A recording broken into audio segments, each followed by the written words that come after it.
Good morning, Virgin Islands, colleagues, staff, and testifiers.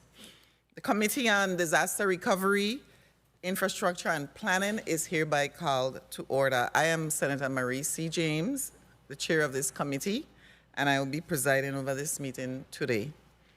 Colleagues, today we meet under the shadow of a troubling reality, from assassination attempts and arson attacks to shootings that have claimed innocent lives. Violence has touched families across the spectrum.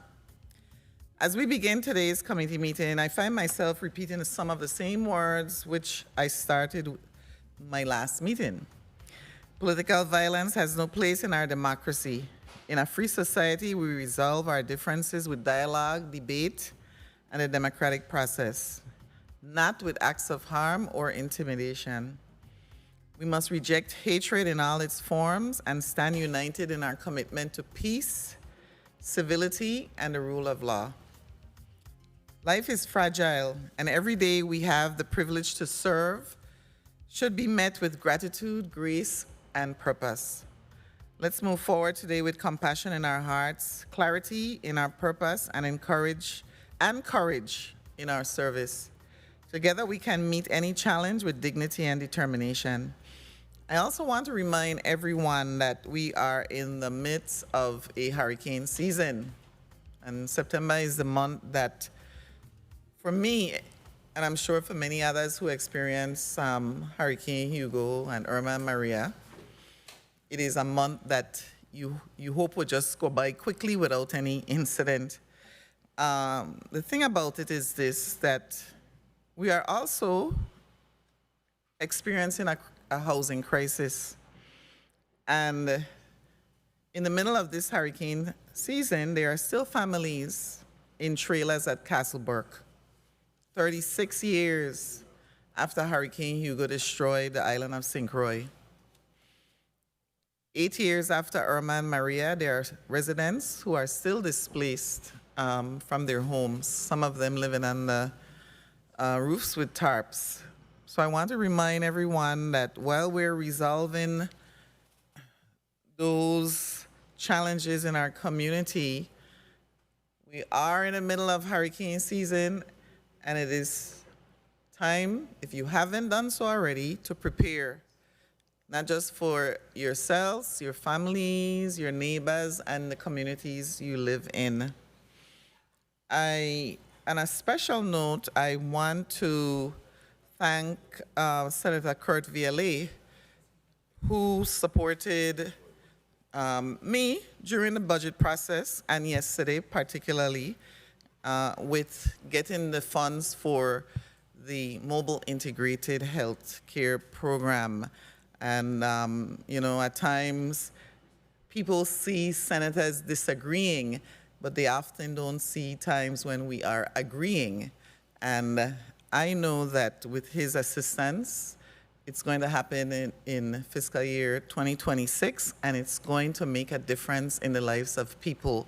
We are also extending the program to the island of St. Thomas and St. John.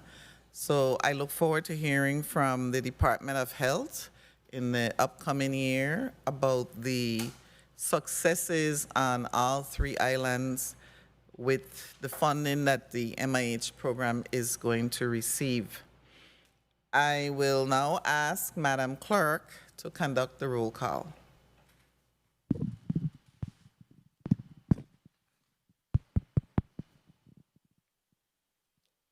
Senator Angel L. Bolquez Jr. Present. Senator Bolquez present. Senator Dwayne M. DeGraff. Senator Dwayne M. DeGraff. Senator DeGraff present. Senator Hubert L. Frederick.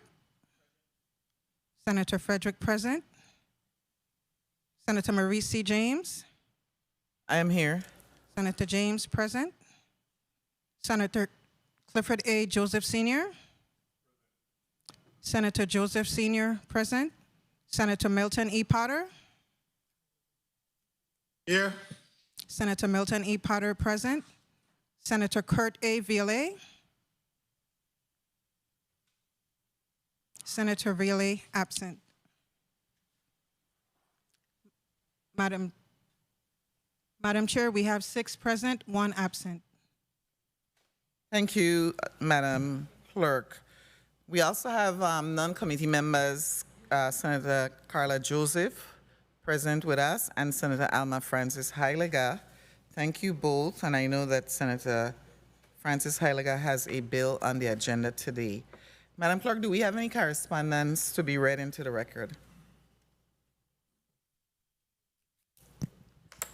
No, Madam Chair. Okay, we'll recognize senators as they arrive. Thank you. We will now begin the hearing on Bill number 36-0070, an act amending Title 28, Virgin Islands Code, Chapter 19, by adding Section 423 relating to failure to use property acquired through the exercise of the power of eminent domain. This bill is proposed by Senator Alma Francis Heilega, and we heard it in the committee before. I want to ask Senator Francis Heilega, Yes. the sponsor of the bill, to present the bill. Before you begin, Senator Alma Francis Heilega, I think it's important for the committee members to hear why you're proposing this bill, to ask any questions they have of you, because a lot of times in a committee hearing, the sponsor doesn't really get an opportunity to advocate for the bill. And this is your opportunity, it's your bill, and it's also your opportunity to explain why you're also amending it. So I will now recognize Senator Alma Francis Heilega, the proponent of Bill number 36-0070. Go ahead, Senator. Thank you. Thank you so much. I'm not sure. Are you hearing an echo? I want to make sure I'm not hearing. Senator Francis Heilega, I'm going to let you hold for 1 second, only because I forgot to ask the clerk to read the agenda into the record, so it gives you a little extra time. So, Madam Clerk, please read the agenda into the record.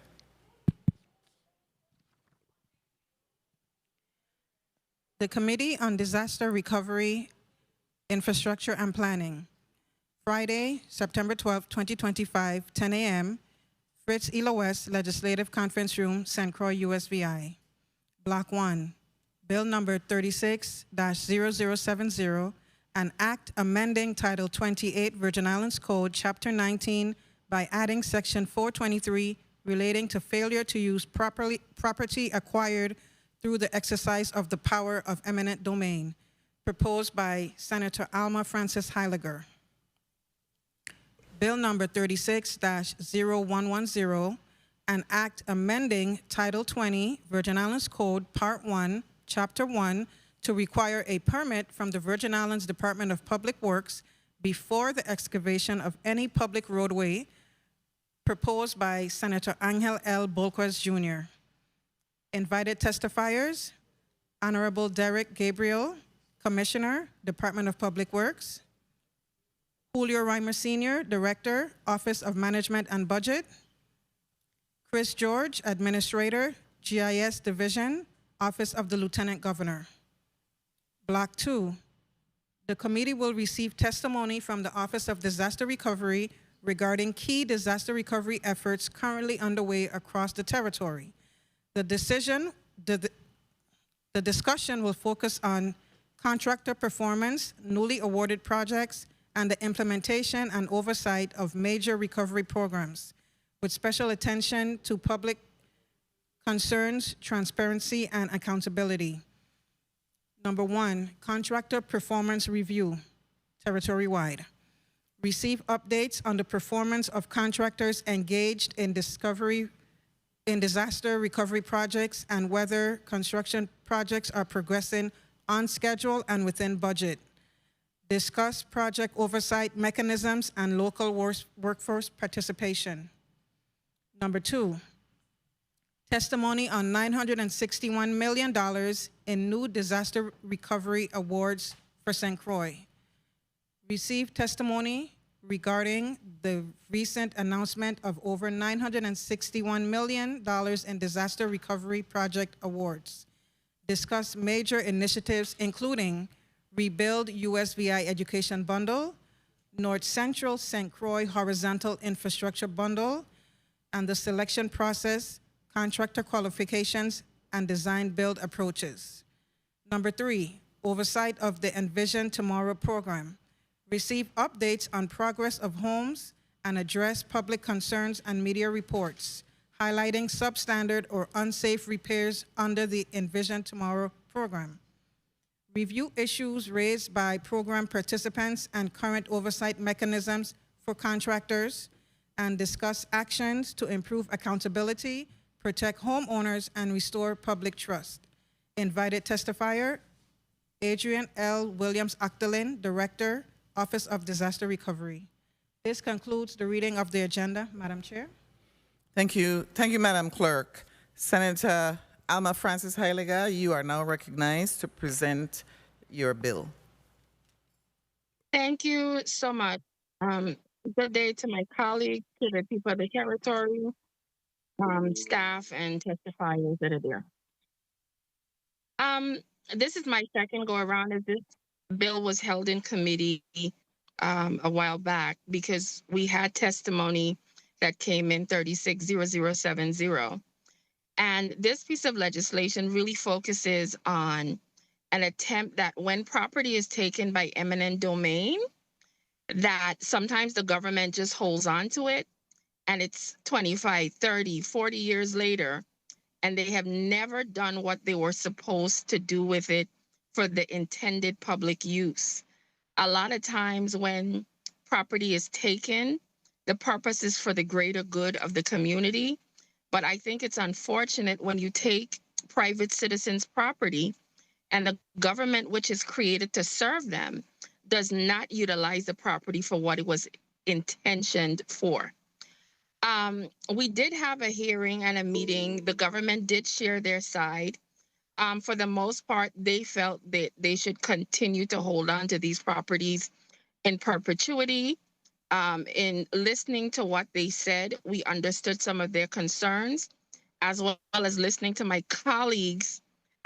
They also shared their concerns with me and some of the things they supported. So from that, we did create an amendment that does several things. One of the things that we discussed was, with this particular amendment, this law is going into effect from henceforth. So any newly acquired property by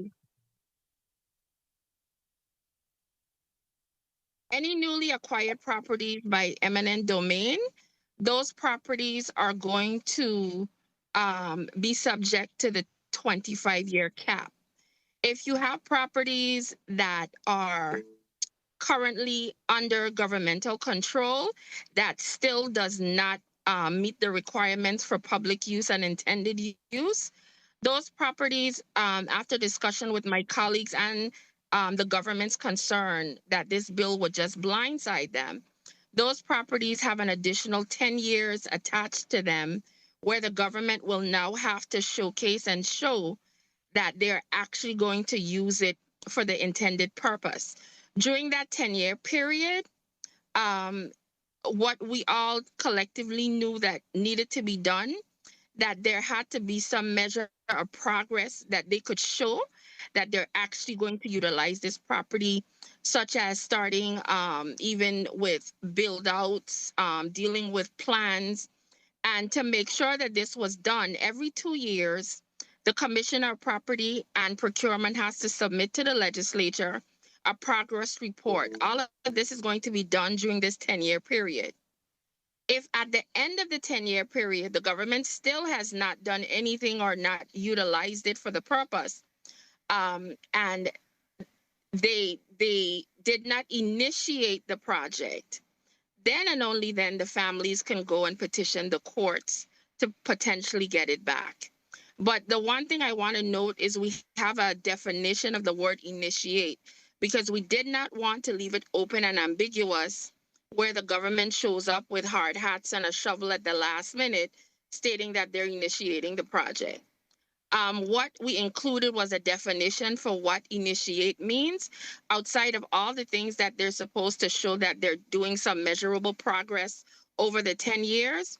Initiate means that at least 10% of the project has already been started and completed. So they can't just last minute throw in and say, hey, we want to keep it, because they have to show that they are actually working on this project and has already started it within the 10-year period. So I am not a member of this committee. I did make the adjustments that several of the committees had as concern, and hopefully this will allow this piece of legislation to move forward, and most of all, really help the people of this territory who've had family, property, and lineage taken for the greater good of the community, but somehow our government still has never used it for that greater good that they claim that they needed these properties for. We've had situations that was reported to us on this very Senate floor that one of these properties that was taken for a government project was then leased out to a private entity that now runs their business on it and pays lease fundings to the government. That's 100% wrong. And if these are the types of things that are happening to our people in this territory, it needs to stop. So I hope that, yes, we understand that there are going to be situations where the government has to step in and utilize some property in order to benefit the entire public, but we can't always allow the public, who's also supposed to serve the people of this territory, to use this as a tool to just take property in perpetuity and never really utilize it for the reason why they took it. So I'm actually asking my colleagues for their support. It's going to be presented by one of the members here on the committee, and I really hope that you guys had an opportunity to go through the amendment and fully understand what my intent here is. I'm really trying to have a balance between serving the public as well as making sure that the community and the government has a happy medium when it comes to eminent domains. Thank you. Thank you, Senator Francis Heiliger. We're going to actually go through a round where the committee members and non-committee members will have an opportunity to ask you questions with regard to your amendment. And this is the order. If senators want or have any questions, it's going to be Senator Angel Bolquez Jr. first, Senator Dwayne DeGraff second, Senator Clifford Joseph Sr. third, fourth, Hubert L. Frederick, fifth, Senator Milton E. Potter, and sixth, Senator Carla Joseph. I actually want to start with a constituent sent in a question. So this is for you, Senator Francis Heiliger. What then happens if in your where you talk about the 10% having been done, let's say 5% was done. The question is, are we protecting the government because then the government would lose their investment? What's your response to that? My response to that is, at what point do our government start taking projects and the people possibly for their benefit when they make these decisions? You could have companies and corporations where somebody makes the tiniest mistake and the entire project goes to waste. Mm-hmm. We're saying to you, after 40, 30, even an additional 10 years they have on these projects, that if you can't, as a government, complete this or even start, do you even have the right to still hold on to people's property? I mean, let's be real. You honestly are going to tell me that after you've held on to these properties, some of them for over 20 something years, we're still giving you an additional 10, that you can't get to at least 10% of the project? Then what does that say about us as a government? Yeah, so for the most part, what you're doing is forcing, which I don't want to use that word, the government. I wouldn't say force. It's if you're gonna do something, do it. Yeah. We cannot keep taking people's properties and there's no ramifications to the government. Yeah. I mean, we get to the point now we think that the government is greater than the very people who it was created for. The government is the people. So when are we going to stop trampling on our own? Thank you. I'm going to thank you for that answer. I'm going to go to Senator Bolkes. Do you have any questions that you want to ask of the sponsor? Madam Chair. Good morning, Madam Chair. Good morning, colleagues. Good morning to the listening and viewing audience. Good morning, central staff. In the original Bill 36.0070, Section A speaks to eminent domain and pretty much giving the government 25 years. And in Amendment 36-519, it provides the government with an extra 10 years, giving the government now 35 years before the property can be returned. So instead of returning the property sooner, the amendment gives the government more time before the previous owner can reclaim it. The amendment extends the government use for that additional 10 years. So at this point, my question is, what accountability do we have? The 10% seems to be very low for the government. You know, why not 30%? Why not 40, 50%? 10% is very low. And we should, if the government is lagging and not doing what they're supposed to do, which seems to be happening, we need to give back the people back their property. That's how I personally feel. Okay, Senator Alma Francis Heiliger, any response? Yeah, I have a response. Okay, go ahead. Several of the things that I don't recall if Senator Bolkes was to the meeting when this was initially heard. I personally, as an individual, don't want the 10 years in there.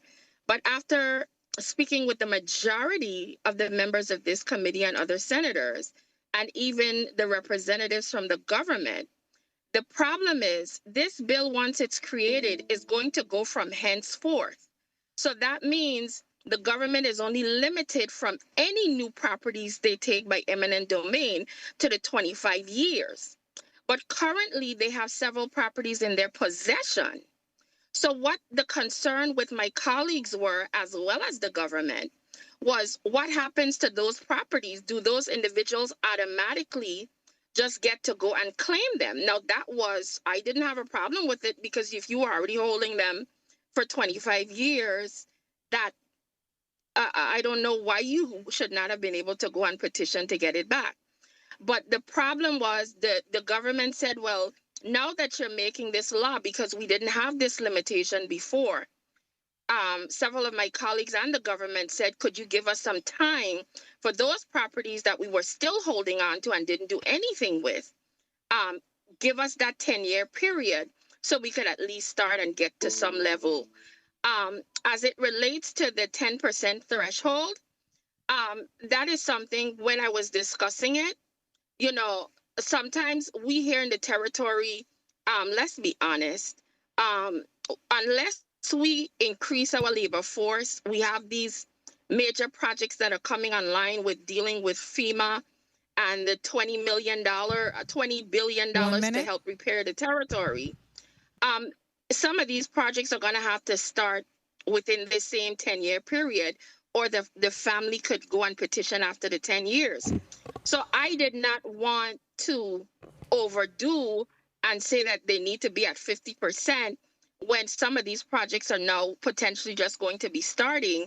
Mm-hmm. And that is just the bare minimum. They could be 30, 40, 50% into the project. But I'm saying bare minimum to show that they were just not pushing paper. They actually started the project. That is where that threshold came in.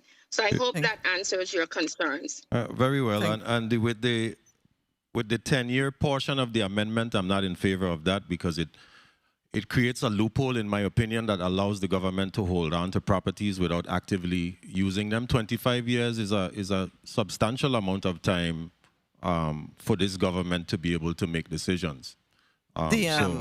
So I just wanted to place that on the record. Yes, Senator Thank you for the time, Bolkes. Madam Chair. Yeah, one other thing. Thank you, Senator Bolkes, and thank you for the question. We're doing 4-minute rounds, okay? And remember now, this is really for the proponent to respond and make sure that we, the committee members, before we vote, understand the reasoning or the rationale behind. And I just want to say, because of course I chaired the meeting, what happened was the government at the time, when they testified, said that, well, if you enact this legislation, there are some parcels that we did in fact take by eminent domain, but they are, for example, only, let's say they were in the possession of the government for 18 years. They were saying, well, we only have 7 years in which to do what we need to do. And, you know, I was of the same mindset as Senator Alma Francis Heiliger, but I understood what they're saying. We want to have the ability to begin to show that we're going to utilize this property. So the senator decided to add 10 years to those projects that were already taken prior to this act. So she's adding on 10 years only to those that were taken by the government before the act. You know, in some cases, you will have time will still run out on the government, but they must act within 10 years. For those that were before, they must act by 2035 then, if they haven't acted already. You understand? So that's what's happening right here. I don't know if we can make it any clearer, but I'm going to move on to Senator DeGraff for his 4 minutes. Thank you, Madam Chair. Good morning, colleagues. Good morning, testifiers. Well, no, we are not testify. Good morning, colleagues. The viewing and listening. 2 things I had. One, I think with the previous speaker, I agree and understand what they're saying. In terms of 25 years, a long time. I mean, geez, bread. 25 years is from an infant to an adult. 25 years is, you know, half your career in anything. So, I mean, to add 10 years onto it, but it was a request and my colleagues saw fit to bring the amendment to do it, so I could support that. The one issue I had was in the bill, where normally when property is taken, the government gives the individual or the family fair market value as to a cost for taking their property. When the property is returned to the government, once this bill goes into play, what cost will, because say the court shall grant a petition when the previous owner has returned the compensation it received for the property to the government of the Virgin Islands. Would you return the money at the fair wage or cost that you got it at the time it was paid to you, or would it have to be based on the market value of the present day that you're in? Any thought? There was a reason. Thank you for the question. As it relates to the 10 years, again, if Senator Alma Francis Heiliger was the only senator there, it would never exist in this amendment. But I have to understand that I work with 14 other people, and sometimes I have to compromise.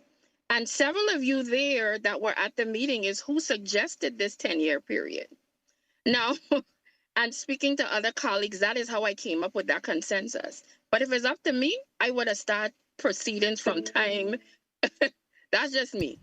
But the other thing I wanted to note in regards to that amount, that was a concern of mine, because if we hold on to a property 40 years later, that property might be 10 times more than the original cost that was initially paid for by the government.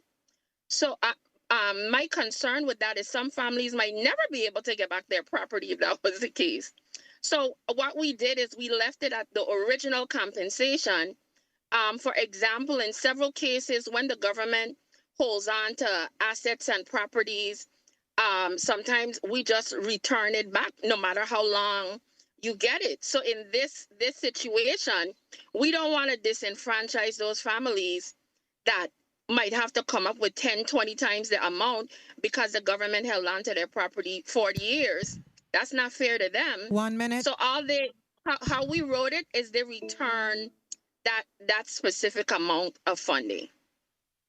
Okay, I got that, but I think, you know, they say words, what was written is was the intent.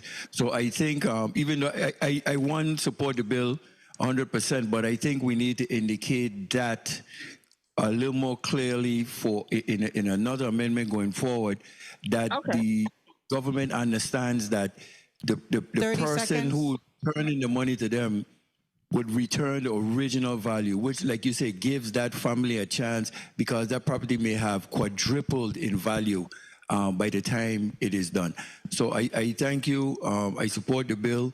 I ask my colleagues to also support it. Thank you for the time, Madam Chair. Thank you, Senator DeGraff.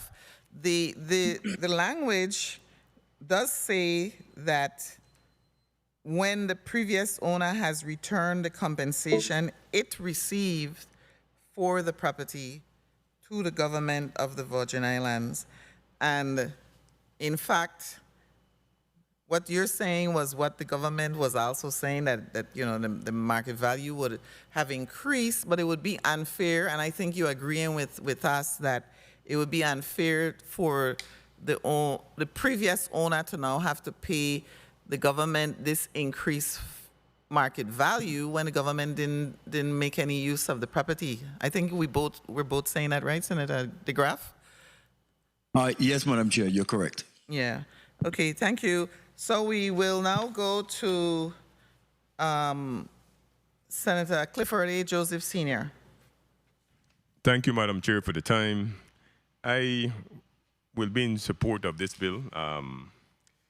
I too feel that in 25 years, and if they did start something, I feel 10 years is a fair compromise. So thank you for the sponsor, for herself bringing up the 10 years, although she might not want it, and that's a fair compromise to the rest of the body. If they don't bid in that time, I do agree too that it needs to be clear in the next amendment that the value, the cost shouldn't cost the family more than what it costs, what they actually accept from the eminent domain. So other than that, I think everything else is ready for my support.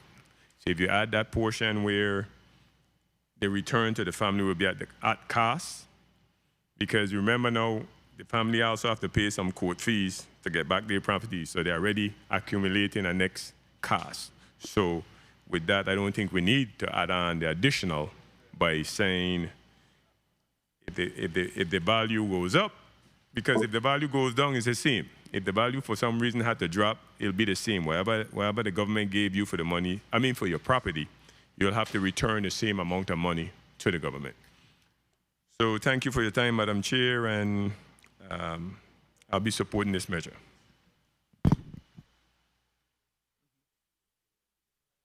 Thank you. Thank you, Senator Joseph. I want to recognize Senator Kurt Bailey, committee member who's here with us. Going forward, if you simply want to state your opinion on the bill, that's fine. The process does allow the proponent to address concerns because the proponent does want the bill to pass. Okay, I want to make that clear.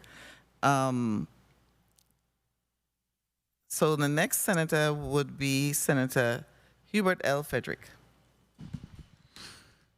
Thank you very much, Madam Chair. A pleasant good morning, viewers, listening audience, colleagues, my staff, central staff, and of course, everyone in the beautiful Virgin Islands. I wanted to ask my colleague, the presenter of the bill, a couple of questions because I wanted to make sure we cover these spaces to continue the mindset that we had with my previous colleague from Savannah. So the property now is returned to the previous owner. The next year, they're gonna get a property tax bill that will be reflective of the new assessed value, which is gonna be substantially higher than the 35 years ago, that when the property might have been taken away by eminent domain.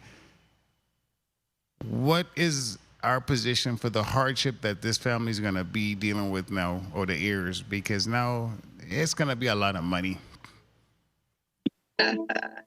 Well, that's the first question. I don't see that as a hardship.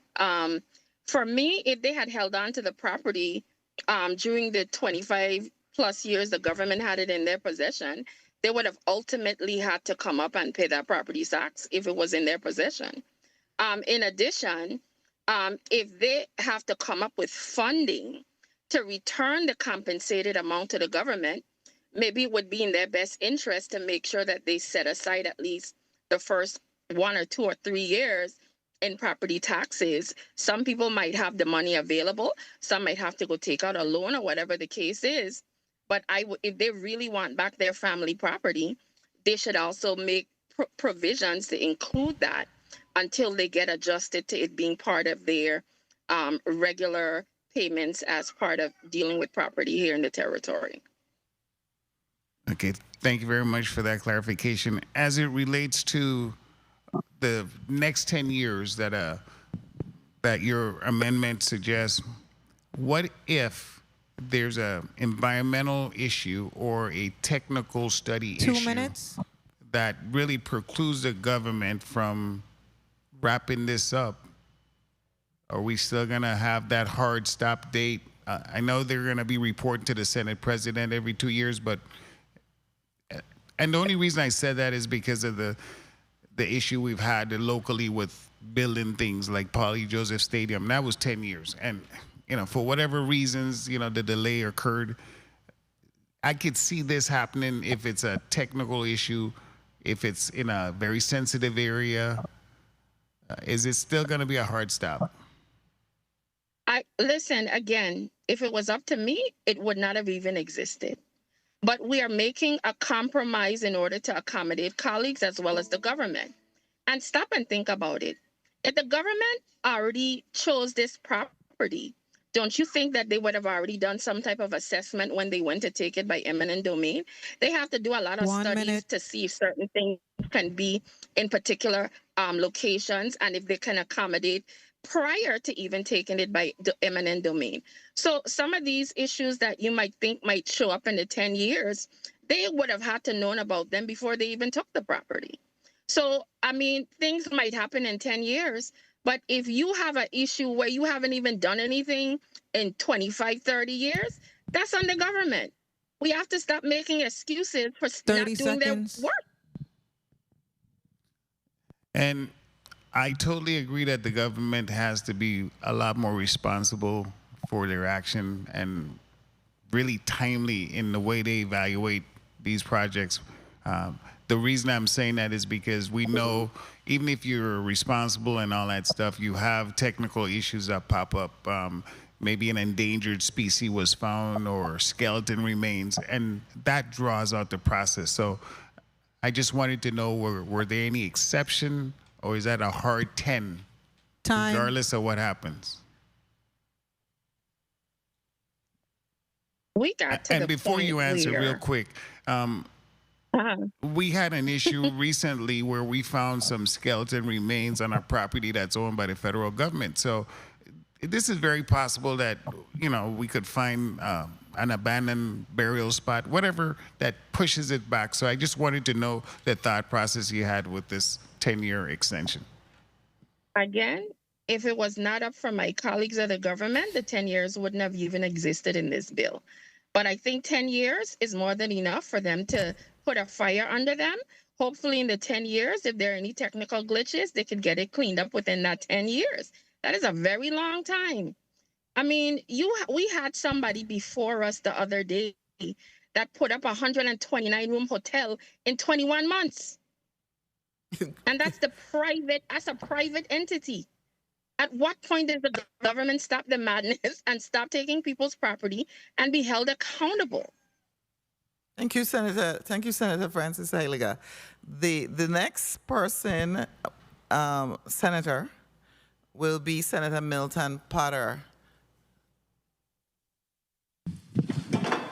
Thank you very much, Madam Chair. Good morning, colleagues. A special good morning to the proponent of this legislation, Senator Alma Francis Heiliger. I am inclined to support this bill. I think 25 years seems to me to be a very reasonable time for the government to take action with regards to doing whatever it said it wanted to do urgently by taking the extraordinary steps to take a citizen's property and properly compensate them. 25 years seems to me to be reasonable, and I think the additional 10 years that the amendment provides, which says that if any property acquired by eminent domain before the effective date of this act shall be subject to an additional 10-year period. I think that is more than generous. It's a very reasonable compromise. My question really is regarding the monitoring. How will compliance with a 25-year deadline be monitored and enforced? Will there be a registry or a tracking system of sorts? If you had an opportunity to read the amendment, all of that is outlined in the amendment. One of the things we had discussed at the previous meeting was what exactly was measurable progress.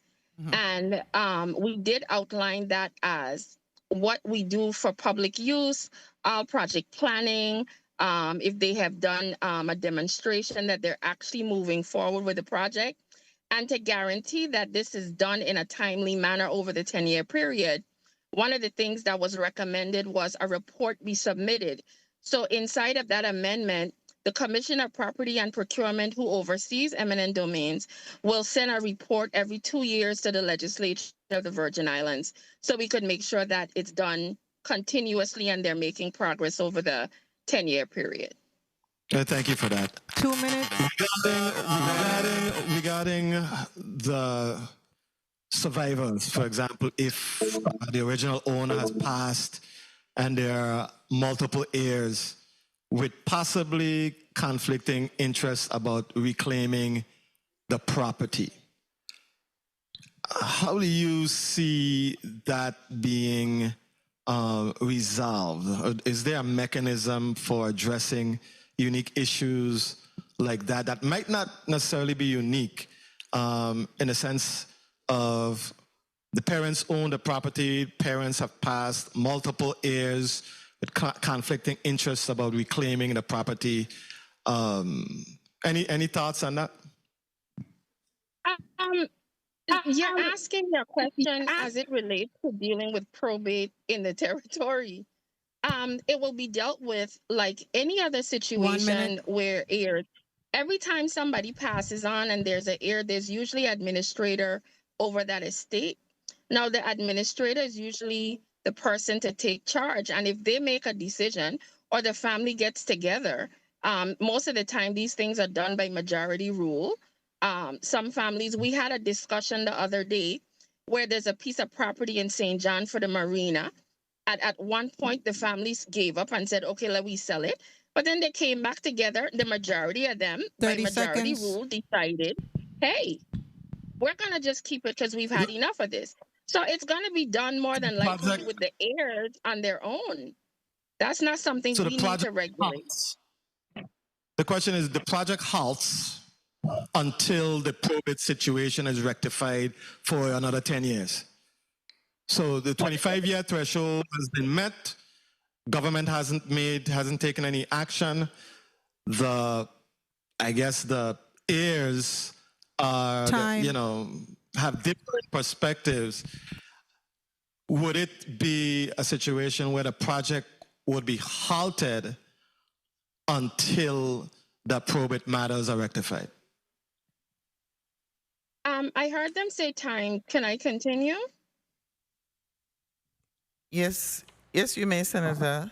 And Thank you. I will also add to it when you're finished. No problem. Okay. This is not a situation of the project halting or not. This is a hard deadline for anything in the future if they haven't done anything for 25 years or more.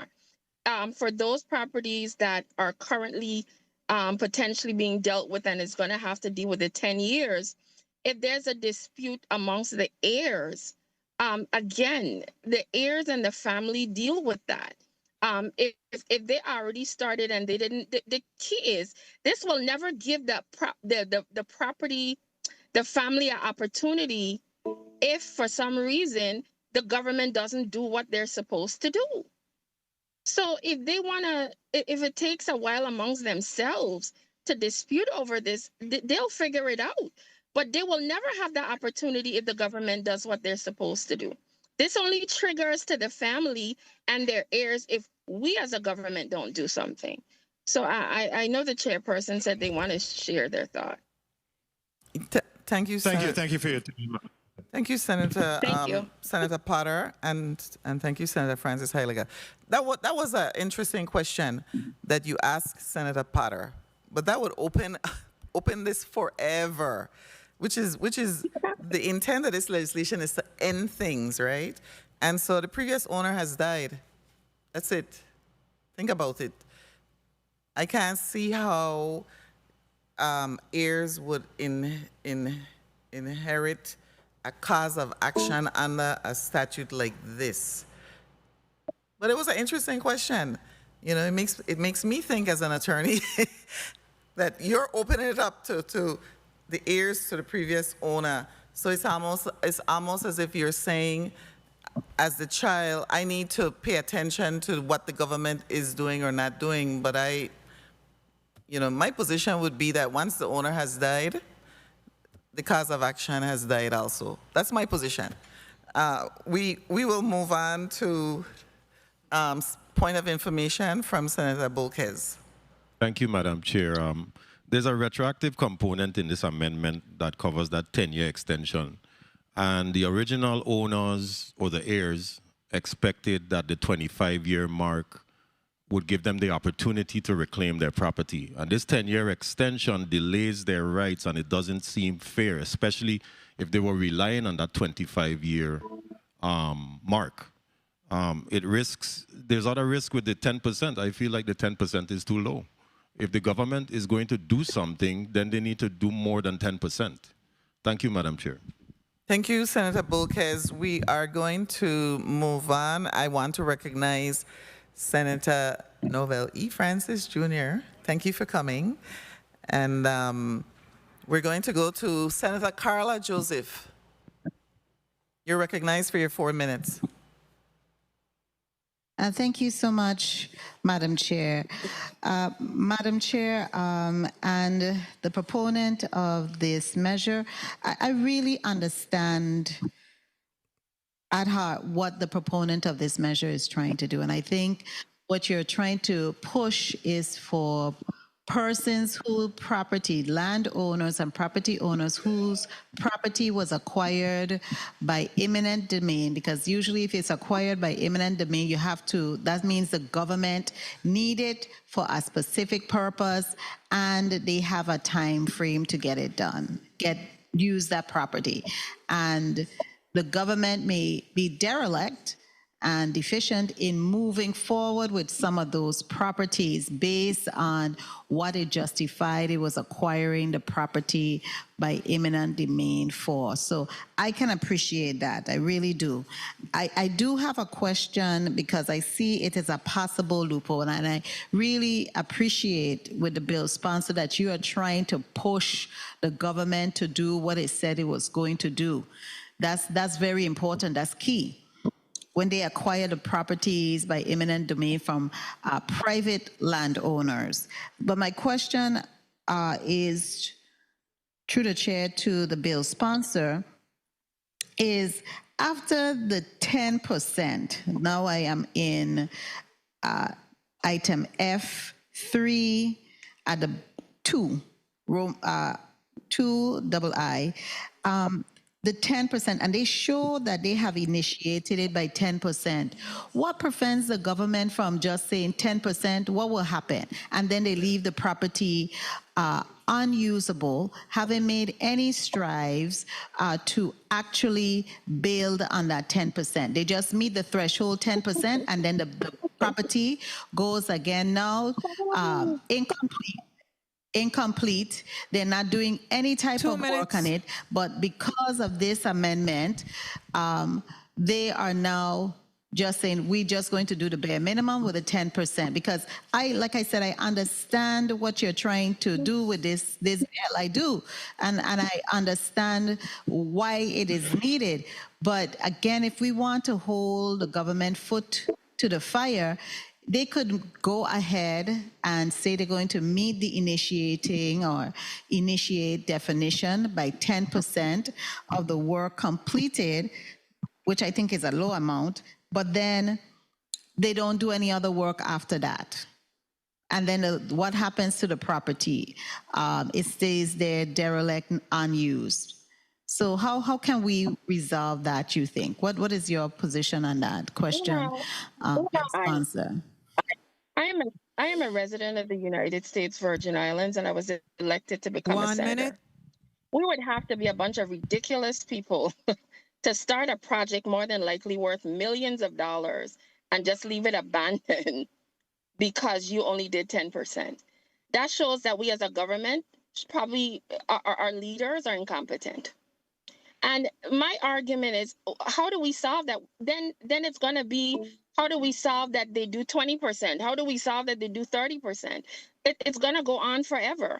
What we attempted to do was put some kind of safeguard in place to guarantee that they didn't even just do just a groundbreaking and then it sits there.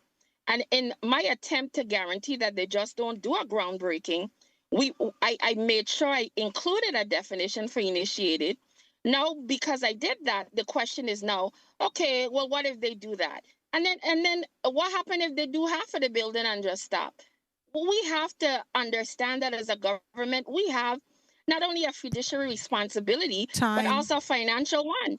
As a legislature, we are the one that controls the purse strings. And this whatever project it is cannot start unless we put up the money or we get federal funding, where guidelines would have to be followed to continue to get those monies. Thresholds have to be made. So at the end of the day, the 10% was just a guarantee that it was just not a simple groundbreaking. Thank you very much. I heard time. Thank you. Madam Chair, may I? I just want to just wrap up, if you would allow me. Oh, sure. Go ahead, Senator Quickly. Joseph. Thank you. You see, because we have instances, and I know the proponent is very well aware, we have Polly Joseph. I don't know if the Randolph Doc James racetrack would be another example. I don't know if it was acquired, but we have had issues because of just life. We have natural disasters and the like that happen here. We have fiscal constraints that happen, and I know one of the previous senators mentioned you go into a site, now you find all kind of architectural, historical issues that prevents you from moving on. And again, as I said, I do appreciate this bill. I understand its intent, but I just that life sometimes occur, and those are things that happen. Thank you so much, Madam Chair, for the additional time. I appreciate it. Thank you, Madam Chair, may I Senator respond? Senator Joseph. Quickly, because we are. Yes. I just want to say, Senator, before you continue, I do want to say, those of you who were present at the committee before, that Senator Alma Francis Heiliger amendments were an attempt to address concerns that were raised. But go right ahead, Senator Alma Francis Heiliger. Thank you. I do understand the concern of the previous speaker, but I also want to make that a quarter of a century, somehow to me, is more than enough time for the government to do what it's supposed to do. And if you've already had somebody's property in your possession for that quarter of a century, we're now giving you an additional 10 years onto that because you're saying that this law didn't exist before, so you were just holding on to it. What does that say about us? Just get the work done. Life happens all the time. But we have to get the work done and stop taking advantage of the people of this territory. Thank you very much, Madam Chair. Thank you, Senator.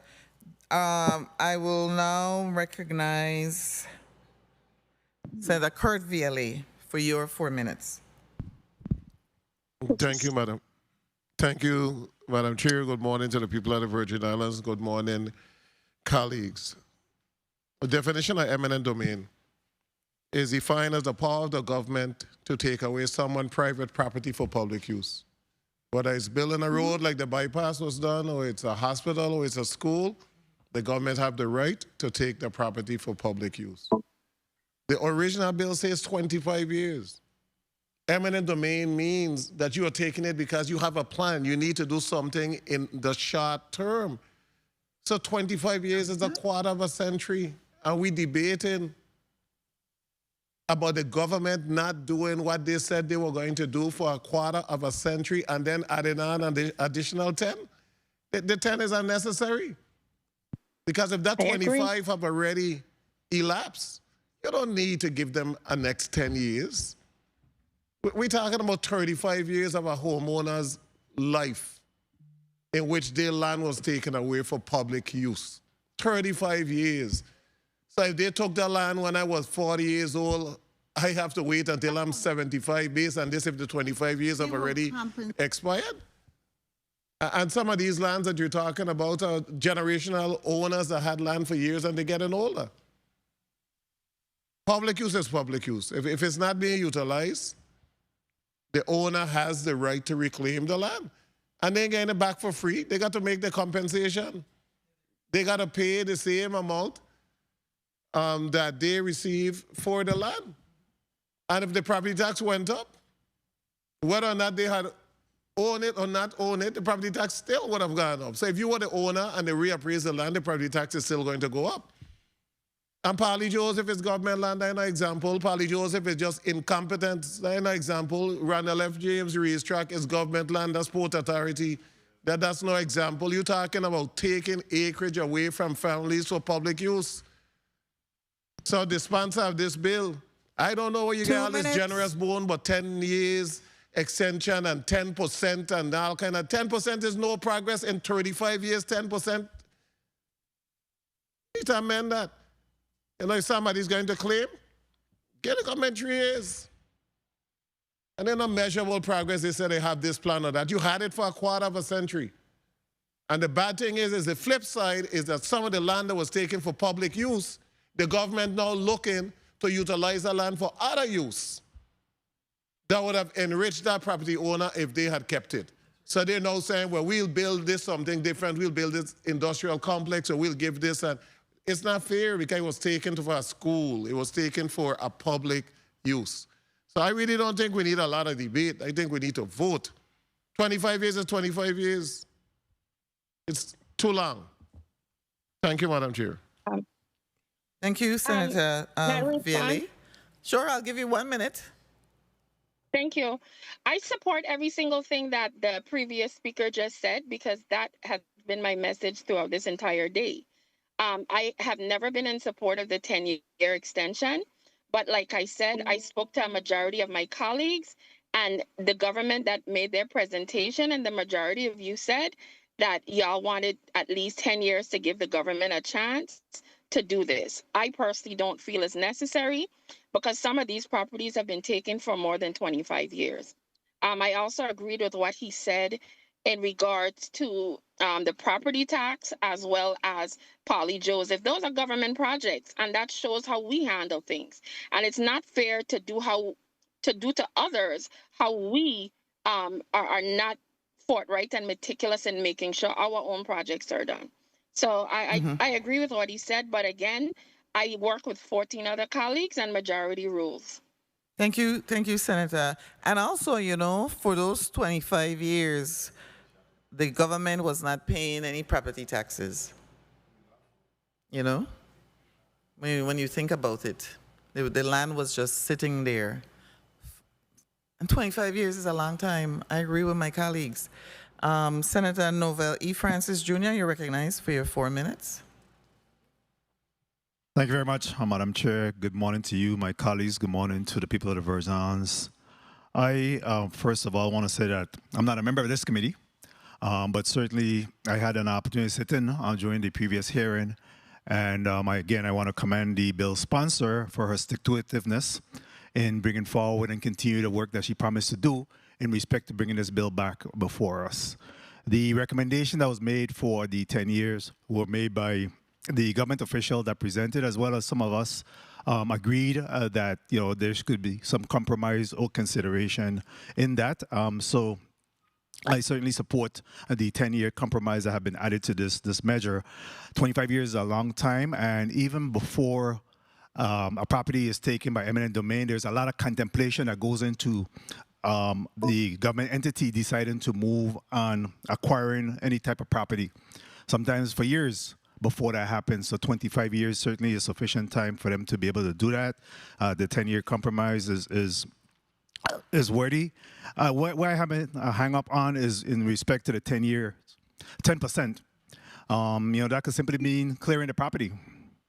That could really account for 10% of the work, and nothing happens after that. So, that 10% is a low threshold. I think that is something that the committee could consider in amending, because there should be some additional work to really convince the property owner that there is some movement to truly utilize the property as for what was determined to be for good public use. So I don't have a lot to say on this. I believe that the discussion, the testimony that came before us, there should suffice, as well as the compromise that have been made here and the bill proponents' ability to meet us halfway in moving this legislation forward. I believe that I could support this measure, and like I said, the 10% is something that I believe that we should have a discussion on and perhaps tweak that somewhere along the line, because in fact the government intend to utilize the property. They should put some skin in the game and truly commit to more than 10% of the work to be done there. Thank you very much for the time and opportunity, Madam Chair. Thank you, Senator Francis. The committee will now be in recess for 5 minutes. Thank you.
The Committee on Disaster Recovery, Infrastructure, and Planning is back on the record.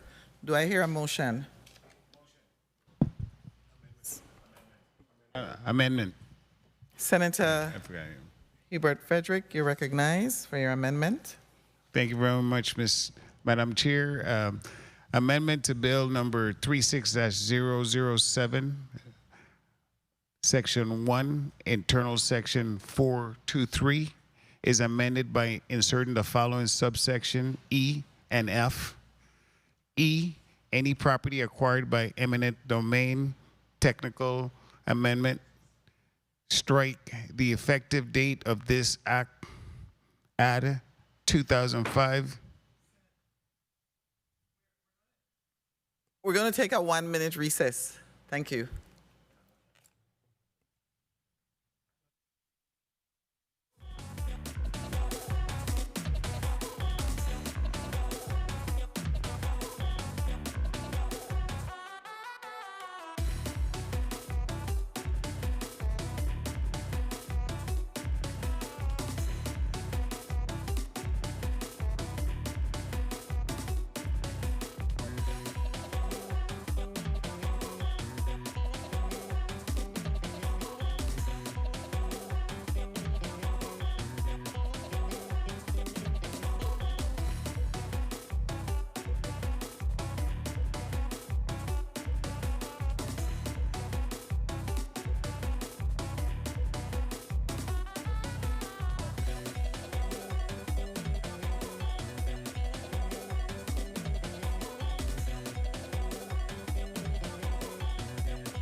The Committee on Disaster Recovery, Infrastructure, and Planning is back on the record, and I now recognize Senator Frederick. Motion, Madam Chair. Amendment, Madam Chair. Wish to restate previous motion. Amendment. I rise to move amendment number 36-519. Bill number 36-0070, Section 1, internal section 423 is amended by inserting the following subsection E and F. E, any property acquired by eminent domain before strike the effective technical amendment strike the effective date of this act add 2005 shall be subject to an additional strike technical amendment strike 10 add 5-year period for the government of the Virgin Islands to utilize the property for its intended public purpose. F, for all properties subject to the technical amendment strike 5 strike 10 add 5-year extension period described in subsection C. E, strike C at E. The Commissioner of the Department of Property and Procurement shall submit a written report to the President of the Legislature every 2 years outlining the status of the property. The report must include 1, the proposed public use, 2, all project planning, funding, or permitted activities underway, and 3, any demonstration of measurable progress towards initiating the project. For the purpose of this subsection I, measurable progress means documented action that reflects movement towards active use of the property, including but not limited to the budget appropriation, signed contracts, engineering or architectural design, or commencement of physical site work. And II, initiate or initiating means at least technical amendment strike 10 add 25% of the project's physical construction or build out is completed. If at the conclusion of the technical amendment strike 10 add 5-year extension period, no public use project has been initiated, the previous owner or heirs may petition the Superior Court of the Virgin Islands for the return of the property in accordance with subsection B. I so move. Moved by Senator Frederick and seconded by Senator Vielle. Hearing no objection, so ordered. Motion, Madam Chair. Senator Frederick, you're recognized for your motion. Thank you very much.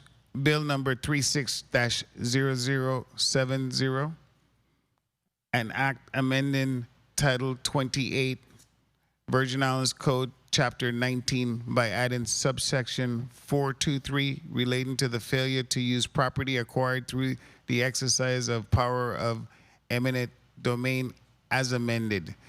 Should be formally forwarded to the Committee of Rules and Judiciary for further consideration. I so move. With a favorable recommendation, I so move. Second.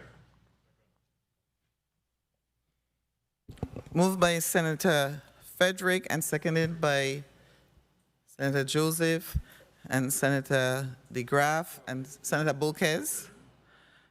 Hearing no objection, roll call on Bill. I objected to the amendment. Yeah, Madam Chair, I was objecting to the amendment, to put the amendment to the vote. I was objecting to the amendment, but it just, you didn't hear me. I support the bill, but I don't support the amendment. That's what I was objecting to. So I just wanted that on the record. Then we could go to the vote of the amendment. Then we go to the vote of the bill. Your objection is noted, and we're going to go to roll call on the amendment to Amendment number 36-519. Roll call. Senator Angel L. Bolkes Jr. Senator Bolkes, yea. Senator Dwayne M. DeGraff. No. Senator DeGraff, nay. Senator Hubert L. Frederick. Yay. Senator Frederick, yea. Senator Marie C. James. Yes. Senator James, yea. Senator Clifford A. Joseph Sr. Senator Joseph Sr., yea. Senator Milton E. Potter.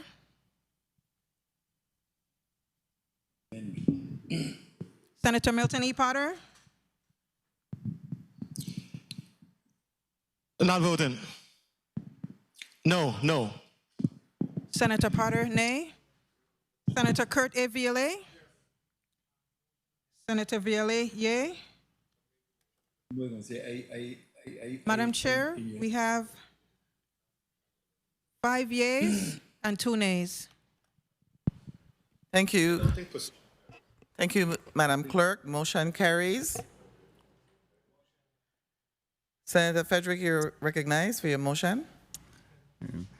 Thank you very much, Madam Chair. I move Bill number 36-0070, an act amending Title 28, Virgin Islands Code, Chapter 19, by adding Section 423 relating to the failure of use property acquired through the exercise of the power of eminent domain as amended,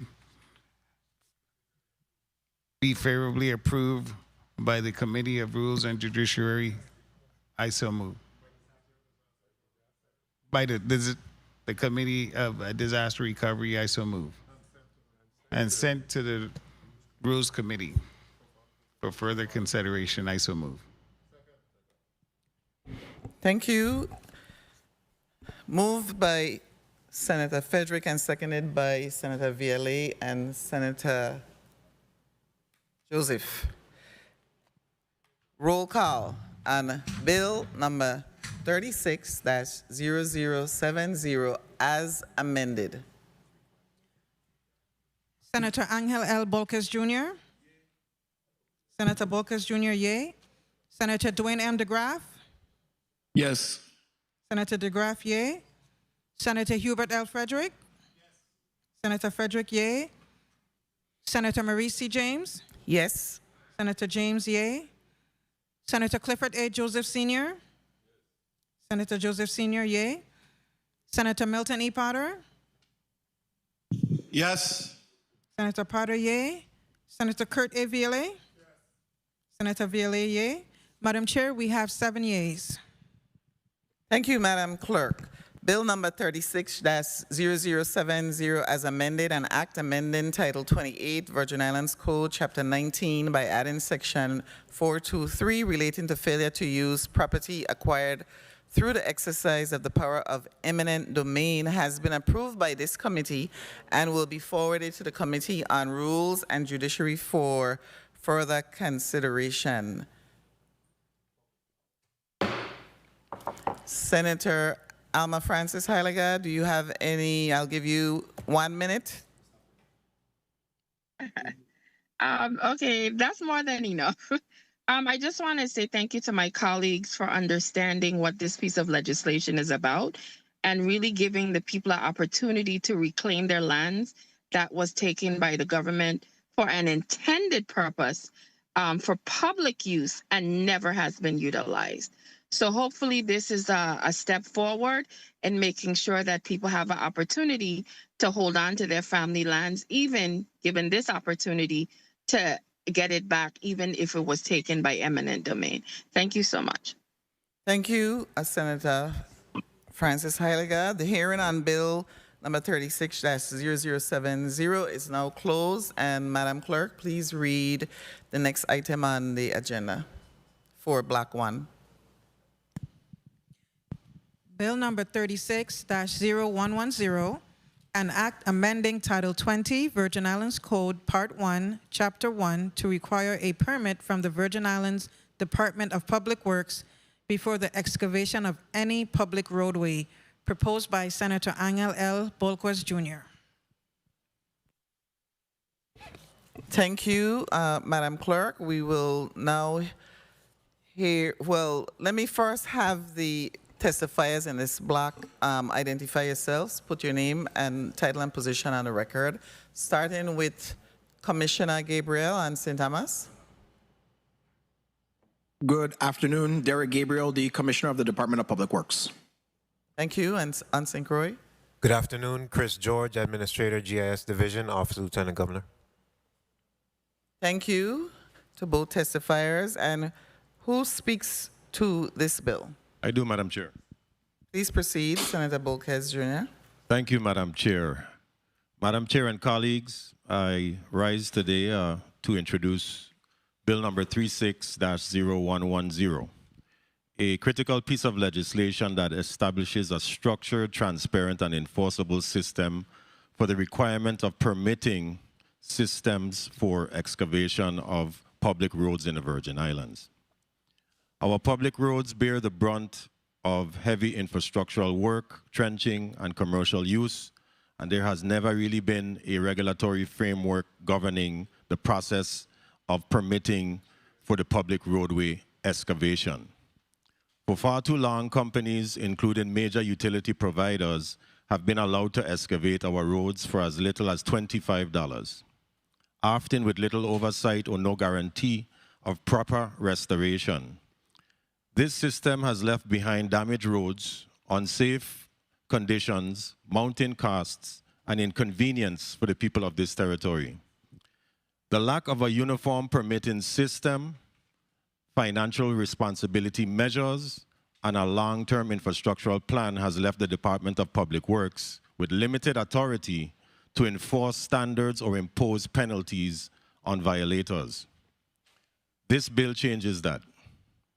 Under this measure, the Department of Public Works will be authorized to issue excavation permits with a graded fee structure. This means that fees will reflect the actual true cost of excavation. This includes environmental reviews, utility markings, site inspections, traffic management, and most importantly, the full restoration of a roadway. Every dollar collected will go directly into the District Public Road Fund, where it will be reinvested into the roads of the Virgin Islands, ensuring that they are not only maintained, but improved for future generations. This bill doesn't just create a policy, it's creating a system of accountability, operational oversight, and infrastructural reinvestment. I am proposing this at a time when our infrastructure is already immensely strained. From our aging roadways to the demand of their repairs, even the upcoming influx of $3 billion to replace our territorial sewer and wastewater systems, our broadband and fiber expansions, our water line extensions, and to intensify, and also the intensifying challenges of energy resilience and our climate, which should be planned for on the subterranean level. We simply cannot afford to let unregulated excavation further deteriorate our public assets. Colleagues, we must act now to ensure that every cut that is made into our roads is tracked, paid for, regulated, and properly repaired. This legislation puts the Virgin Islands first by protecting taxpayer resources, strengthening infrastructure accessibility and maintenance, and making sure the cost of damage is borne not by our residents, but by those who caused it. I know that there may be some confusion about call before you dig, and the Call Before You Dig Act creates a territory-wide utility coordination and safety systems with notifications, liability coverage, and interagency data sharing. Bill number 36-0110 establishes a framework permit process for the Department of Public Works to manage our public roadways with enforcement and penalty measures The two laws are different purposes, scopes, and mechanisms. They are not the same. This bill would be the primary first step in that process. I respectfully ask for your support, colleagues. Thank you, Madam Chair.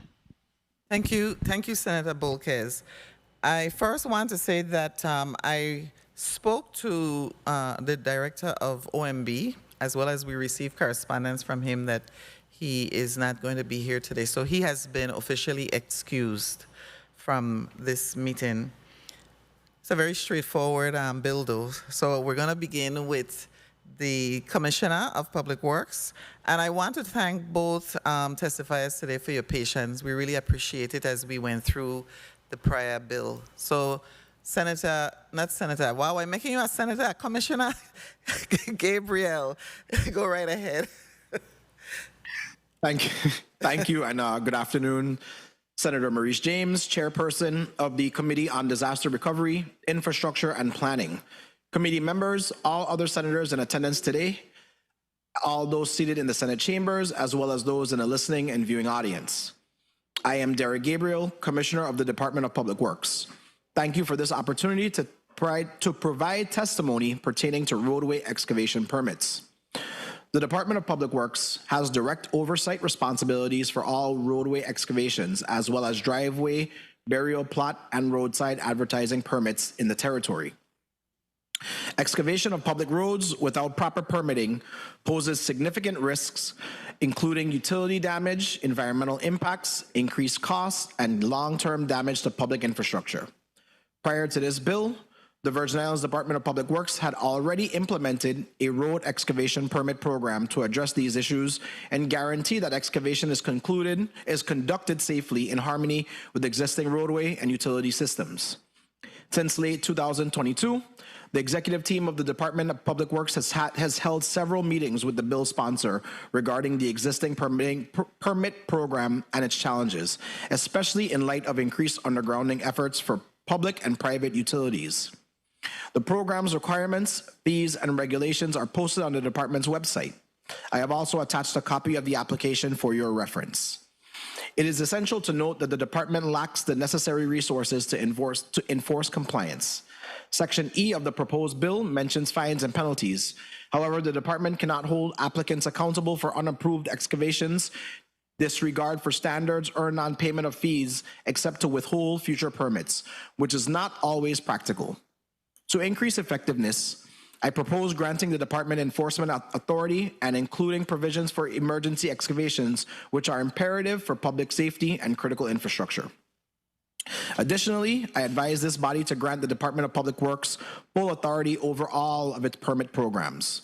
The department should directly oversee the management and monitoring of all permits, including full authority over the fee schedule. Currently, the legislature maintains control over establishing and regulating certain permit fees. This approach will enhance accountability, streamline program management, and guarantee consistency across all permitting processes. I appreciate the legislature's commitment to safeguarding our public roads and promoting responsible excavation practices. The Department of Public Works is prepared to collaborate on furthering this legislation and strengthening safeguards for the territory's infrastructure. This concludes my testimony. Thank you for the opportunity, and I remain available to answer any questions you may have. Thank you, Commissioner Gabriel. We will now hear from the Administrator, Christopher George. Good morning, Senator Maurice C. James, Esquire, Chair of the Committee on Disaster Recovery, Infrastructure, Planning, esteemed Senators of the 36th Legislature of the Virgin Islands, Commissioner and Executive present, the viewing and listening audience. My name is L. Christopher George. I am the Administrator of the Territory's Geospatial Information Systems Division, otherwise known as the GIS Division of the Office of the Lieutenant Governor, Tregenza A. Roach, Esquire. Mr. Neves is not here today, who is my St. Croix assistant. He's in the field. It is an honor to provide testimony regarding Bill number 360110, an act amending Title 20, Virgin Islands Code, Part 1, Chapter 1, to require a permit from the Virgin Islands Department of Public Works before the excavation of any public roadway, as proposed by Senator Angel Mokel Jr. As the Lieutenant Governor is steward of the U.S. Virgin Islands Land Administration, under which the responsibility of the GIS Division is prescribed per VI Code Title 1, Chapter 5, Section 91, and under such precedents we shall provide testimony and guidance today regarding aforesaid mentioned bill. Simply put, this opportunity to allow DPW to further specify rules and regulations for Virgin Islands road construction should be taken, and the Office of the Lieutenant Governor stands in full support of Bill 36110.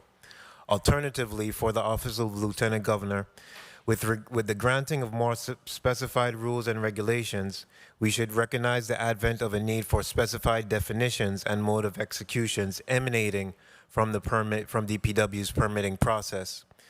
Regarding specified definitions, for the GIS Division, Cadastral, OLG, Legal Counsel, and Department of Public Works Legal Counsel, the term any public roadway has proven historically problematic.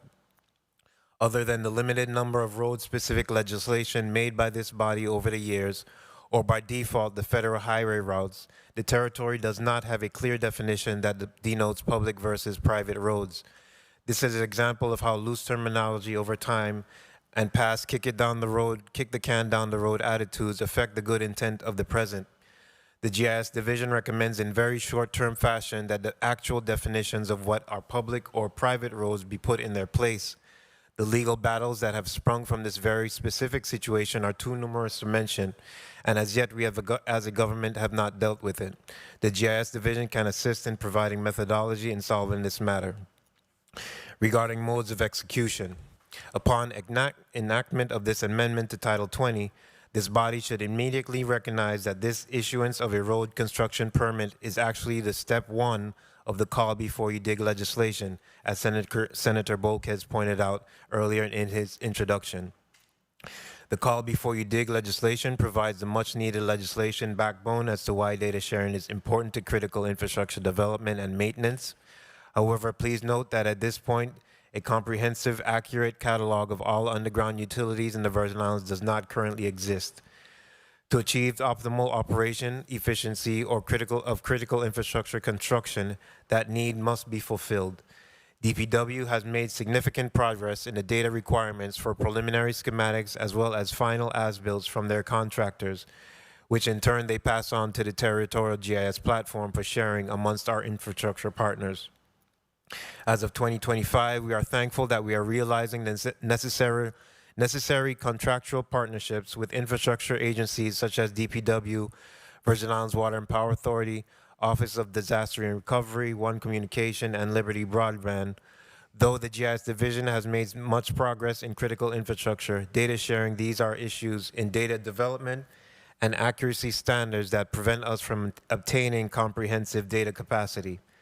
Identification and location of existing underground assets is often accomplished through extensive first-hand knowledge of field personnel and proprietary schematics that are not related to other utilities in the project site. This, as one can deduce, leads to a multitude of issues, including unnecessary trenching in the Virgin Islands roadways and unintended damage to existing underground infrastructure.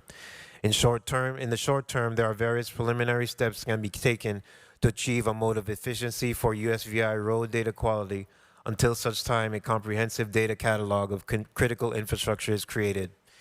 In conclusion, more specific language regarding the details of a road construction permit from DPW is a necessary step forward.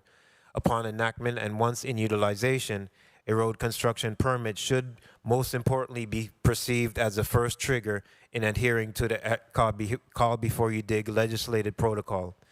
Discussion regarding this process and the resources needed by DPW to fulfill this process should be considered next for this body. It is the opinion of the GIS Division that Bill 36110, an Act Amendment Title 20, Virgin Islands Code, Part 1, Chapter 1, to require a permit from the Virgin Islands Department of Public Works before the excavation of any public roadway be moved forward to the Committee of Rules and Judiciary for further deliberation. I am available for further questions or discussions. Thank you, Madam Chair. Thank you, Administrator George. We will now start with our round, 4-minute round. And this is the order. Senator Dwayne DeGraff is going to be first. Second will be Clifford A. Joseph Sr. Third, Hubert L. Frederick. 4th, Senator Milton E. Potter. 5, Senator Carla Joseph.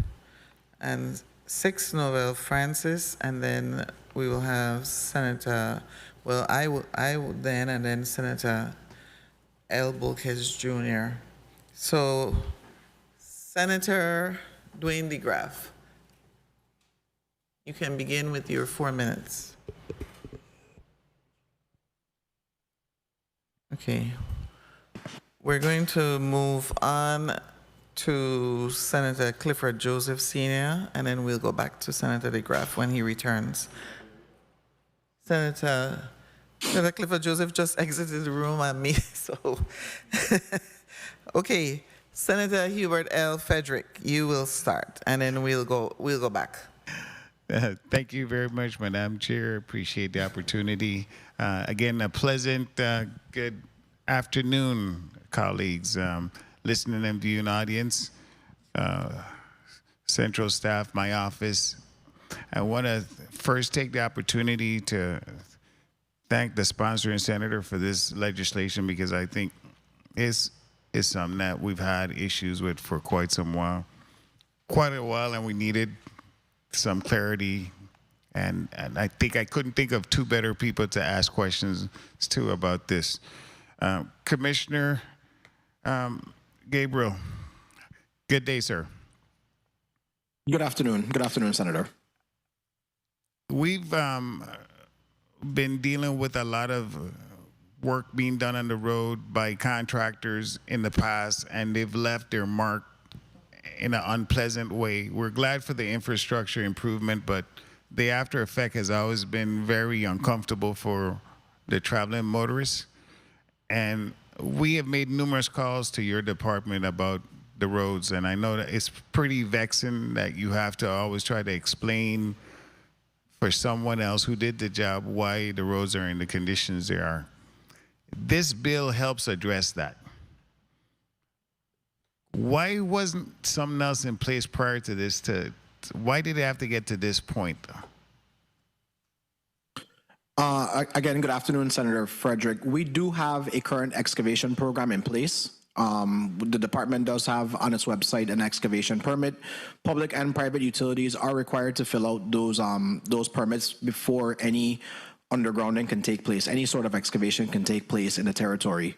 I think a lot of the challenges are, and we've had the discussion several times here, is the crumbling infrastructure creates emergencies that then particularly the public utilities like WAPA and Waste Management provide, or they do emergency excavations and they don't necessarily fill out those permits.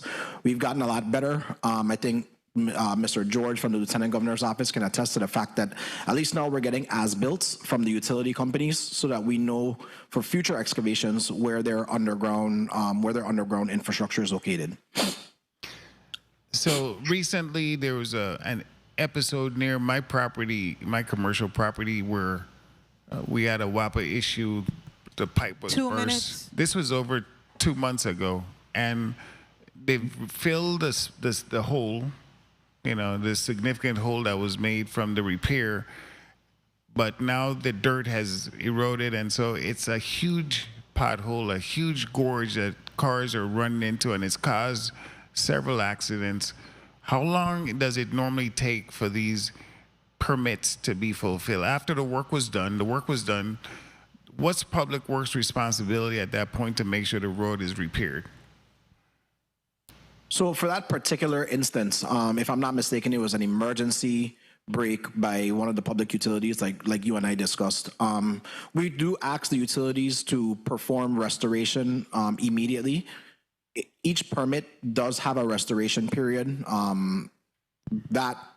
What happened in that instance is, like I said, it was an emergency break, so there was no permit filled out. The department actually was the ones that did the restoration on behalf of the utility. So we'll go back and fix it. But each permit does dictate the restoration period. And there's a time certain for this repair?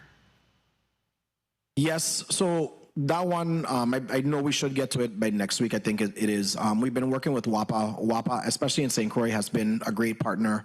They provided purchase orders so that we can get asphalt and fill, and we can perform the repairs on their behalf, ensuring that they'll last longer than they have been. Yeah, I literally saw a boat fell off its trailer this week because of that hole.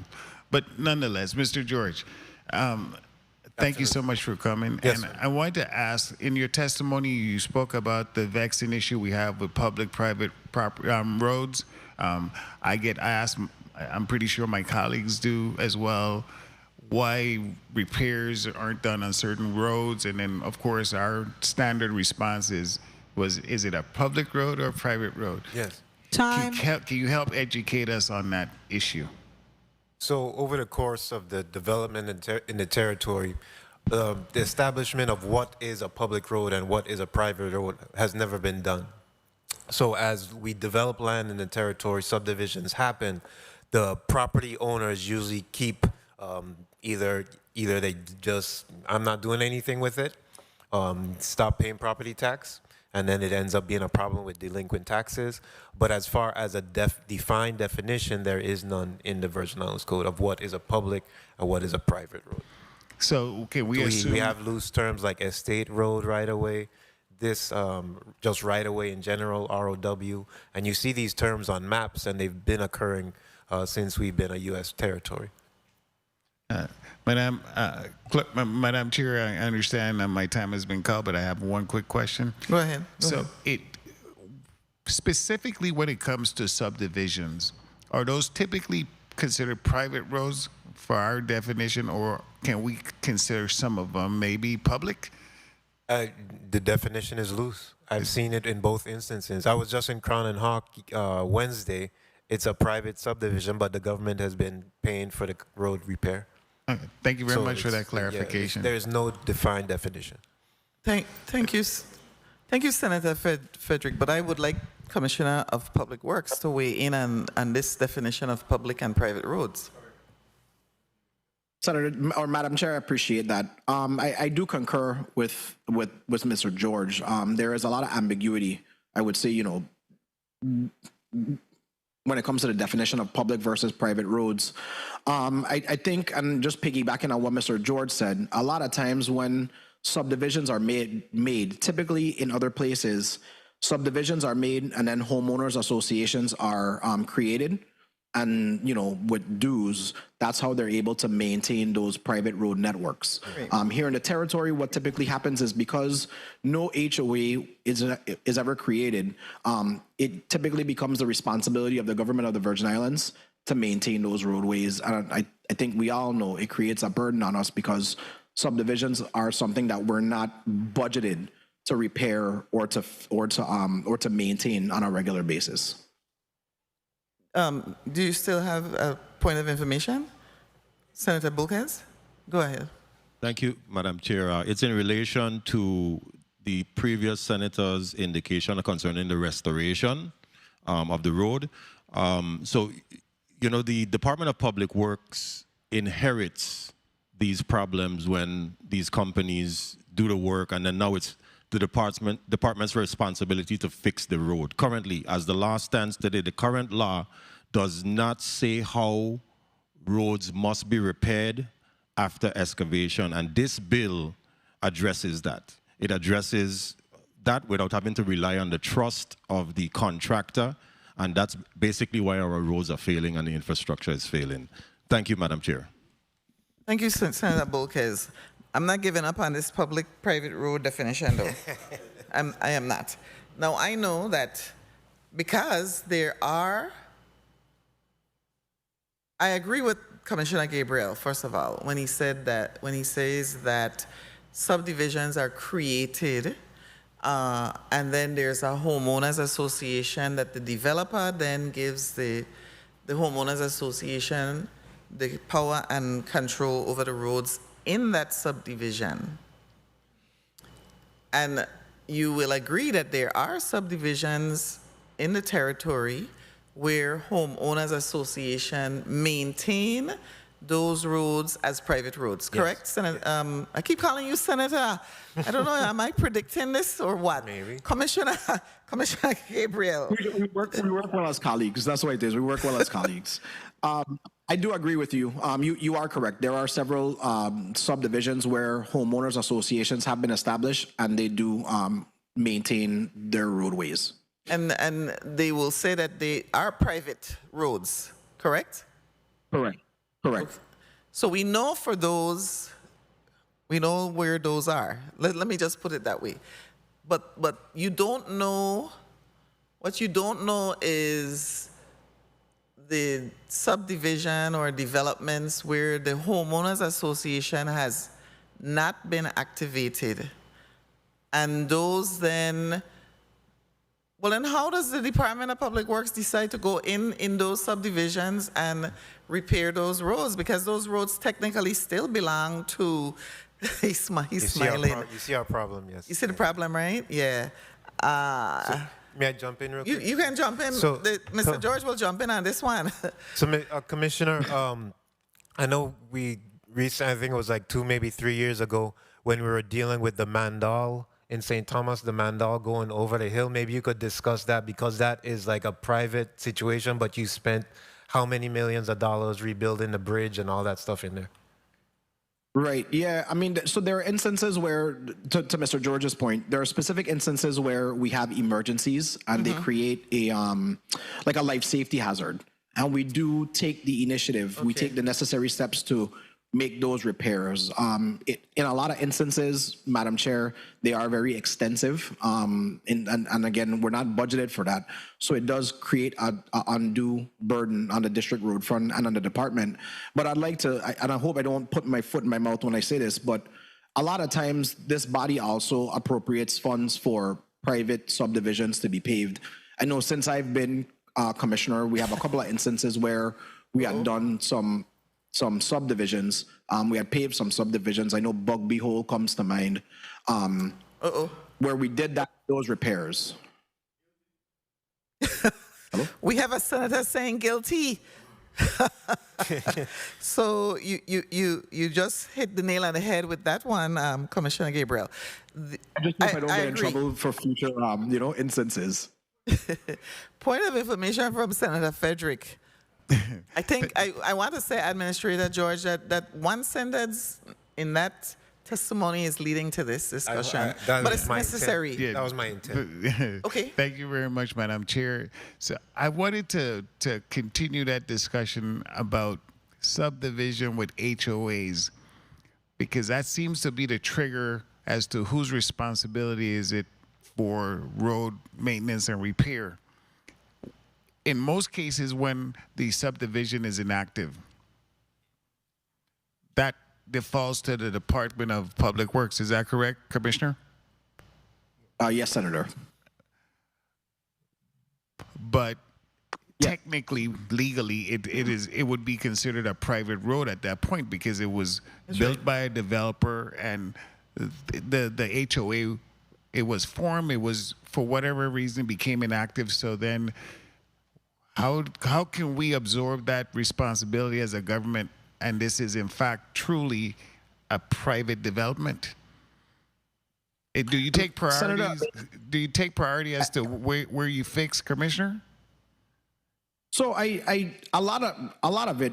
Remember, when the legislature appropriates funds, it's a law.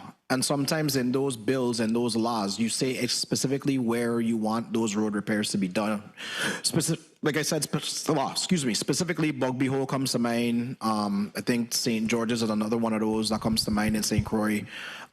So it's that we are expending money that the legislature has given us to fix roads in this area.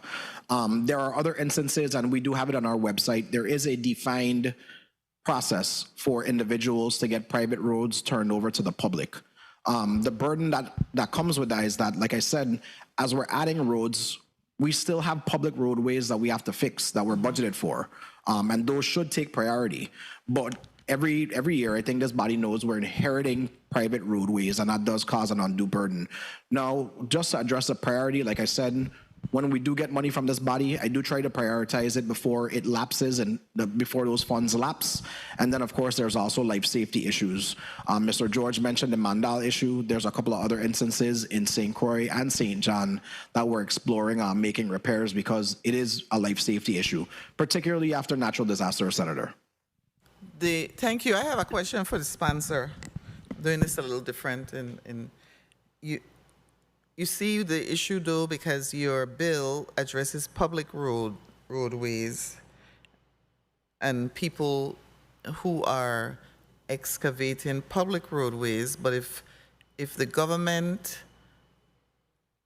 repaired a private road, but it's really now by default a public road, how would we be able to enforce your bill?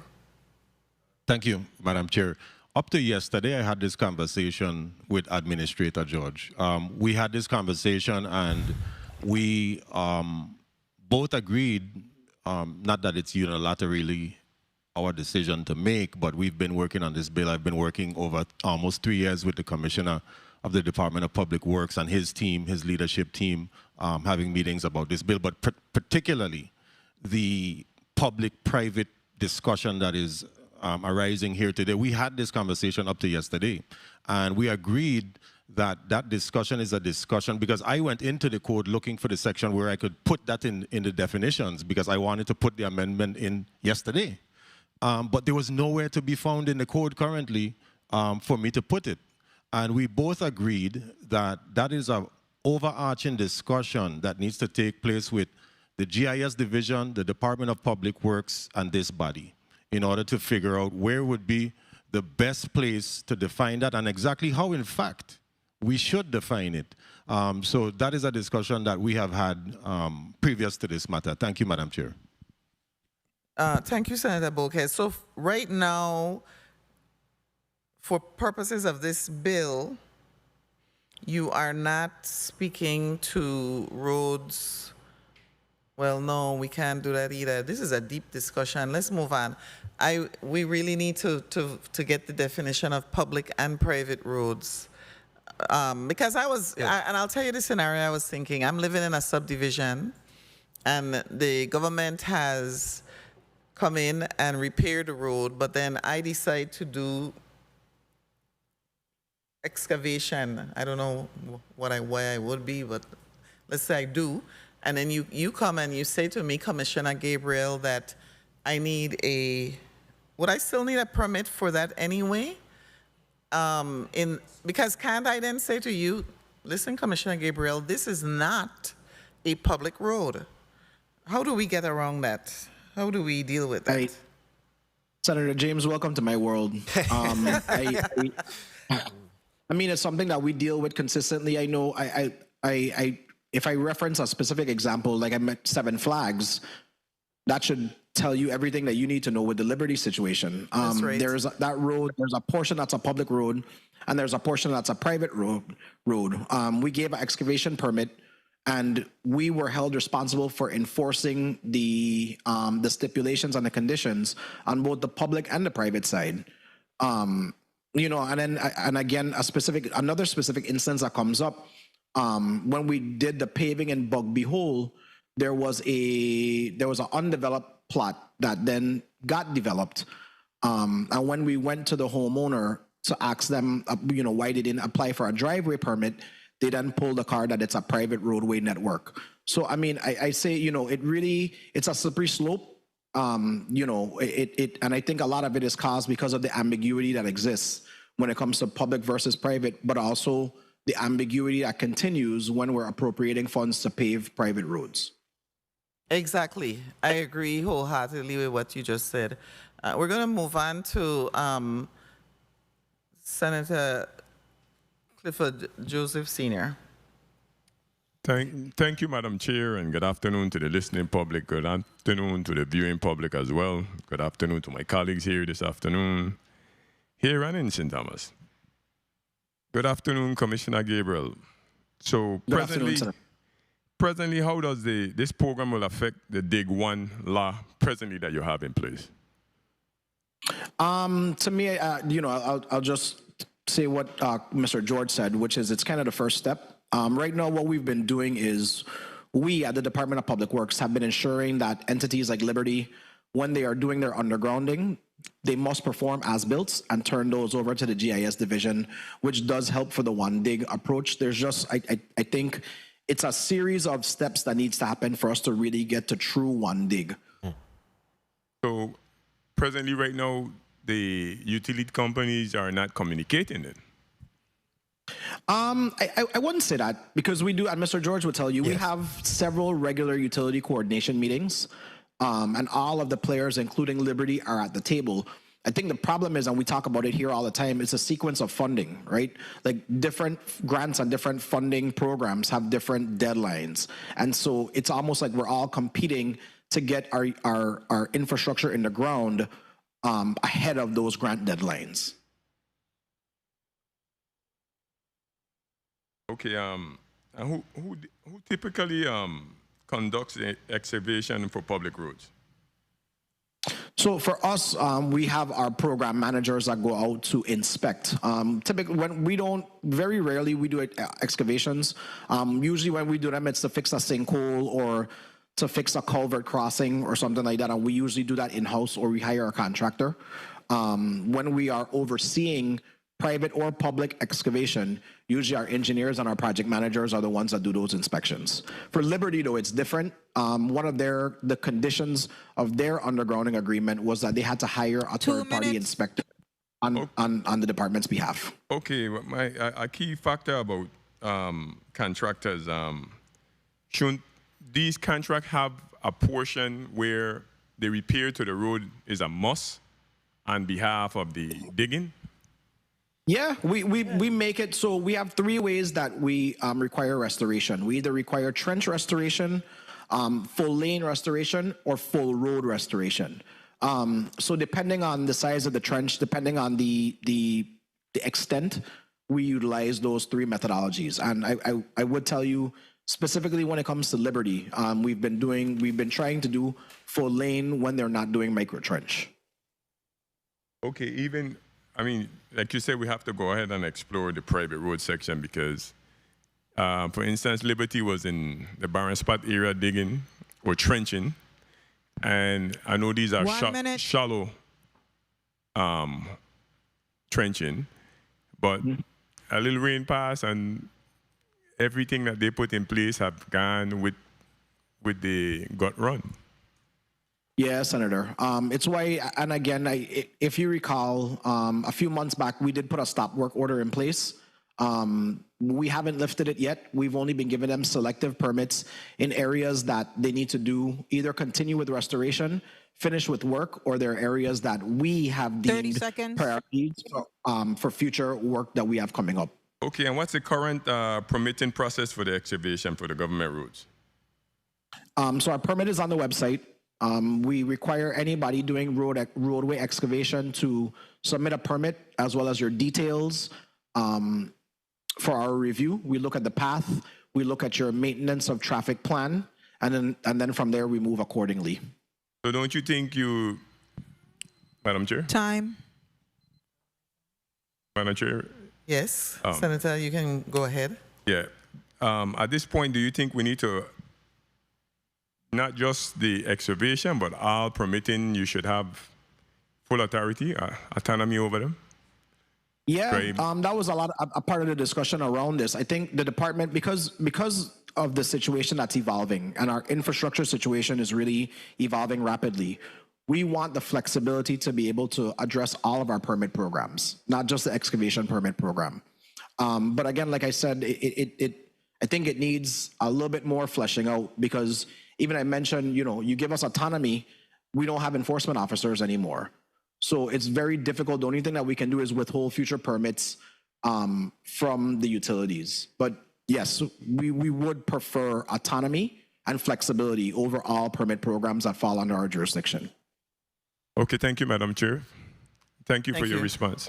Thank you, Senator Joseph. Senator Bolkes? Thank you, Madam Chair. And I wanted to, the previous senator that spoke alluded to the issue where, in my opinion, the Department of Public Works has been operating like a toothless lion because they're not able to enforce, and we're waiting until the damage is done for the department to now step in and say, okay, well, you did this and that, when in fact currently there is no framework for them legally, for them to utilize and enforce in that manner. And you know, I do agree with the previous speaker and the commissioner that this is an overarching discussion to give them autonomy. I'm in favor of that as well. Thank you, Madam Chair. Thank you, Senator Bulkes. Just for my education here, give me examples of other permit programs that you refer to. Sure. Sorry. So we have our advertising device program, our burial plot permit, driveway permits, road excavation permits, and then we have special event permits and rental agreements that we have. The rental agreements, we do have autonomy over those. But again, even like burial plots, advertising devices, we have to come back to this body anytime we change those fees. To change the fees, you said? Correct. I think I'm going to have to bring you back to talk about the advertising device fees for sure. I'm thinking about changing the law on that, but I wanted to ask, so you're saying we maintain control, we being a legislature, over those fees, and we need to give that authority to you? Yes, that would be my preference. Okay. Senator,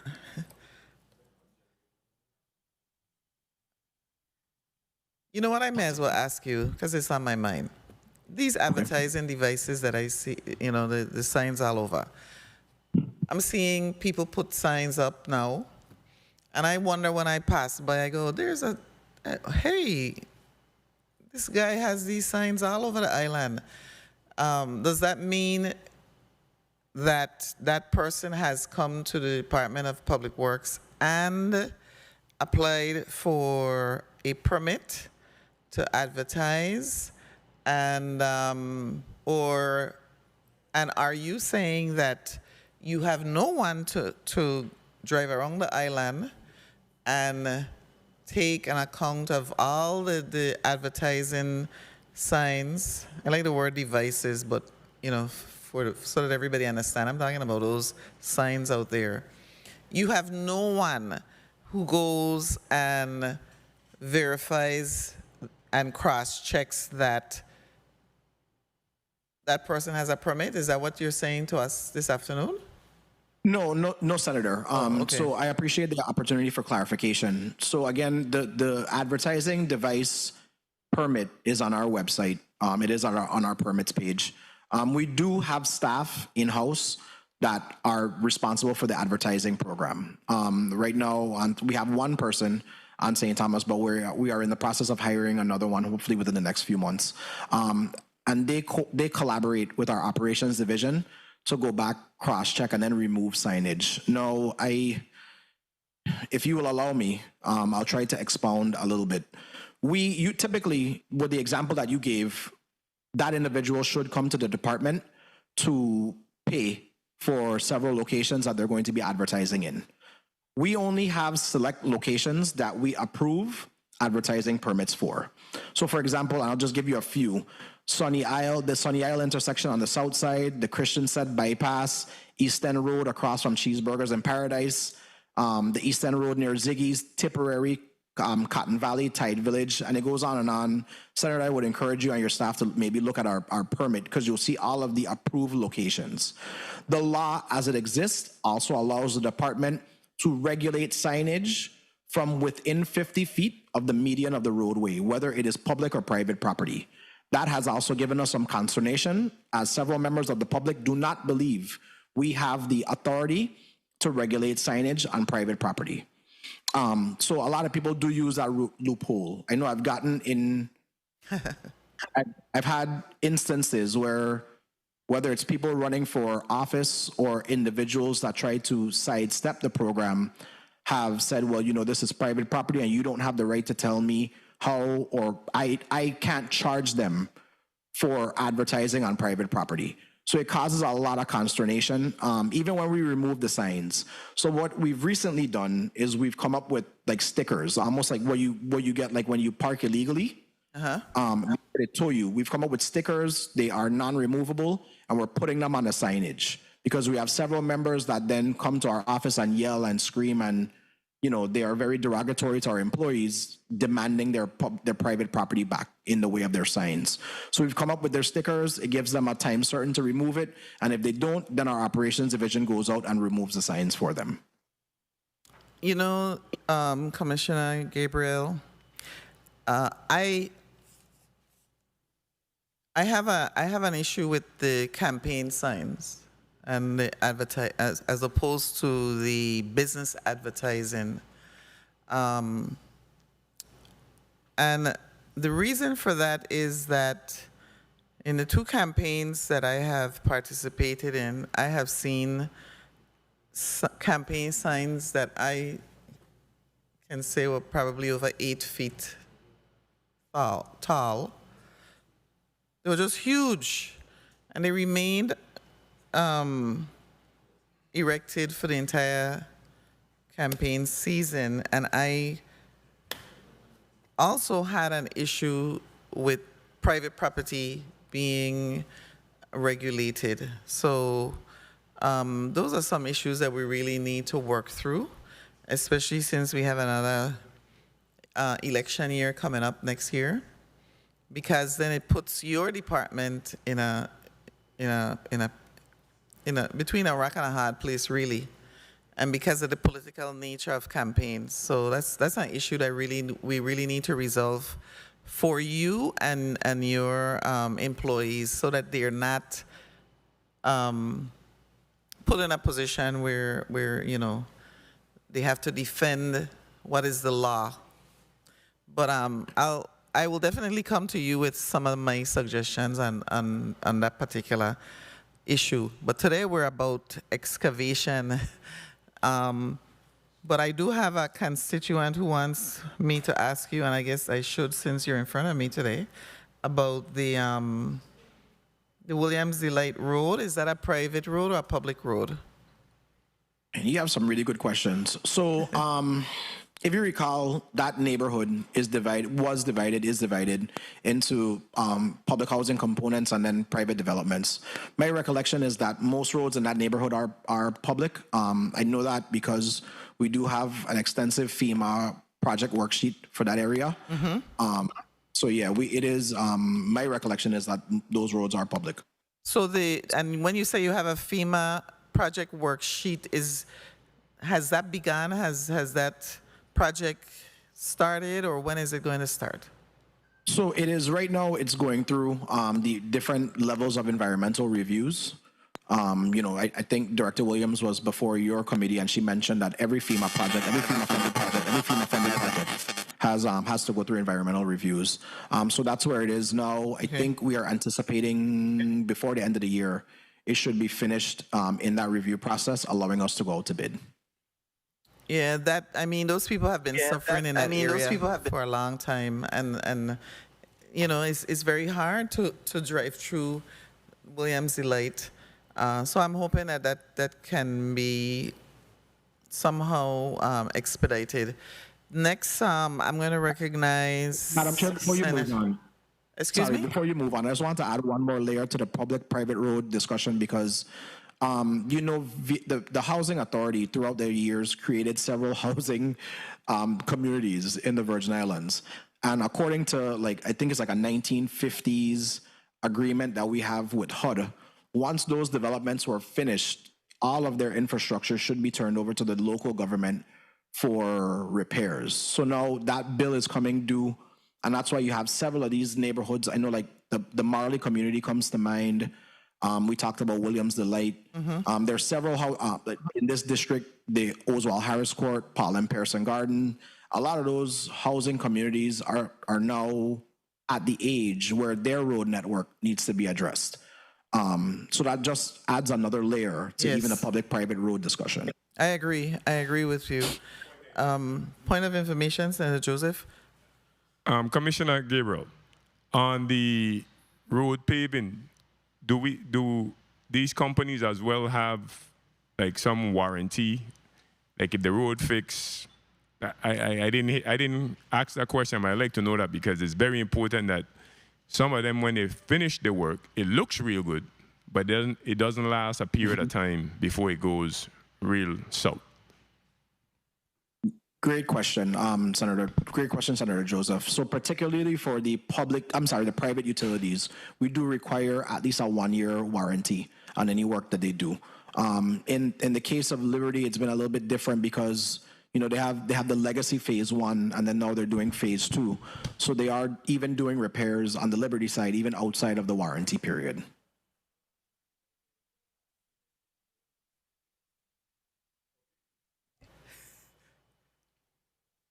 Senator Joseph, go ahead. No, go ahead. Okay, to the same question.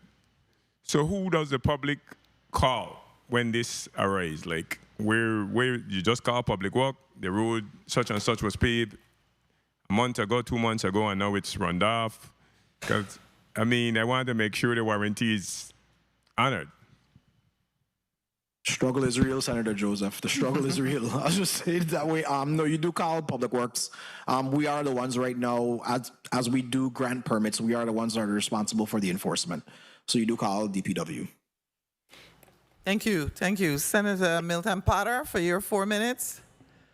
Thank you for your patience.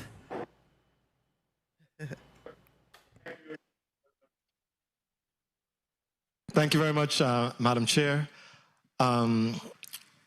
I wanted to, and good afternoon to you, Commissioner Gabriel. Good afternoon, Senator.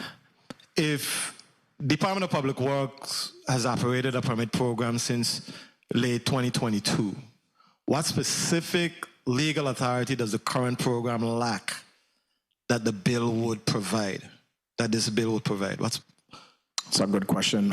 So I from my recollection on my review, it codifies a lot of things that we do, but it also gives us the ability to create a fee structure, which I think is the best thing. It's important. It does right now. We are, like you said, we do it on a case-by-case basis, but this would give us legal authority to do that. Excellent. Thank you for your response. Now, how does the bill interact with the existing Dig 1 statute? So like Mr. George said, I think it is step 1. It gives us the authority to be able to enforce certain provisions, so that then we could turn that information over to Mr. George as the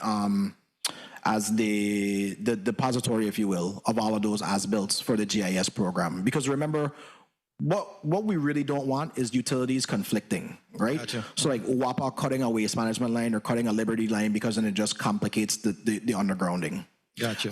Just to add, one of the things that we are also looking at doing, as you know, we're doing utility undergrounding in the horizontal bundles. Mm-hmm. So once that work is done in some of these areas, we are looking at instituting no-dig ordinances, where for X amount of period of time, nobody will be able to do any roadway excavation in those neighborhoods. You have good coordination right now with the various utilities right now, cable and everybody else. So we do for planned projects. I think planned projects we really all have a very good rapport. It's those emergency excavations.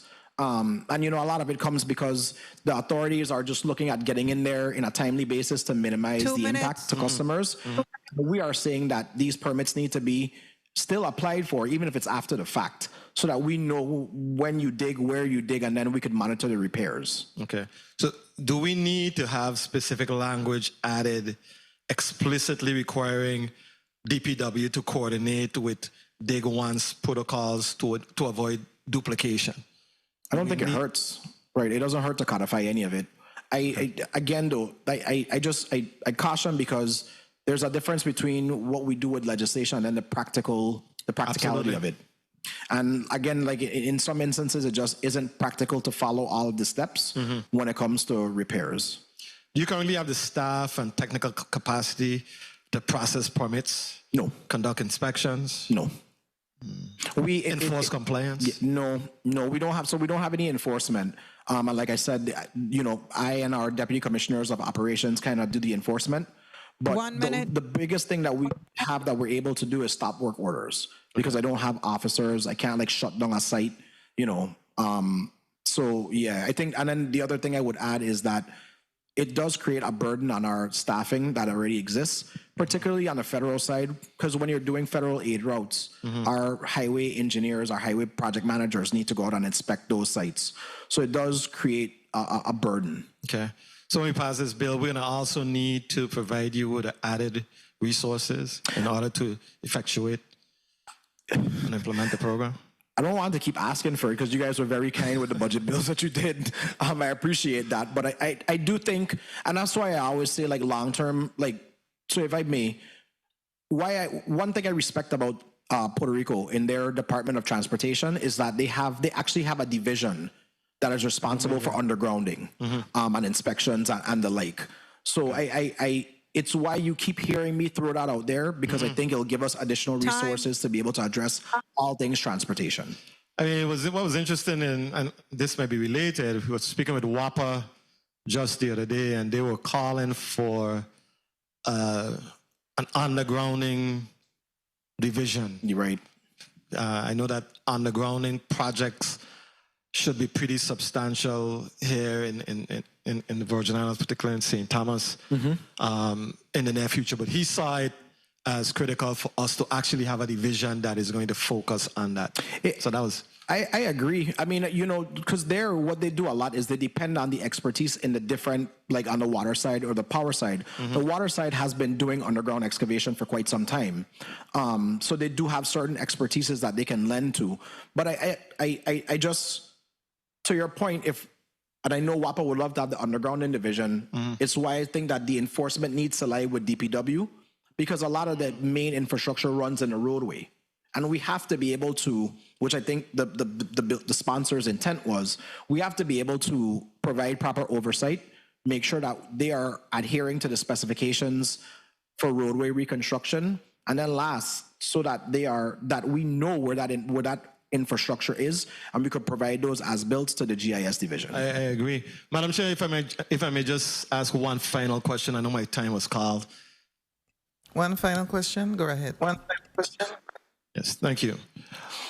Will there be, or should there be, exemptions or reduced fees for government agencies, nonprofits, or emergency work that is time sensitive?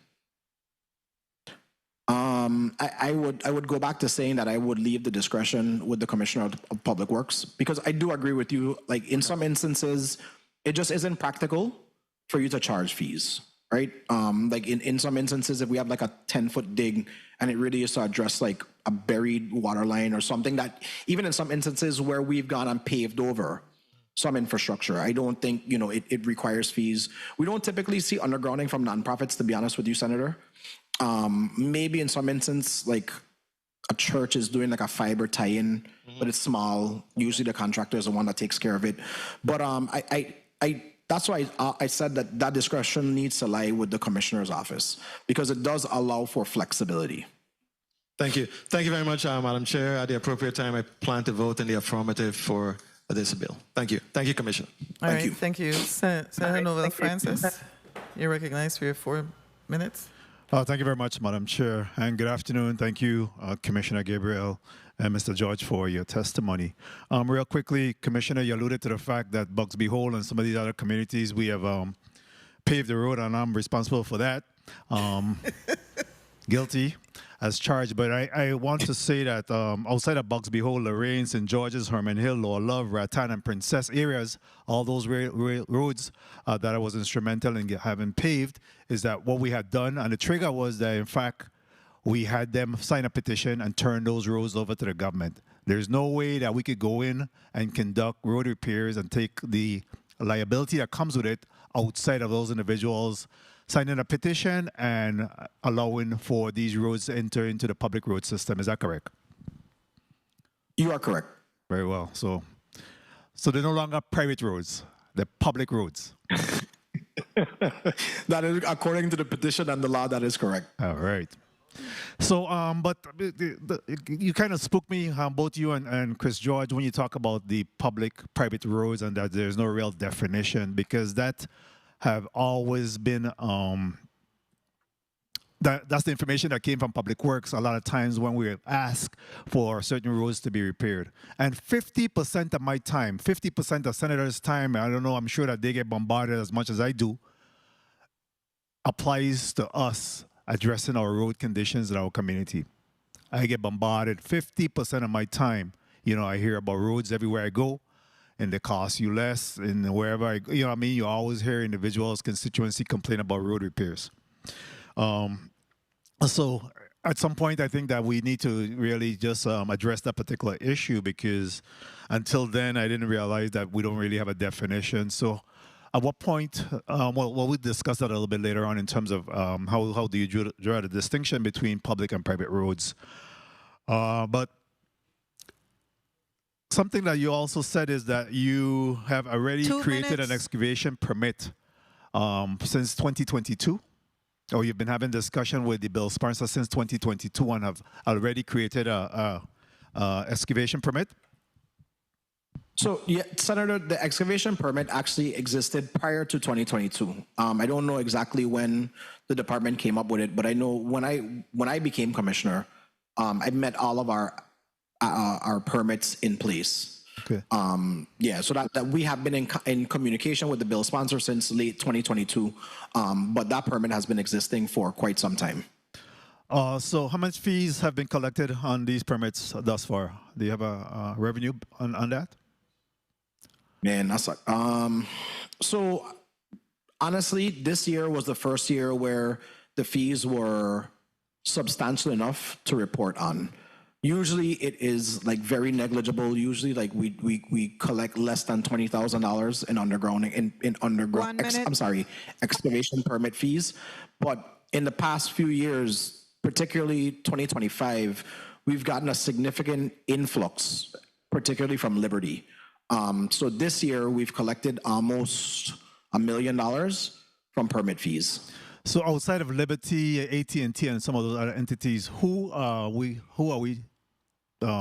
projecting to be able to collect revenues from? So in the undergrounding bundles, all of the utilities will still be required for permit fees. So that's going to be pretty substantial. So WAPA and Waste Management in their, with the general contractor that is selected to do the horizontal bundles, we will be realizing significant excavation permit fees associated with those projects. And real quickly, majority of the road repairs are actually done by WAPA, by DPW. Do you pass on this cost, or is this to the contractor that will be doing the road repair, or you actually exempt or waive the fees for that? Time. So for the public utilities, particularly WAPA is the one in St. Croix is the one where we are the ones that do the repairs for their small emergency excavations. What they have done is they've given us purchase orders so that we could pull asphalt directly from the asphalt companies and do those repairs on their behalf. In the other instances, like Waste Management, when they have usually they have a contractor that does their work, and they will submit permits, and we require them to restore the roadway according to our specifications. If they do it in-house, from time to time, Waste Management does call us to make sure that they are compacting and repaving properly. And then on the private side, we do require them to give proper restoration specifications for review. Okay, and real quickly, Madam Chair, if I may just wrap up with one final question. Yes, you may. In regards to the proper placement of this responsibility, in the absence of having the cease and desist orders, and in absence of having officers to investigate these matters for violation of regulatory compliance, do you believe that DPW is the correct location for us to be issuing this permit for? Do you believe that maybe DLCA or DPNR, because it all goes into the general fund, outside of providing you with all of the additional resources and responsibilities associated therein?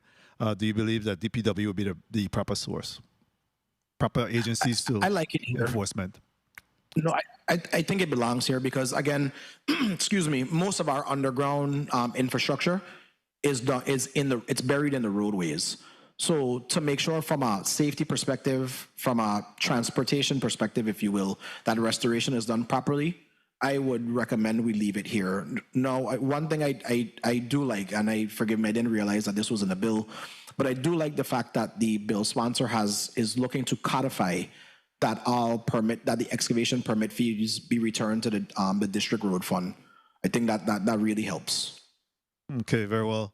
Thank you for that. I guess at some point we need to, because I'm hoping that we can move the legislation to provide the Department of Transportation, and then we'll have to definitely look at an arm to be able to do the regulatory oversight. Thank you very much, Madam Chair, for the time and opportunity. Thank you, Senator Francis. I like that line of questioning that you just posed. I was going to also ask the last question, so I'm going to move on to Senator Angel Bolquez for his 4 minutes. Thank you, Madam Chair and colleagues.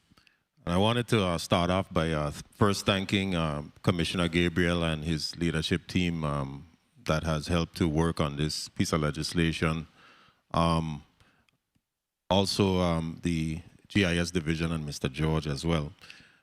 What I wanted to indicate first is Title 20, Virgin Islands Code, Chapter 1, Section 7, is the only indication of private roads and driveways in the code. It speaks to the cutting and grading and constructing of private roads. In no other section concerning public roads exists in that title. So we are now creating that section to address the same cutting and grading and excavation and constructing of public roads in the essence of excavation. And we are now giving the Department of Public Works some teeth to be able to regulate. And I believe we wanted the OMB director here to sort of speak on the capacity of revenue generation, potential capacity of revenue generation for the department, as we know that there is an influx of federal dollars coming to this territory, upwards of $3 billion specifically for excavation. And now this gives the Department of Public Works the capacity and opportunity to capture some of those funds, especially to help fix our failing infrastructure in the sense of our roads. In addition to that, creating that permitting system, which would be considered the first step in that call to dig act, in addition to providing the department with the framework. And I'm really appreciative of the discussion here today pertinent to the public and private roads, but as I indicated earlier, that is an overarching discussion that would require the Lieutenant Governor's Office, their legal counsel, our legal counsel here, in addition to the Department of Public Works. And I'm looking forward to beginning that discussion at the appropriate time, whether that is a subsequent piece of legislation to address it. But I believe, colleagues, that the time is now to act on this piece of legislation. It's not a just come. The Commissioner has mentioned that we have been working on this for quite some time. I really don't have any questions, but more so just the statements that I've been making related to the matter. So I really just want to ask you again, colleagues, for your consideration. I believe that this measure is opportunity to modernize the way that we deal with our infrastructure pertinent to our roads here in the Virgin Islands. And I believe that this will be a win for the Virgin Islands. So I kindly ask you and respectfully ask you for your support on the measure. Thank you, Madam Chair. Thank you, Senator Bolquez. Do I hear a motion?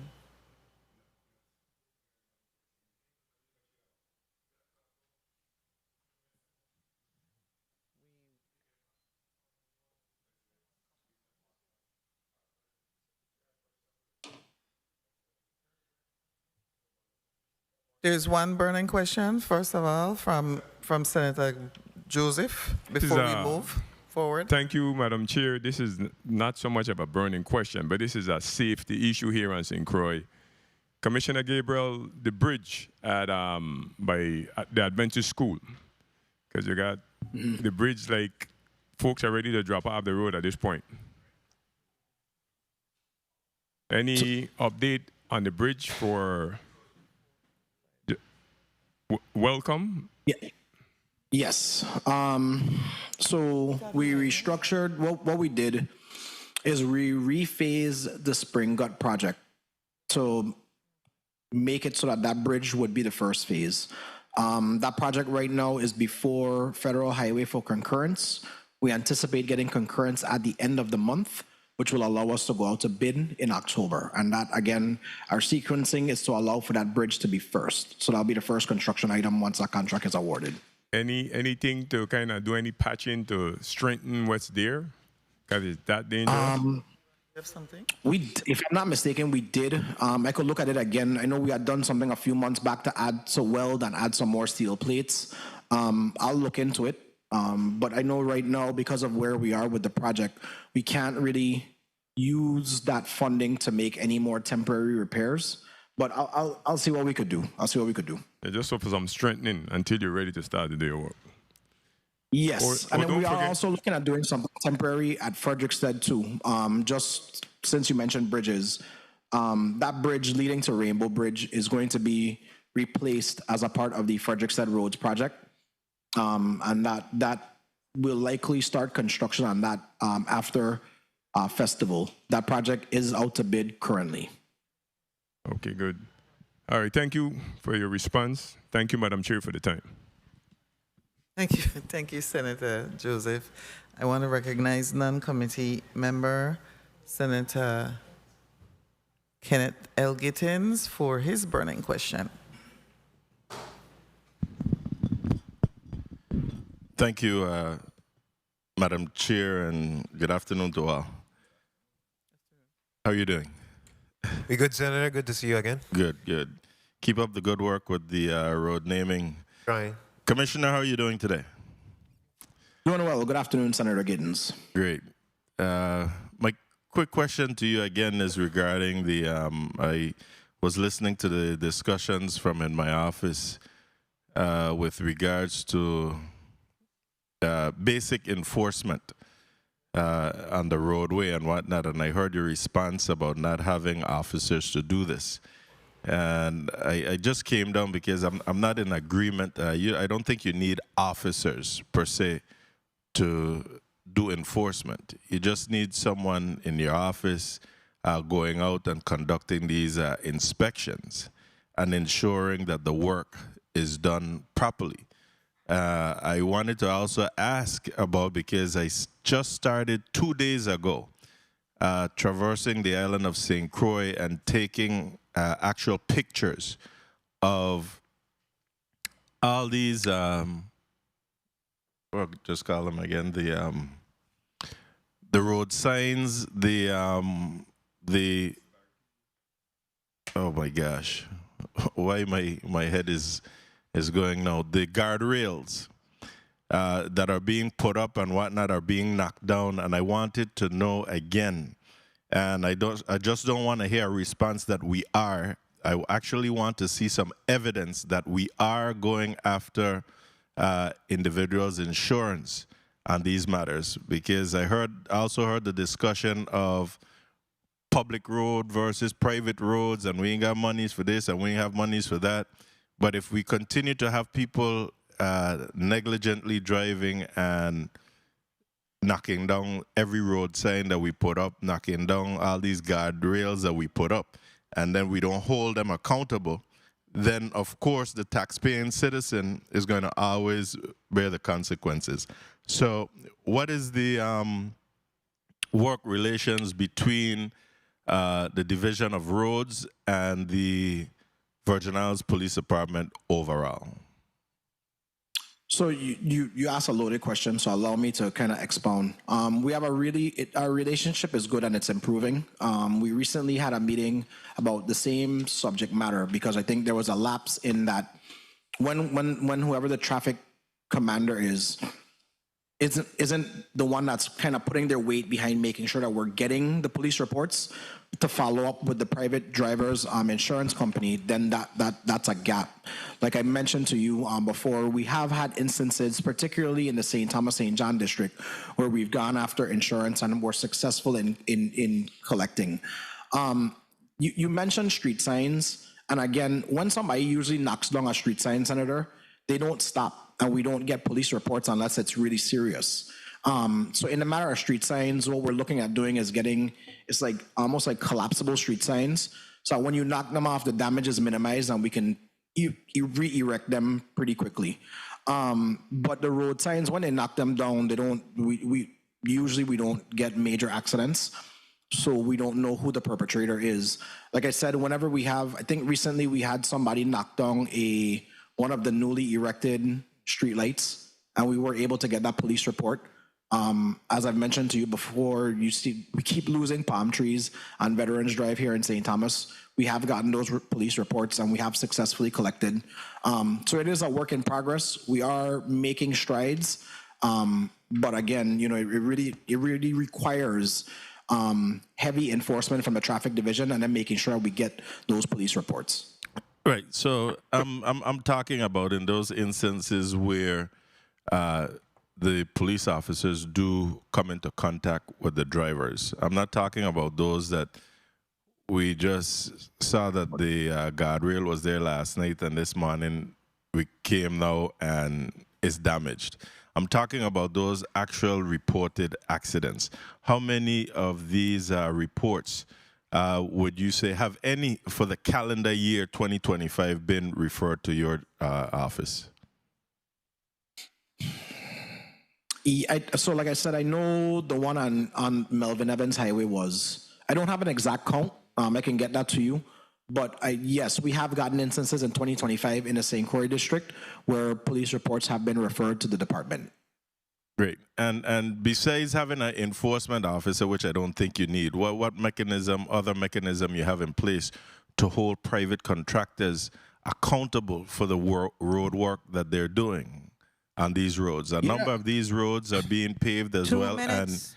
And in 2 weeks, next thing you know, the roads are torn up again, or one rain come and the road is gone. So this tells me that the road work is not quality work.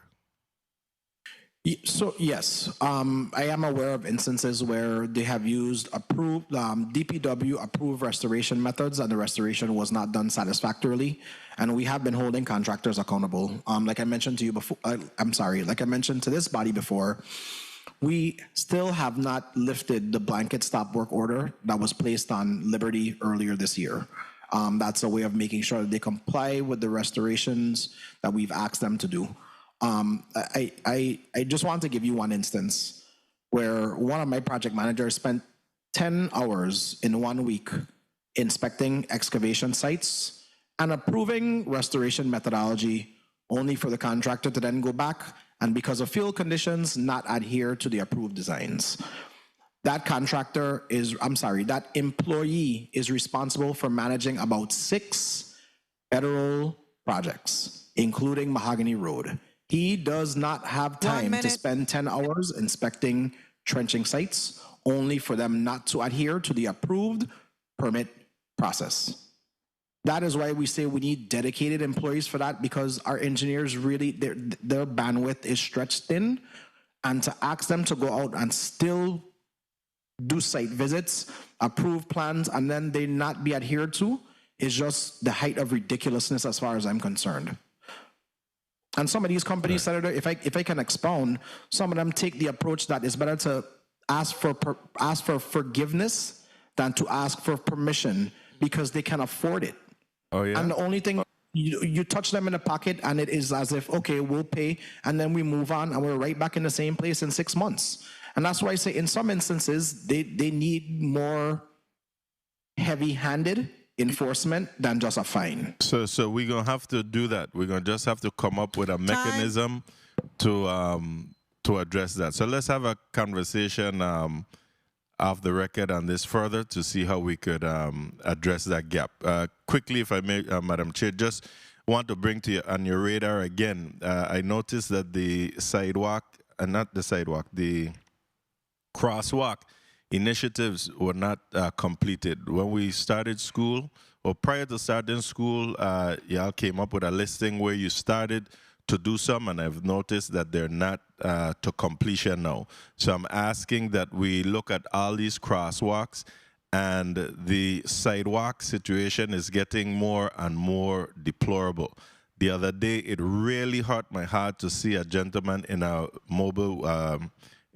motorized wheelchair having to ride in the roadway right here in the Princess area when there's a sidewalk there heading towards 2+2. But he had to actually ride in the road because of the condition of these sidewalks. So I'm asking that we take pay some attention to our sidewalks, especially those with the overgrown bushes and whatnot, where people can't even traverse between residential areas, schools, and even the shopping centers.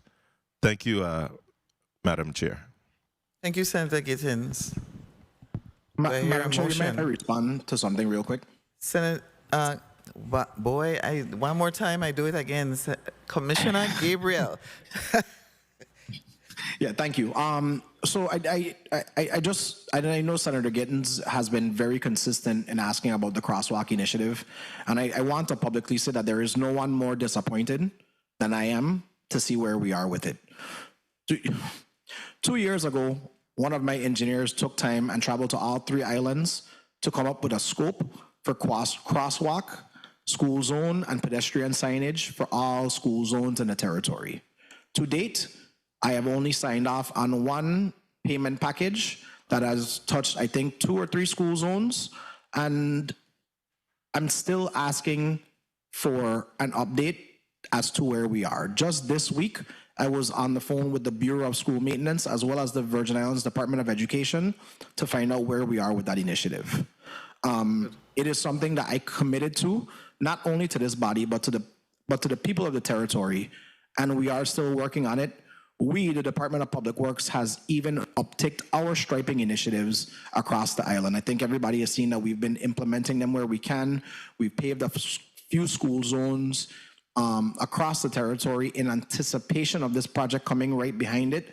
So I'll continue to follow up on it. You and I can always follow up offline, but I do apologize on behalf of both the Department of Public Works and the Department of Education that we haven't been able to get this done to date.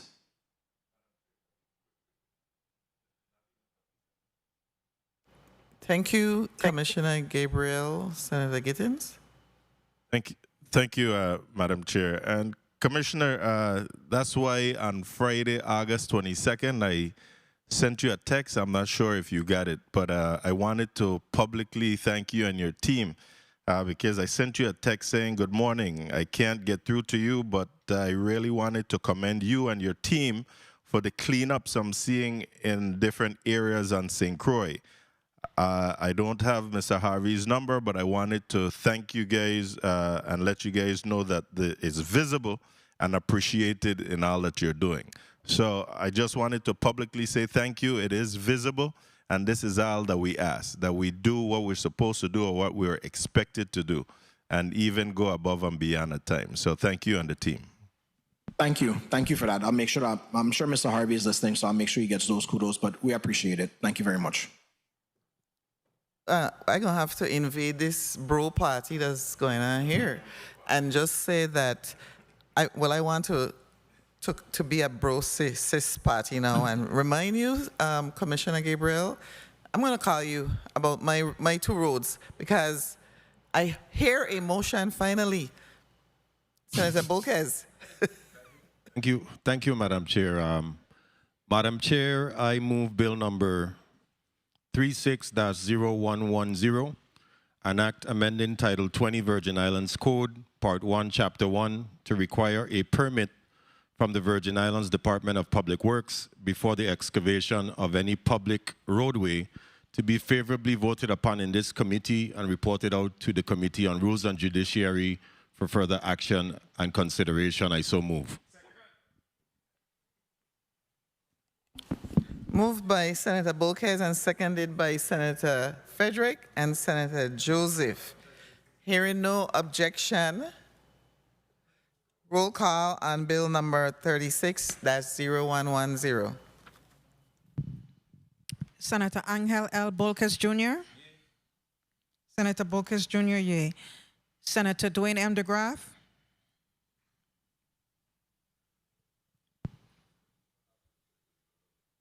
Senator Dwayne M. DeGraff. Senator Dwayne M. DeGraff not voting.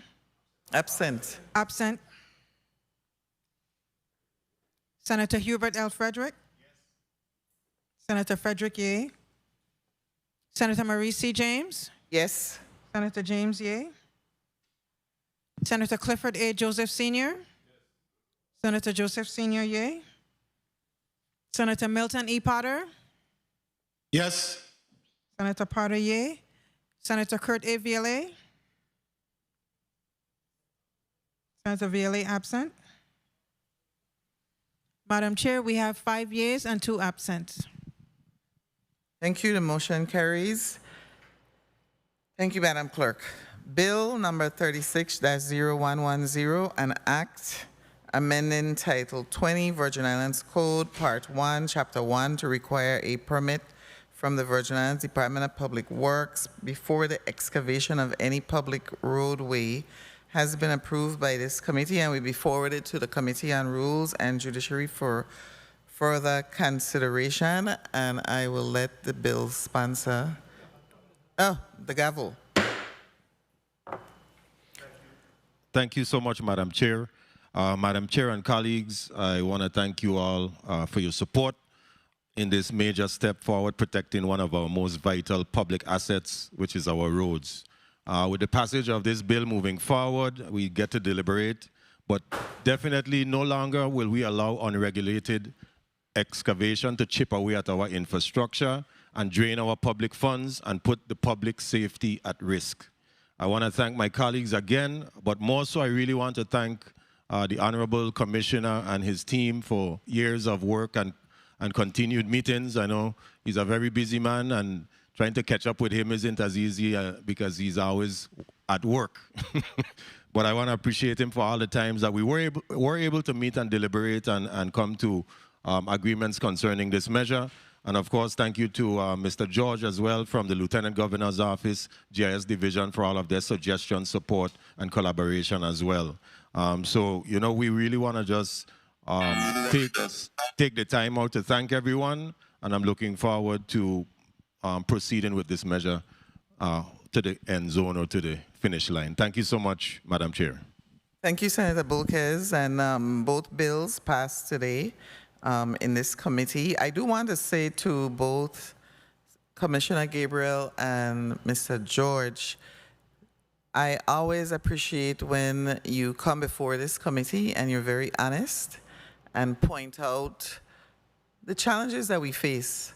A lot of times when senators ask questions, people try to evade, but I have always appreciated Commissioner Gabriel's honesty and transparency, and yours as well. And thank you again for your patience today. The hearing on bill number 36-0110 is now closed, and the committee is in recess for 20 minutes. This is my committee. Hello.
Good afternoon. The Committee on Disaster Recovery, Infrastructure and Planning is back on the record. This afternoon, the committee is going to be speaking with the Office of Disaster Recovery. And I just want to stress to the community that the committee really wants to get regular updates and have discussions on whether the projects are progressing on schedule and within the approved budget. One of the areas that I'm going to focus on a little this afternoon, only because I want to talk about, excuse me, some things that Puerto Rico is doing with labor shortage, which is a small component of what you do, but you did touch a little bit on the technical college in your testimony. And also, only because you have been tasked with the Envision Tomorrow program, we want to again be updated on how that is going, if there are any hitches, what can be done, what challenges. So this afternoon, we have with us the Office of Disaster Recovery, and I'm going to start by having everyone put their name and title on the record. Thank you. Go ahead. All right. Good afternoon. Adrienne Williams Octolin, Director, Office of Disaster Recovery. Good afternoon. Artra Watlinson Francis, Deputy Director of Finance and Compliance for the Office of Disaster Recovery. Good afternoon. Jamila Haynes, Chief Program Officer. Good afternoon. Tawana Nicholas, Assistant Executive Delivery Manager for the Super PMO at the Office of Disaster Recovery. Thank you. We're going to begin with the Director, with your testimony, Director Williams Octolin. Thank you. Good morning, good afternoon, Honorable Senator Maurice James, Chairwoman of the 36th Legislature's Committee on Disaster Recovery, Infrastructure and Planning, distinguished members of the committee, fellow testifiers, and the listening and viewing audience. I'm Adrienne L. Williams Octolin, Director of the Virgin Islands Office of Disaster Recovery, and I'm accompanied by Artra Watlinton Francis, Deputy Director of Finance and Compliance, Jamila Haynes, Chief Program Officer, and Tawana Nicholas, Assistant Executive Delivery Manager. It is my pleasure to present an update on the status of the disaster recovery initiatives in the U.S. Virgin Islands. Since its establishment in February of 2019, ODR has not lost sight of its mission to build a resilient Virgin Islands. All actions and focus have been put on getting the funds, and spending them correctly. In 2019, it was expected that the recovery would cost $8 billion. However, with hard work and the support of our stakeholders, the ODR has successfully increased the funding available to the territory from $8 billion to $23.9 billion. This additional $16 billion will facilitate the reconstruction of our schools, hospitals, housing, roads, and infrastructure to industry standards, making our islands more resilient. It is important to reiterate that these disaster recovery funds are not sitting in a bank account. Funds are drawn down as work is completed. To date, $4.1 billion of these funds have been expended, which is half of the original expected obligation of $8 billion. Senators, ODR can now check the box for get the funds. As the territory is positioned and ready to execute the next phase of the recovery, the focus now is on accelerating the expenditure of funds. However, we recognize that a different approach to completing the territory's recovery portfolio was necessary. In order to maintain the lower cost share agreed upon with FEMA in February 2024, the territory must complete all fixed cost projects by 2035. This need gave birth to the Rebuild USVI initiative. Rebuild USVI calls for the bundling of projects and the establishment of a super project management office to dedicate focus to larger, more complex projects. Understanding our capacity challenges, ODR solicited and executed a contract for staff augmentation with Jacob Solutions, Inc. Additionally, we needed to attract contractors with proven strategies for addressing workforce housing, supply chain, and labor shortages, as well as the capacity to bond multi-million-dollar projects. To achieve this, we met with top engineering, procurement, and construction contractors in New York, Washington, D.C., and Chicago to explore potential partnerships. Although we encountered interest, it became clear that the current recovery structure needed improvement. Contractors were looking for streamlined processes, clear decision-making channels, timely payments, and shared risk procurement models. The project acquisition strategies chosen to execute this can't-fail program focuses on packaging similar scopes of work into project bundles, coupled with using one of two delivery methods: progressive design build and construction manager at risk.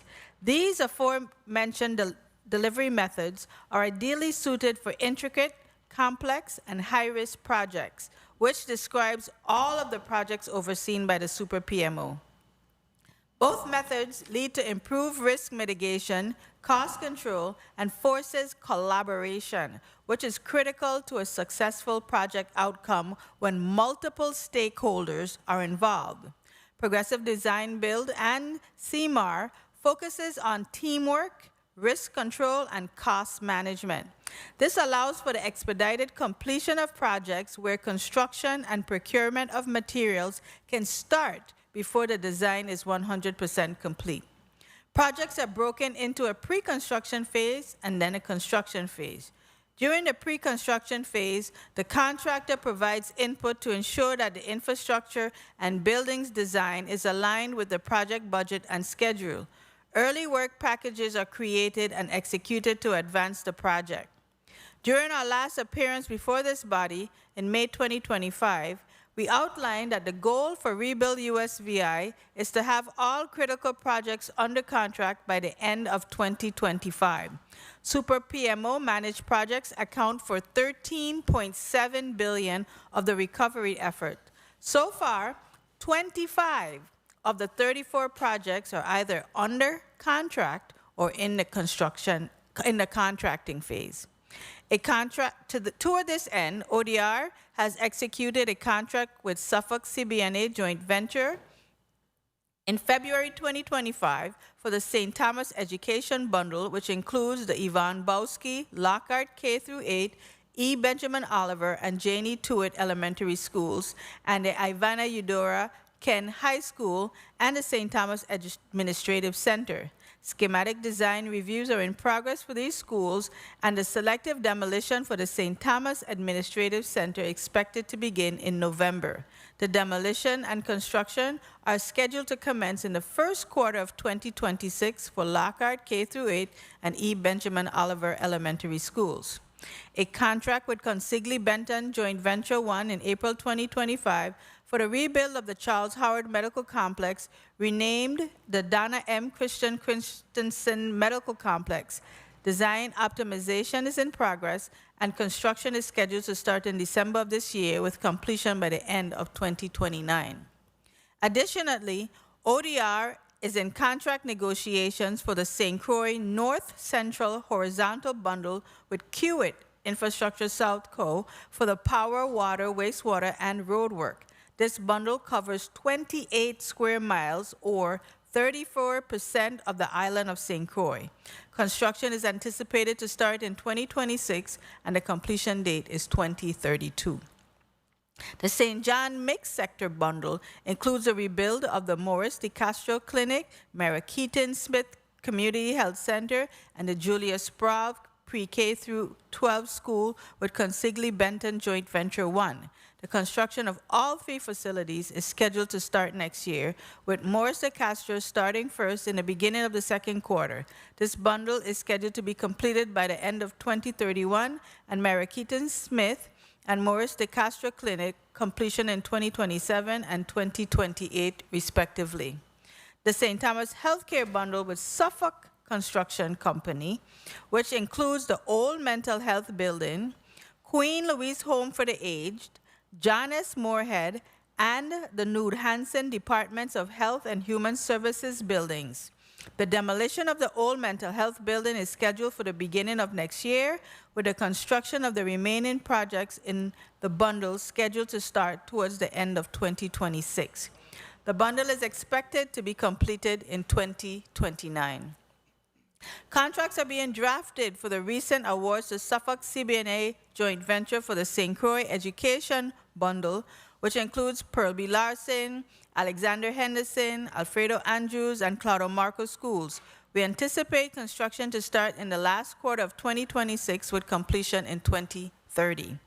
The Governor Wang Francisco Luis Hospital and Medical Center and the Roy L. Schneider Hospital at Schneider Regional Medical Center has been awarded to Clark MCN USVI, a joint venture. The contract is currently being drafted. We anticipate demolition of JFL to start in the beginning of 2026, followed by its rebuild and completion by the end of 2030. RLS construction is expected to start in the beginning of 2027, followed by the demolition of the existing hospital and the completion of the project in 2032. Bid evaluations are in progress for the St. Thomas East Horizontal Bundle. Similar to the scope for the St. Croix Horizontal Bundle, it includes power, water, wastewater, and road work. This bundle covers 17 square miles or 55% of the island of St. Thomas. We anticipate a project duration of 6 years with completion in 2032.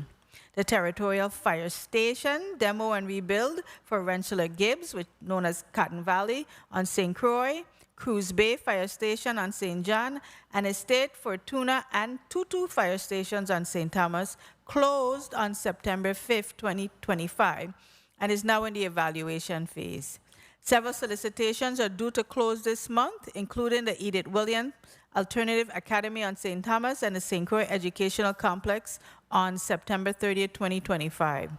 The prudent replacement of power generation at WAPA's Richmond Power Plant on St. Croix and the Randolph Harley Power Plant on St. Thomas, September 24th, 2025.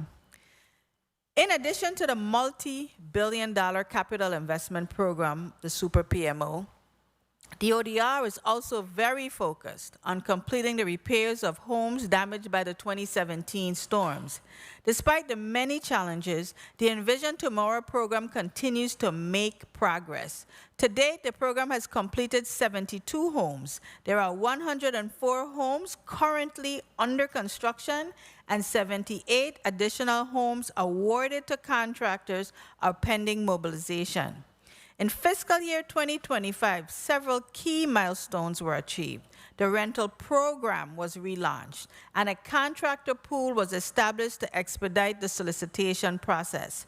Additionally, the program held applicant information sessions to assist with documentation requirements, helping to move applications into the solicitation phase. 3 solicitations were published just this period, one for the homeowner program containing 40 homes and 2 for the rental program totaling 24 homes. The program continues to face several challenges that are inherent when navigating the construction of 100 homes simultaneously. These challenges impact timelines and program effectiveness. Many homes require unique, tailored solutions to address issues resulting from years of deferred maintenance and poor workmanship, which complicates and delays the construction progress. Securing permits from the Department of Planning and Natural Resources can be time-consuming, further delaying mobilization. In addition, relocating applicants and preparing homes for construction requires significant coordination and resources. Delays in completing required environmental reviews also slow progress. Contractor capacity is extremely challenging, and the availability of resources and materials creates additional hurdles in keeping projects on schedule. But despite these obstacles, the program remains committed to advancing recovery efforts and delivering safe, sanitary, and resilient housing to impacted residents. The program follows a structured process to assist eligible applicants in rebuilding and repairing their homes. It begins with the intake and eligibility review, where applicants' income and program requirements are assessed. Once eligibility is confirmed, a damage inspection and an environmental assessment are conducted to determine the necessary repairs and ensure compliance with housing regulations. Homes are grouped into bid solicitations, and contracts are awarded to those meeting procurement standards. Before construction begins, site readiness activities are completed, which may involve relocating applicants and securing permits.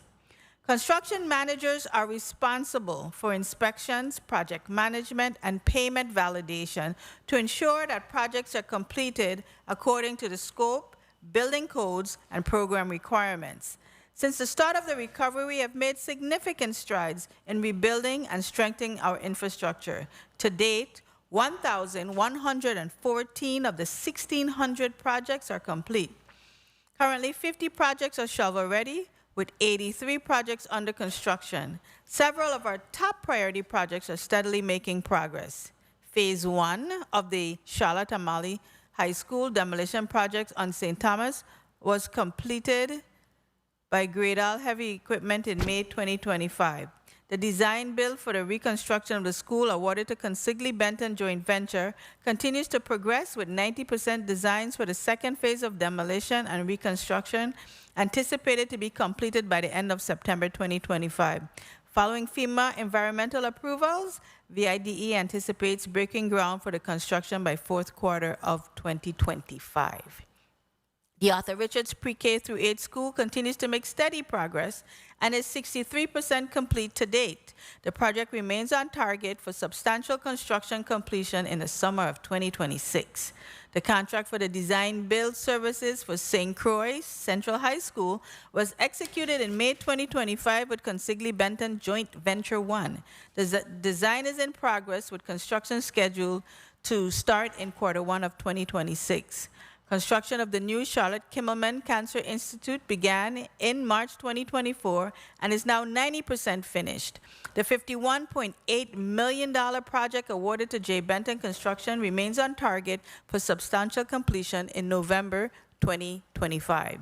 Reconstruction projects for Head Start facilities in Bolongo Bay, Lindbergh Bay, and Netta Mitchell on St. Thomas, as well as Anna's Hope and Concordia on St. Croix, are moving forward toward completion. These projects are projected to be substantially complete by October 2025, apart from Bolongo Bay, which is projected for January 2026. Looking ahead, several WAPA projects are expected to advance. 3 undergrounding projects move through the design and solicitation phases, 2 on St. Croix and 1 on St. Thomas. Of these, construction has commenced on Queen Mary, which is feeder B, Hannah's Rest, feeder 8B on St. Croix, and feeder 5A, portions of Charlotte Amalie on St. Thomas. All 3 projects are currently 65% complete. Additionally, we are in the process of finalizing contract negotiations for feeder 1A, that's Queen Street on St. Croix, and feeder 9A, the Lindbergh Bay area on St. Thomas. We also anticipate breaking ground on St. John with feeder 9E and soliciting feeder 8E in 2026. WAPA continues to move forward with its plan to use composite poles for the remaining above-ground installations that cannot be undergrounded. Currently, contractor Hogland VI has installed a total of 8,926 poles. That's 44,303 on St. Croix, 2,912 on St. Thomas, and 1,711 on St. John. The goal is to complete the installation of approximately 10,000 poles across the territory by the end of 2026. Recovery projects continue to play a key role in providing necessary revenue to the territory's economy. ODR tracks the realization of gross receipt taxes on its projects as a vital aspect of revenue generation. Over $441 million in expenditures, resulting in $22 million in GRT, was projected in FY 2025. To date, we are tracking favorably to meet our projections. In conjunction with the Office of Management and Budget, ODR anticipates that $643.5 million will be spent on disaster recovery projects in fiscal year 2026. This will result in $139.2 million in revenue, $78.5 million in gross receipts, $48.97 million in withholding, and $11.6 million in excise taxes. Honorable Senators, as we advance our mission to increase federal funding expenditures to restore and rebuild our territory expeditiously, we continue to face shifts in market conditions that have introduced a series of new challenges requiring our attention and resources. The well-documented issues of rising construction costs, limited pool of project laborers and professional support staff, a lack of workforce housing, and supply chain constraints remain more pronounced than ever. Changes in federal policies have led to prolonged review and approval processes. Simultaneously, the stark reality of the impacts of new tariffs and resource scarcity threatens to further elevate construction costs. Even with these challenges, ODR will keep working on strategies to overcome the tough obstacles ahead. We'll continue to build partnerships with housing providers and contractors, support efforts to establish a technical college that trains new workers to aid the recovery, and push for H-1B visa waivers to expand the workforce.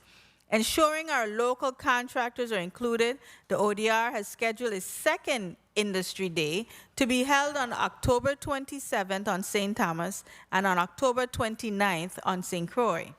This event will share information and facilitate engagement for potential subcontractors and suppliers to become aware of all available opportunities related to the reconstruction efforts.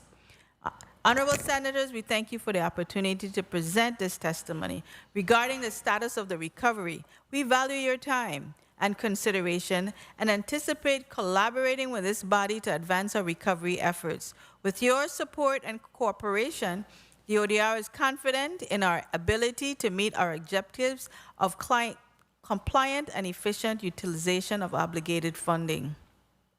I also wish to express my gratitude to Team ODR, the 2025 St. Croix Battle of the Agency champions, and overall hard-working team for their unwavering dedication and pursuit of the vision of building a resilient Virgin Islands. My team and I remain available to address any questions you may have. Thank you. Thank you. Thank you, Director Actilene Williams. All I will say about the Battle of the Agencies is that I am in pain up to now because I decided to get on a saddle. You did too? Well, they said they wanted a James in the saddle. And so I said, okay, I will. And, you know, I'm still in pain though. And we lost, but I tried. So congratulations to you. That's really good news. Today, I want to say to my colleagues that we have a hard stop at 4 p.m. But it's a few of us left are holding out on Friday afternoon. I want to thank you and your team, Director Williams Actilene, for your patience. We had bills this morning that had to be disposed of. So I want to thank you for that. I have so many questions myself, to be honest, that even if it was just us, we would go until 4. But I'm going to give my colleagues some time to ask questions also.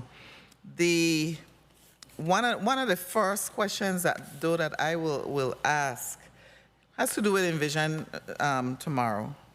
And it really has to do with finding how are you going to continue, and this is the same question I had for Mr. Biggs with VI Slice. Isn't the money going, and he told us the money is going to run out with his program. Is your money, the money that's designated for Envision tomorrow, is that at some point going to be depleted? Are there deadlines that people should know? Because I see you're still, in your testimony, you said you're still accepting applications or going through the process. Senator, we are currently reviewing all the applications that we have, that the application pool is now closed. And there is a set amount, and once that amount has been depleted, then of course we will not be able to assist anyone else. But based on the applications that we have right now, we fully believe that we will expend the funding that's available. And on that note, will everyone be able to be served with the pool you have now? Because I know you said you said the money is going to run out, but there isn't like a average amount that you spend per home, correct? It's based on the needs or the renovations that are needed. That's correct. We could look at the average cost of what our home repairs are, but of course, it depends on the size of the home, the type of damage, of course, that will dictate. We do have a cap of $400,000 for each home that we have to adhere to unless, there's some kind of special circumstance. But the funding that we have right now, we have a second round 2, and round 2 are those applicants that have had higher incomes. So we were doing the lower income families first, and then after that, whatever funding is available, then we will be assisting round 2. Okay, I didn't understand the sentence that said the rental program was relaunched. I'm not familiar with that. So prior to the Office of Disaster taking over the rental program, because there's the homeowner program where the homeowner we fix the homeowner's primary residence, and then there's the rental rehabilitation and reconstruction program that facilitates the repairs to rental properties. For landlords? For landlords. Okay. And that was paused, and we, after we wanted to make sure that we got the homeowner program, and when we took the program over, our efforts were made to relaunch the landlord program, and we have bids in now that we're going to execute the first set of contracts to start repairing rental properties. Oh, okay, that's good to know. Okay, I'm going to start a 4-minute round with Senator Angel L. Bolquez Jr. You have 4 minutes. Thank you, Madam Chair. Good afternoon, Madam Chair. Good afternoon, colleagues. Good afternoon to the listening and viewing audience. Good afternoon, Central staff, and good afternoon to the leadership team from the Office of Disaster Recovery. Afternoon. Thank you. My questions are going to be related to the island of St. John. We know that St. John has already been historically known for logistical challenges. They incur additional costs for delays or even shipping, barge transportation, supply chain gaps, even workforce housing limitations. That's why people have to come over all the time to do a lot of this work that we're talking about. And I'm curious to know how the sequencing of these construction projects will be coordinated, because St. John has a mixed sector bundle, and you have the Castro Clinic, Myra Keaton Smith Clinic, Julius E. Sprouse School, but in addition to that, you still have the fire station, and you still have the police station, which needs to be hardened, and I've taken tours in there, and they're in some deplorable conditions in that police station as well. So I'm curious to know, what is the sequencing, what is the strategy concerning the fact that there are logistical challenges, and of course the limitations thereof, on how we're going to build out these projects for the island of St. John. Sure, Senator. Thank you for the question. When we look at St. John, we had to make some decisions on whether or not how we would put the bundles together so that we can get activity going on in all of the areas. And we have the Sprouse School, of course, that will be moving at the same time. The fire stations are bundled with St. Thomas projects, but all of them would have their own project schedule so that we can see activity going on simultaneously. We also are working with the fire station on St. John, requires some approval from FEMA for the hazard mitigation program that we hope is imminent. We've been asking and inquiring on all levels so that we can bring some relief. The design work has been ongoing, so we can move into the construction phase and get that building repaired. I'm looking forward to that, and anything we can do to try to assist, whether it's a letter of recommendation or support, to speed up these permits? Because we know sometimes these permits take some time. And I'm curious to know what the permitting process or status, not that I believe it's more important than healthcare, because we do need the clinics, but we know that the school is also part of that bundle. What is the status of the permits surrounding the school and the 2 clinics currently? So all of the school, we have the environmental assessment that has to be done by FEMA, and all of the schools are subject to that approval. We have a strategy that outlines a 90-day process. 1 minute. We're approaching the end of that process so that FEMA can do the approvals. Once we have that, then all of the schools will be able to move forward and the permitting will not be challenging. Okay, very well. Before my time expires, I want to switch over to the Envision program. We know that 104 homes are currently under construction based on your testimony. What is the completion for those 104? Is there a hard date or just a particular month or months that we need to look forward to these 104 homes being completed? So there are those 104 homes, Senator, they were contracted at different times, so they all have different construction completion dates. So our construction managers track the schedule that's provided by the contractor to ensure that they adhere to that as best as possible for those homes to be completed. Time. And Madam Chair, if I may have, thank you so much, Madam Chair. And last question, what is the attrition rate for applicants in the Envision Tomorrow program? What I'm trying to ask is how many begin the process but then drop out due to some documentation or eligibility issue? Because I'm trying to figure out, is the demand really there? You know, because I know there is a process, and if you do not meet all the requirements, you're not approved. Are you getting, what was the attrition rate? What are we looking at? Sure, Senator. When we have a mission right now that I really want to assess the interest of all of the remaining applicants because they have been waiting for a while. And when we send letters out, I would say that at least 85% are still interested. Unfortunately, some have passed away. Some have already fixed their home because they can't wait for the program anymore. But the majority, I would say the overwhelming majority of applicants are still waiting. Very well. Thank you so much for the responses and all that you do. And thank you for the time, Madam Chair. Thank you, Senator Bolkes. I want to follow up on that last question. That's a very important question because of your responses to it shows that, well, 2 things you said, which was people die, and some people go ahead and do it themselves. And I know that it didn't start with you, you know? How many have you completed since you took over this particular program? Do you have that number? What's that? And, because it's only been, what, 2 years? No.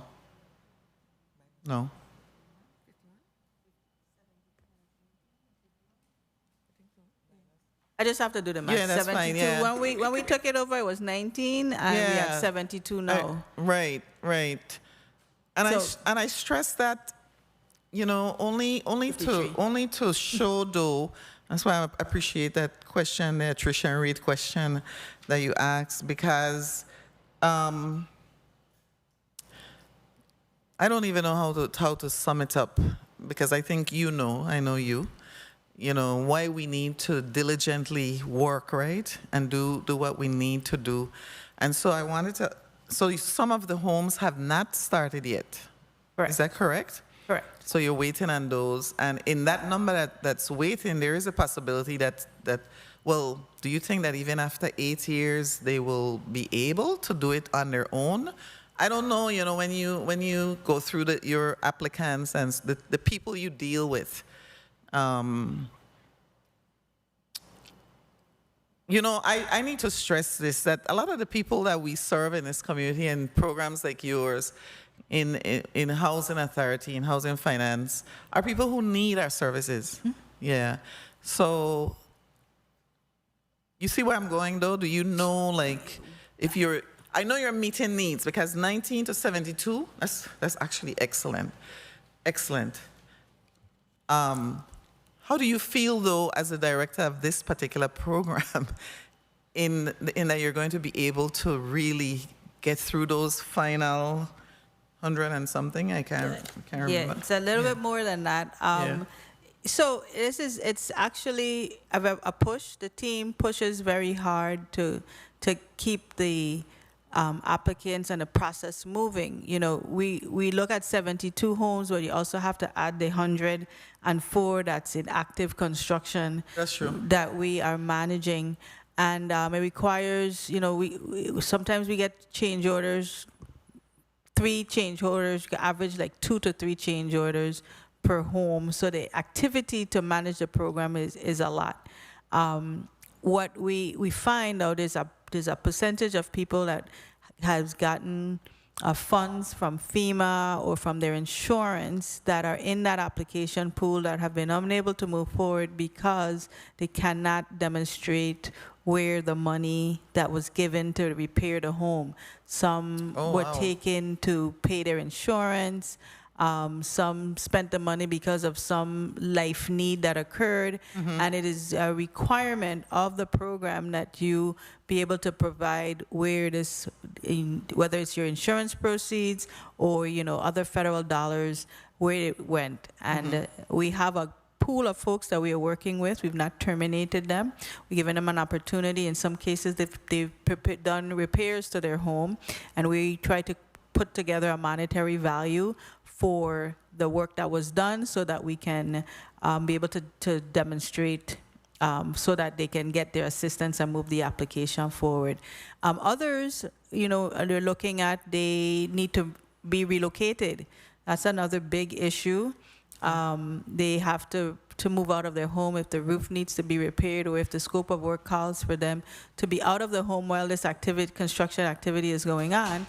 Then they have to be relocated, and sometimes, especially on the island of St. Thomas, we just can't find enough units so that we can be timely. So we have a number of contracts that are sometimes waiting on the applicant to be ready to let us take over the home so that we can do the construction. Yeah, the construction managers that you have, how many do you have that deal specifically with the Envision program? Jamila Haynes, Chief Program Officer. We have 8 construction managers. 8 Yes, construction four managers. 4 on St. Croix and 4 on St. Thomas. And I asked that because we all read the article in the consortium, and there was the issue of the quality of the repairs, or I can't remember exactly, and I didn't print it. I just remember that there was that one person who wasn't satisfied, but it seemed as if not that it was from my reading, it was not the fault of the organization or the entity, but the contractor that was assigned that contract, awarded that contract. One awarded, right. Yeah.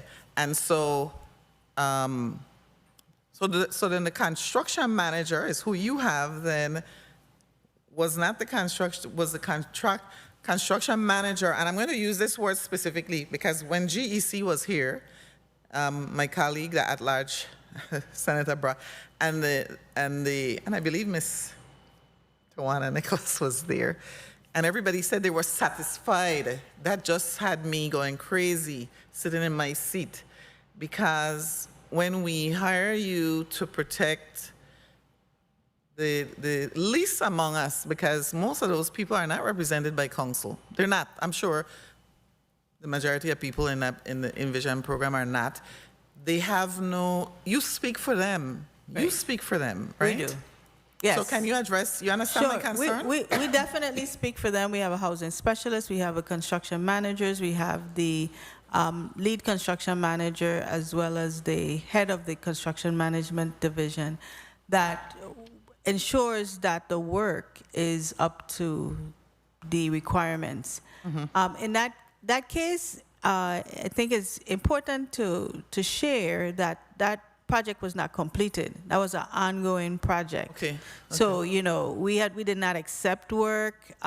Yes, there was things that needed to be fixed in the home, but we were continually working on it. So we asked the homeowners to engage with the housing specialist, because the housing specialist would engage with the contractor, because we understand there's a lot of frustration.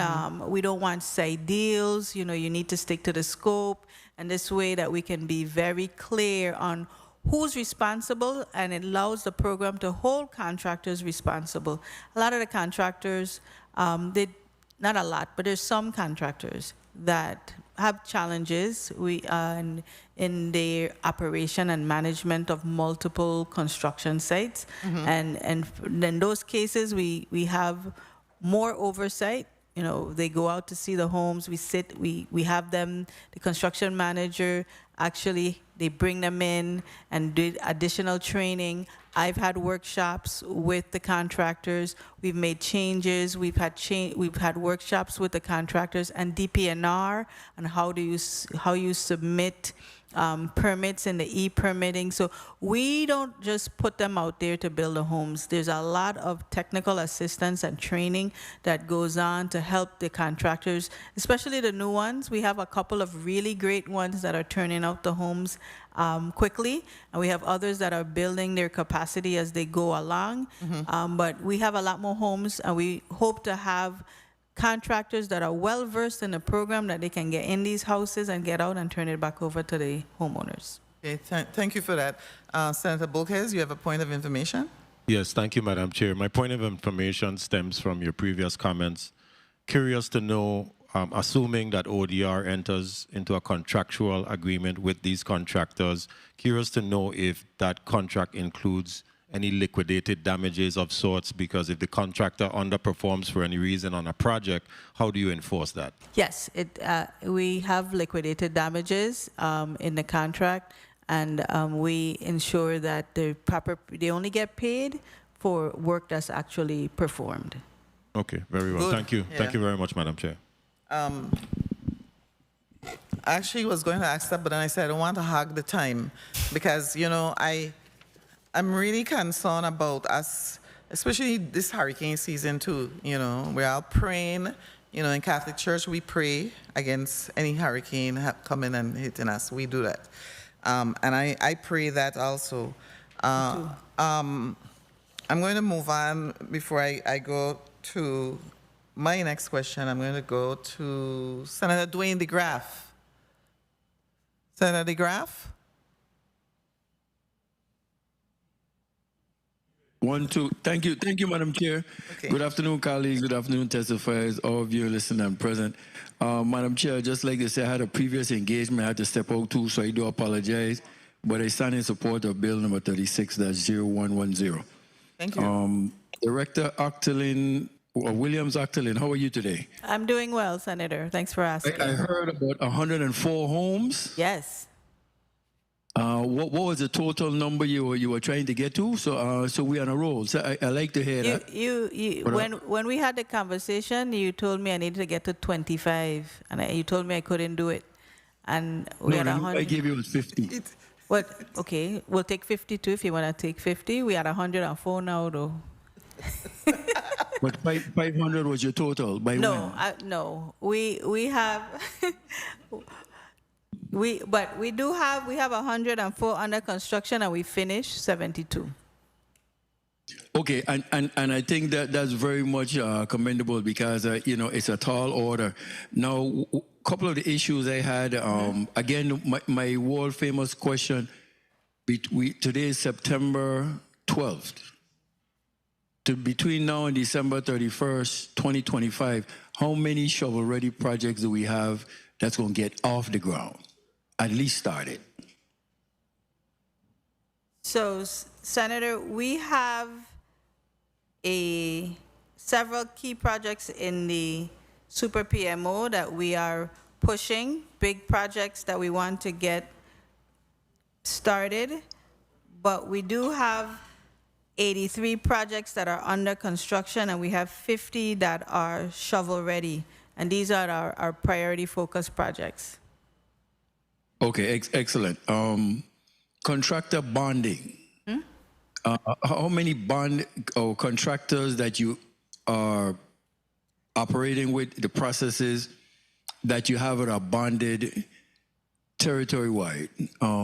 Is that being a problem towards some of the construction you're trying to get projects off? So we have the projects in the Super PMO. They are being, the bigger projects, of course, require bonding.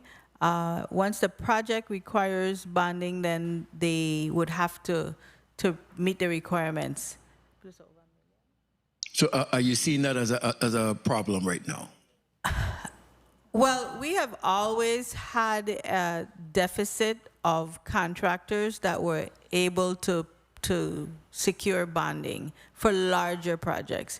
I think when more of the smaller projects, the $1 to $3 million projects, our local contractors that are larger contractors usually typically are able to come up with a bonding. Once you get past that $3 million, 3 to 5 and above, you tend to see the pool diminish. So you may get one or two contractors that are interested in the solicitation. Okay, and I know you have taken on a great deal of work, and you and your team are pushing forward.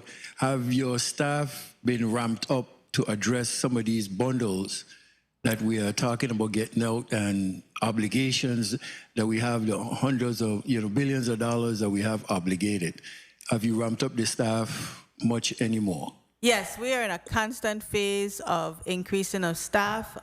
We have the Jacobs contract that provides engineers and construction managers under contract with us, and we are also currently advertising for positions that support construction, project management, procurement, and overall support for construction activities. Time. Okay, and just in closing, Madam Chair, in regards to subcontractors, some of our local contractors, as you mentioned, I guess between the 1 million to 3 million, do we have an abundance of local subcontractors and crew to address, for the most part, many of the projects that you have? Senator, no, we don't have the support for all of the projects that we are about to. We know that from the very beginning that we would need to bring in workers, but we want, one of the push for this, the Office of Disaster Recovery, is to ensure that all of our local contractors are involved, they're aware, they're preparing so that they can take advantage of the opportunities. So as I mentioned in my testimony, we have an industry day that's coming up. We did the first industry day when we brought contractors from off island to talk about the opportunities here in the Virgin Islands. And what we want to do with this industry day is all of these contractors that we have under contract with us right now, that we want the potential subs and anyone who provides supplies or resources to participate and be able to understand how they engage with these contractors, these new contractors that have established joint ventures here in the territory. So that is scheduled for October 27th on St. Thomas and October 29th on St. Croix. We will be doing a round of advertisement to ensure that, if you are a plumbing company, if you are whatever company that you have, that you participate and find out how do you engage with these contractors. Thank you, Director. Again, to you and your team, continue the great work. You have a tall order, but keep doing your greatest as you have been doing. Thank you for the time, Madam Chair. Thank you, Senator. Thank you, Senator DeGraff. Along the same lines, this is a perfect time for me to bring up what I wanted to with the labor shortage, workers, and the line where you said about the technical college, which I believe my colleague, the teacher from St. Thomas is going to have a technical college something presentation town hall tonight. Along that line, though, I just attended a few weeks in August the CSG, which is Council of State Government. And at the CSG East Annual Meeting, we have a territorial task force. And so Puerto Rico is a territory, we are. And Puerto Rico mentioned, we got to the topic of the hurricanes and recovery and labor shortage. And I was pleasantly surprised that Puerto Rico had actually, for the most part, solved its labor shortage. And this is one way that they did it that I said I would bring back here, but you may have already considered it, and it's called Build Strong Academy. Are you familiar with that? It's the Home Builders Institute, and they came into Puerto Rico and with 18 weeks of training in specific areas like carpentry, plumbing, masonry, electricity, all those areas, they have actually changed the whole dynamic when it comes to having to bring in anybody from the outside. And I was wondering, and even suggested to me that if we needed workers, we may want to consider Puerto Rico, bring them over, because they had just done a phenomenal job with this Build Strong Academy Puerto Rico. And I was just wondering if you were familiar with it, because it seems as if this may be one of the avenues we need to explore here in the VA. No, Senator, I not in particular with that initiative, but we just had a visit to the Florida International University, where we were talking about some of the training opportunities that have been employed there. Incidentally, I was speaking with someone with Puerto Rico, where they were saying that they want to talk to us, the Virgin Islands, on how we're getting our contracts up and running, because they're having bids out where they're getting no bidders, and they wanted to understand. But you know that a lot of the contractors that we have here now, they bring people from Puerto Rico. I was going, right, okay, you heading in the direction. Yes, that's why I was going to say that the problem that we both share is the contractors, right? Yes. Puerto Rico has found a way to plug in, or, the hole with respect to the subcontractors and the workforce. Because one of the representatives, a senator, said that one of his friends was a teacher and decided to do this Build Strong Academy, and actually now runs a whatever area he is in, where he has 10 employees and providing the services under these big contracts. Right. So I'm going to, I had a conversation with a majority leader, with Senator Kurt Vielle, about this, but I couldn't find it. But this morning I found it, and I said, I'm going to ask you if we have engaged them, because there is no cost for training. It's 18 weeks. Classes are taught in person, and they earn certificates, and no experience is required, Sure. Something we can explore. And I feel like the importance of what we're doing, and the governor has a technical college that has the same premise. So we should look at some of the things that are incorporated and that can enhance our program. But that's behind the same premise of being able to provide training.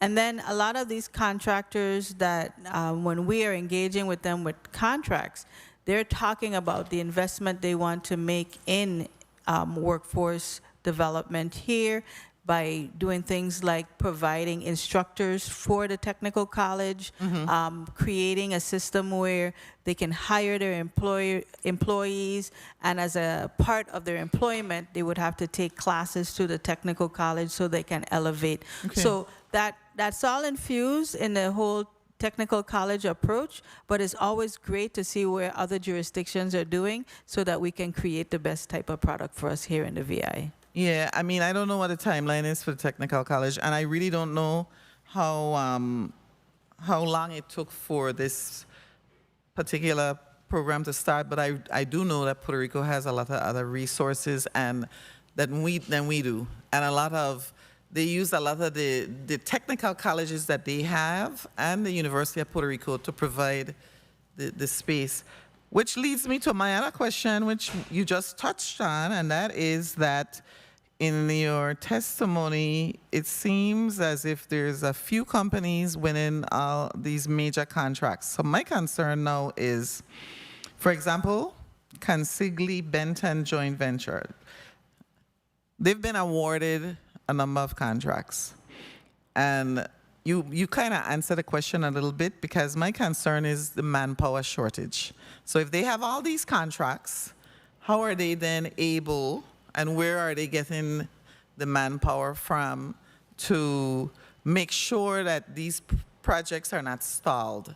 Right. Yeah. And overall, so that was the whole idea behind Rebuild USVI, that these companies, when they present, they need to tell us how they're going to address the workforce issue that we have in the Virgin Islands. We were very upfront that, the RAND report said that if every able-bodied Virgin Islander was working, we would need 7,000 more employees, more workers. So right out the gate, we were behind the 8 ball. So any plan, any company had to demonstrate what is their plan for workforce.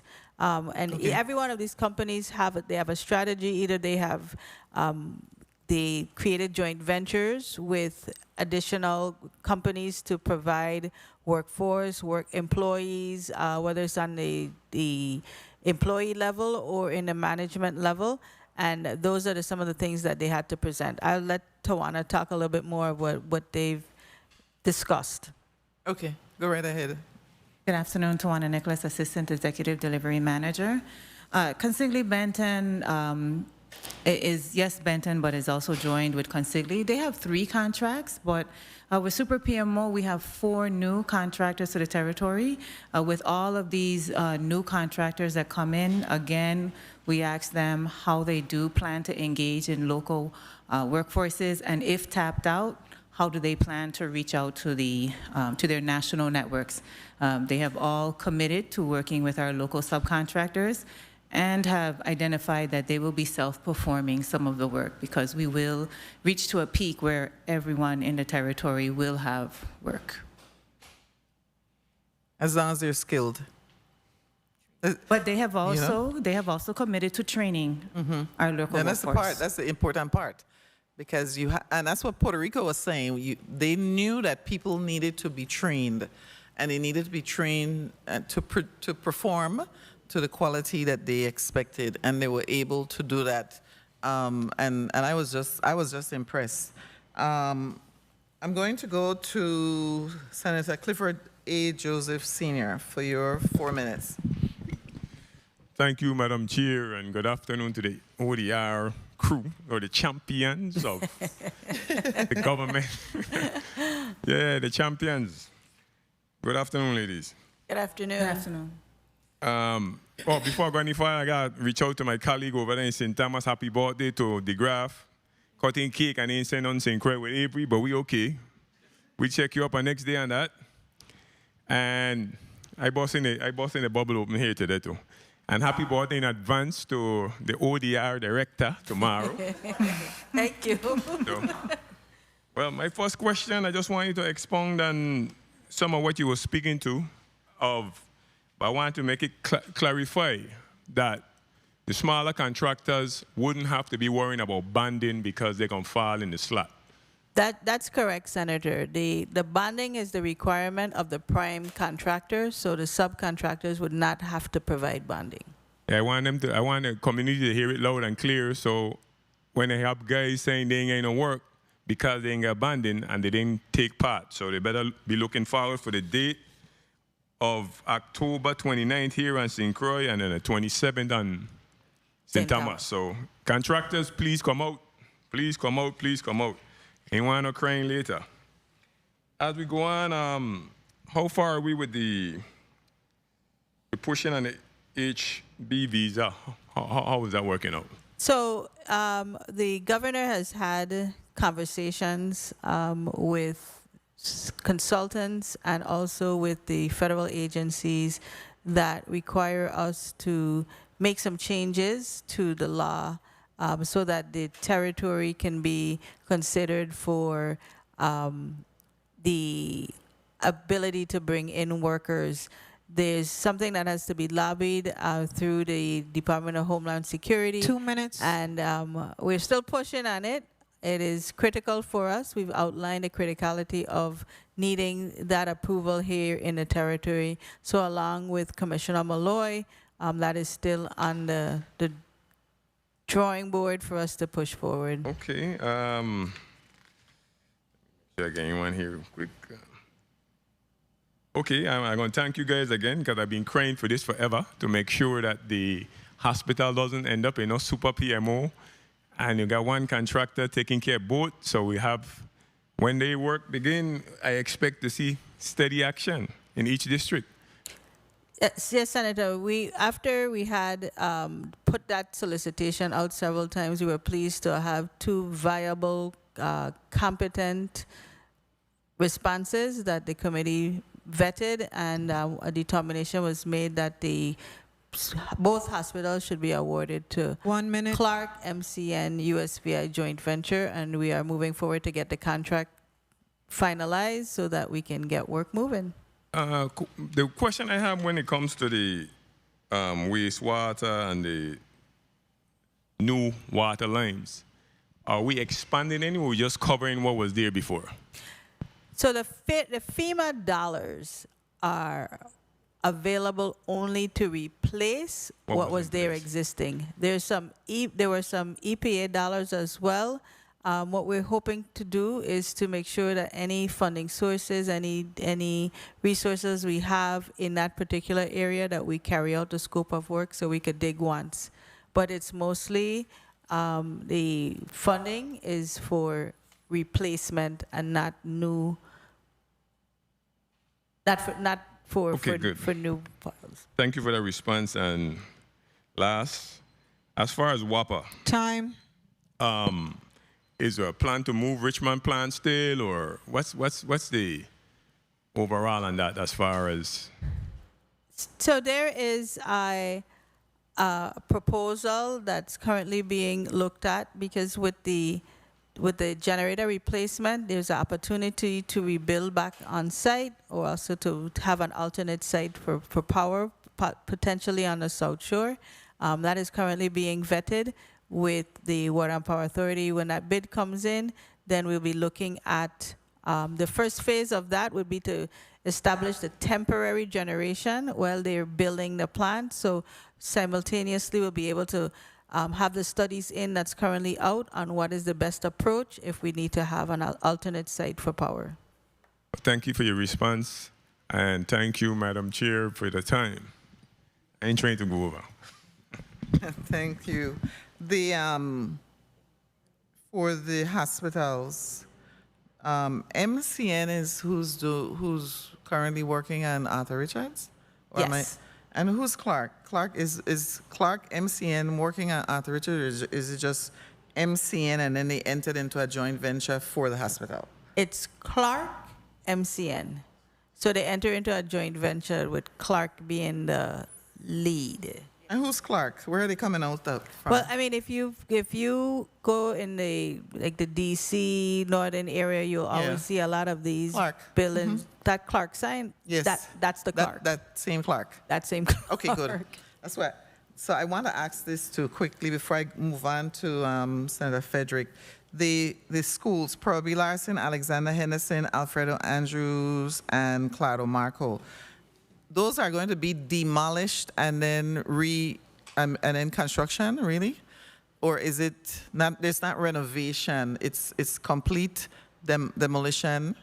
That is correct. Tawana Nicholas, Assistant Executive Delivery Manager. We are going to construct, move the kids in, and then demo the existing and build the fields. Start over again. Wait, start over again. You're going to construct new schools. Pearl B. Larson, New While- school in the back. Okay. Henderson, new school in the front field. Okay. Claudomarco. Claudomarco, new school in the back. So then there's no relocation of students. Correct. Trying to minimize as much to the kids as possible. Yeah. We move the kids into the new facility, and then we demo the old facility and build their physical space, their fields. Okay. I wanted to understand what was going to be happening with the schools. Senator Frederick, go right ahead. 4 minutes. Thank you very much, Madam Chair. Pleasant good afternoon, Ms. Williams, Octolin, and the crew. Nice seeing you guys. Thanks for coming in. Good afternoon, colleagues, listening and viewing audience, my staff, and of course, Central staff. I want to thank you guys for the work you're doing, because a lot of people think it's easy work. It's very complicated, difficult work, and the ball is always moving, and you've been able to, steady the helm and make something out of a very difficult situation. So thank you, thank you, thank you. And I'm glad too that you're local, so they could see local people could excel at these opportunities and do very well. I have to get you to the end now. I got to get you to the end. 2035 is our day. That's the year that all of us have sleepless nights. I have a colleague that always asks, what keeps you up at night? That keeps all of us up at night, because we know coming up with the additional funding, we don't have it. So only us and God could get us through this. I want to make sure that legislatively, any issues that you may foresee, it was shared with us in ample time, so we could start, my colleagues and I, we could start working on moving the pathway so we could meet those objectives, so that it doesn't slow down the work that you guys are doing. The VI code is not easy to work with. So let us know yesterday. Don't be afraid to ask. We constantly are knocking our head against the wall trying to solve problems with the complexity of our codes, but we need to do that from now to make sure we get you guys completed by 2035. Yes. Yeah, that's the drop dead date. 2 minutes. And it's not because we don't want it to be longer, we want it to be sooner. Okay? So whatever you need, thank you. So we were talking about the hospital. I'm the vice chair of that committee, and I wanted to know, one of the common questions I have is, given the fact that on St. Croix we're in a modular unit that's so close to the existing building that needs to be demolished, the impact that will have on the operation of the hospital, given the fact that the walls are very thin and the floors are very weak. And the people were concerned that with heavy construction being done, maybe blasting to get some of the heavy slab area out and steel, what's the impact going to be? Tawana Nicholas, Assistant Executive Delivery Manager. 1 minute. One of the reasons why Clark and MCN team was chosen is because of their experience of working in tight downtown areas where you have to demo and rebuild. So yes, it is a definite concern, and risk and preventive measures will be taken, but we're confident that the project team could execute the task at hand. Awesome. All right, so I could sleep good at night with that one, right? Yes, sir. Okay, great. All right, so my next question deals with contractors are complaining, the smaller ones are complaining about working with some of these general contractors and getting paid in a timely manner. That continues to be a problem. I am also aware that quality is an issue, quality of work, but I still have to go through the process and making sure they submitted all their documentation and they're getting paid. Time. What are we doing to make sure we solve a lot of that headache? Because I get it a lot. And Senator, I'm so glad that you said quality is an issue. I'll take it from the smaller projects and go up to the bigger ones. On Envision, there are many times you have to sit down and help the contractor rework their invoices because it is just not up to the standards that we can draw federal funds for. And so, but we are committed to providing that training. We sit, we train, and we hope that as they move through, that they would build a capacity. The other area is with the bigger contractors, some of the conversations I personally have with them is understanding what their plans are to help build the sophistication of our local workforce to work on projects of that magnitude and submitting for payments and submitting invoices. And a lot of them pledge to do training on the invoicing and all of that. We can help. On our side now, we've developed a systems where it's a joint pay review. In the past, we would have these invoices go from the user agency, whatever department that was, that would go to Department of Property and Procurement and go to DPW, then come back to ODR and then get a check in finance. So what we have implemented is a review, a pay app review of everyone. Everyone who has to touch it, you review it one time. Speak now or forever hold your peace. And this has allowed us, and we track to make sure that payments get to vendors within 30 days. I must say thank you to the Department of Finance, Commissioner McCurdy, our Assistant Commissioner Wells, that when we tell them that like there's a vendor payment that has been sitting here, they would help to move and make sure that the payments get pushed forward. So we are very cognizant, and I am very committed to making sure that the vendors are paid, because that's the only way that we're able to hold them accountable for the work that needs to be performed.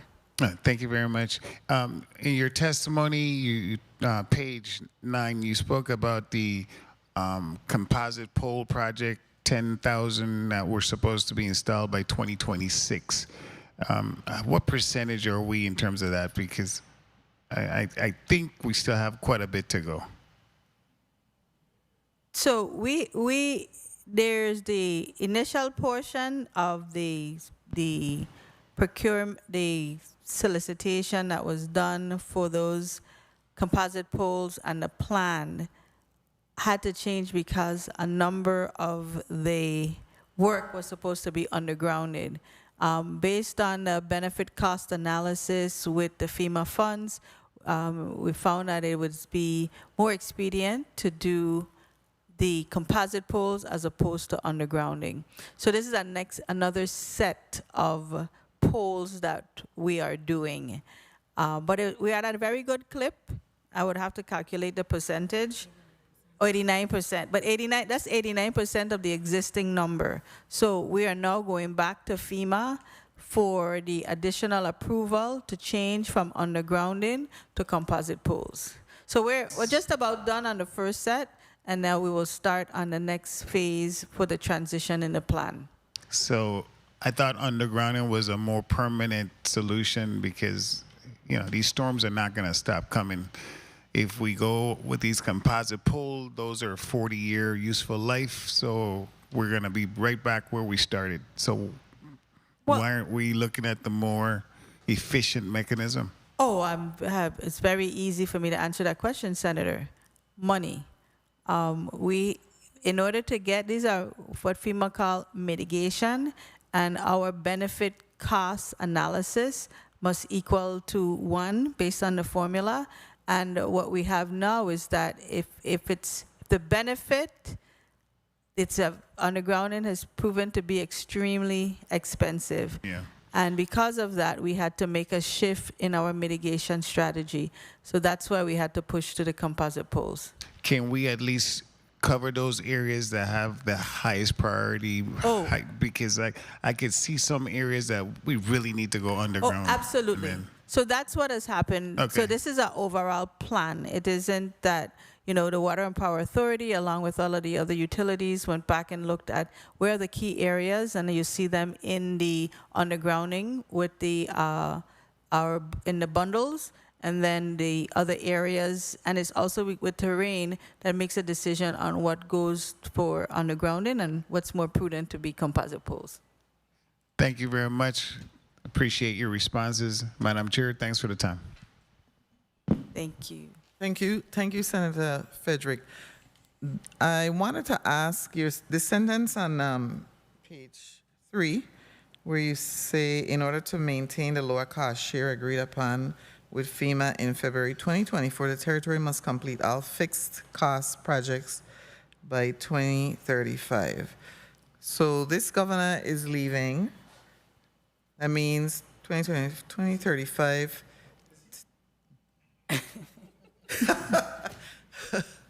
Okay, I'm going to be serious. That is like 2 more gubernatorial elections and a half, right? Because it's 4 years, 4 years, and then 2 years. Senator Francis, behave yourself. Now, the question really is, I think you're probably the only person that can answer this. You know, are you confident we can meet that 2035? You are the only person really that can answer this. If you remain as the director of ODR, I got a little caught up in this. No, really, no, this is serious.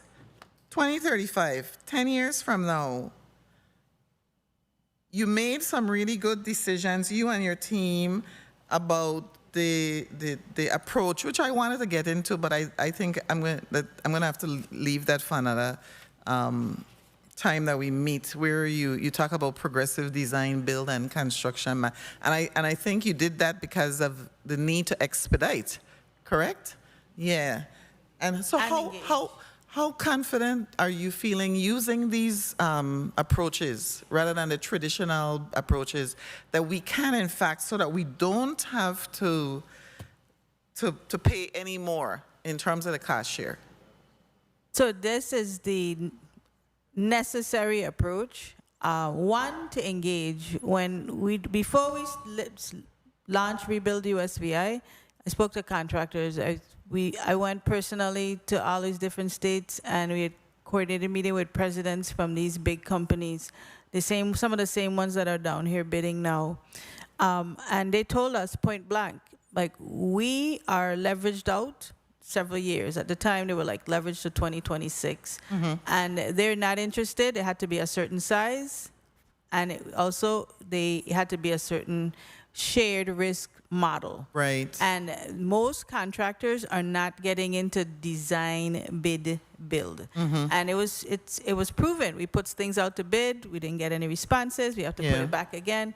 So we know that this is where the industry is headed.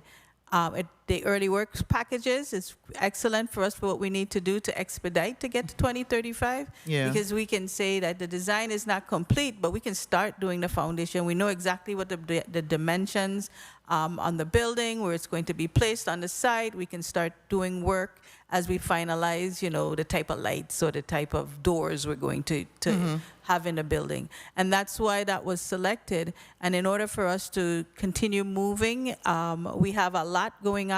If you notice the projects that have already started, early on in the disaster, we're moving, and the price tag is a lot more palatable than what we're getting these days. So, we're going to run into the traffic jam of having all this construction going on across the territory.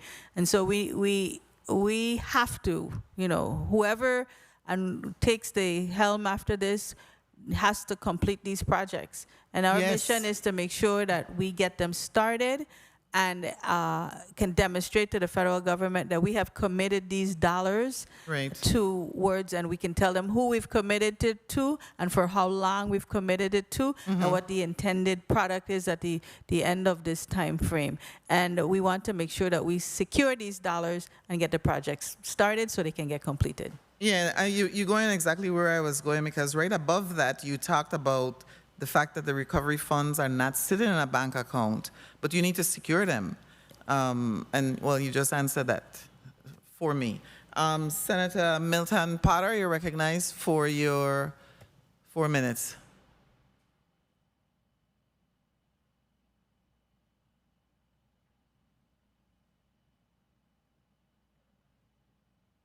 Please recognize Senator Potter's mic. He's been waiting to ask questions. Thank you very much. Thank you very much, Madam Chair. Thank you very much. Afternoon, colleagues. Good afternoon to the testifiers, Executive Director Actelin. It seemed like I saw you here yesterday, Director Actelin. Yeah, but that's a good felt that way too. The government of the Virgin Islands has secured $23.9 million, as you indicated in your testimony, in federal funds. And to date, 4.1 billion has been spent. What were you, that's roughly 17%, 17.2%. What would you say are the top 3 bottlenecks slowing down expenditure? And what is being done to break them? Well, Senator, I really appreciate you asking that question, because I think it is important for us to understand when we receive this money. In 2024, that was the year that we got the most money. We got $8 billion in 2024.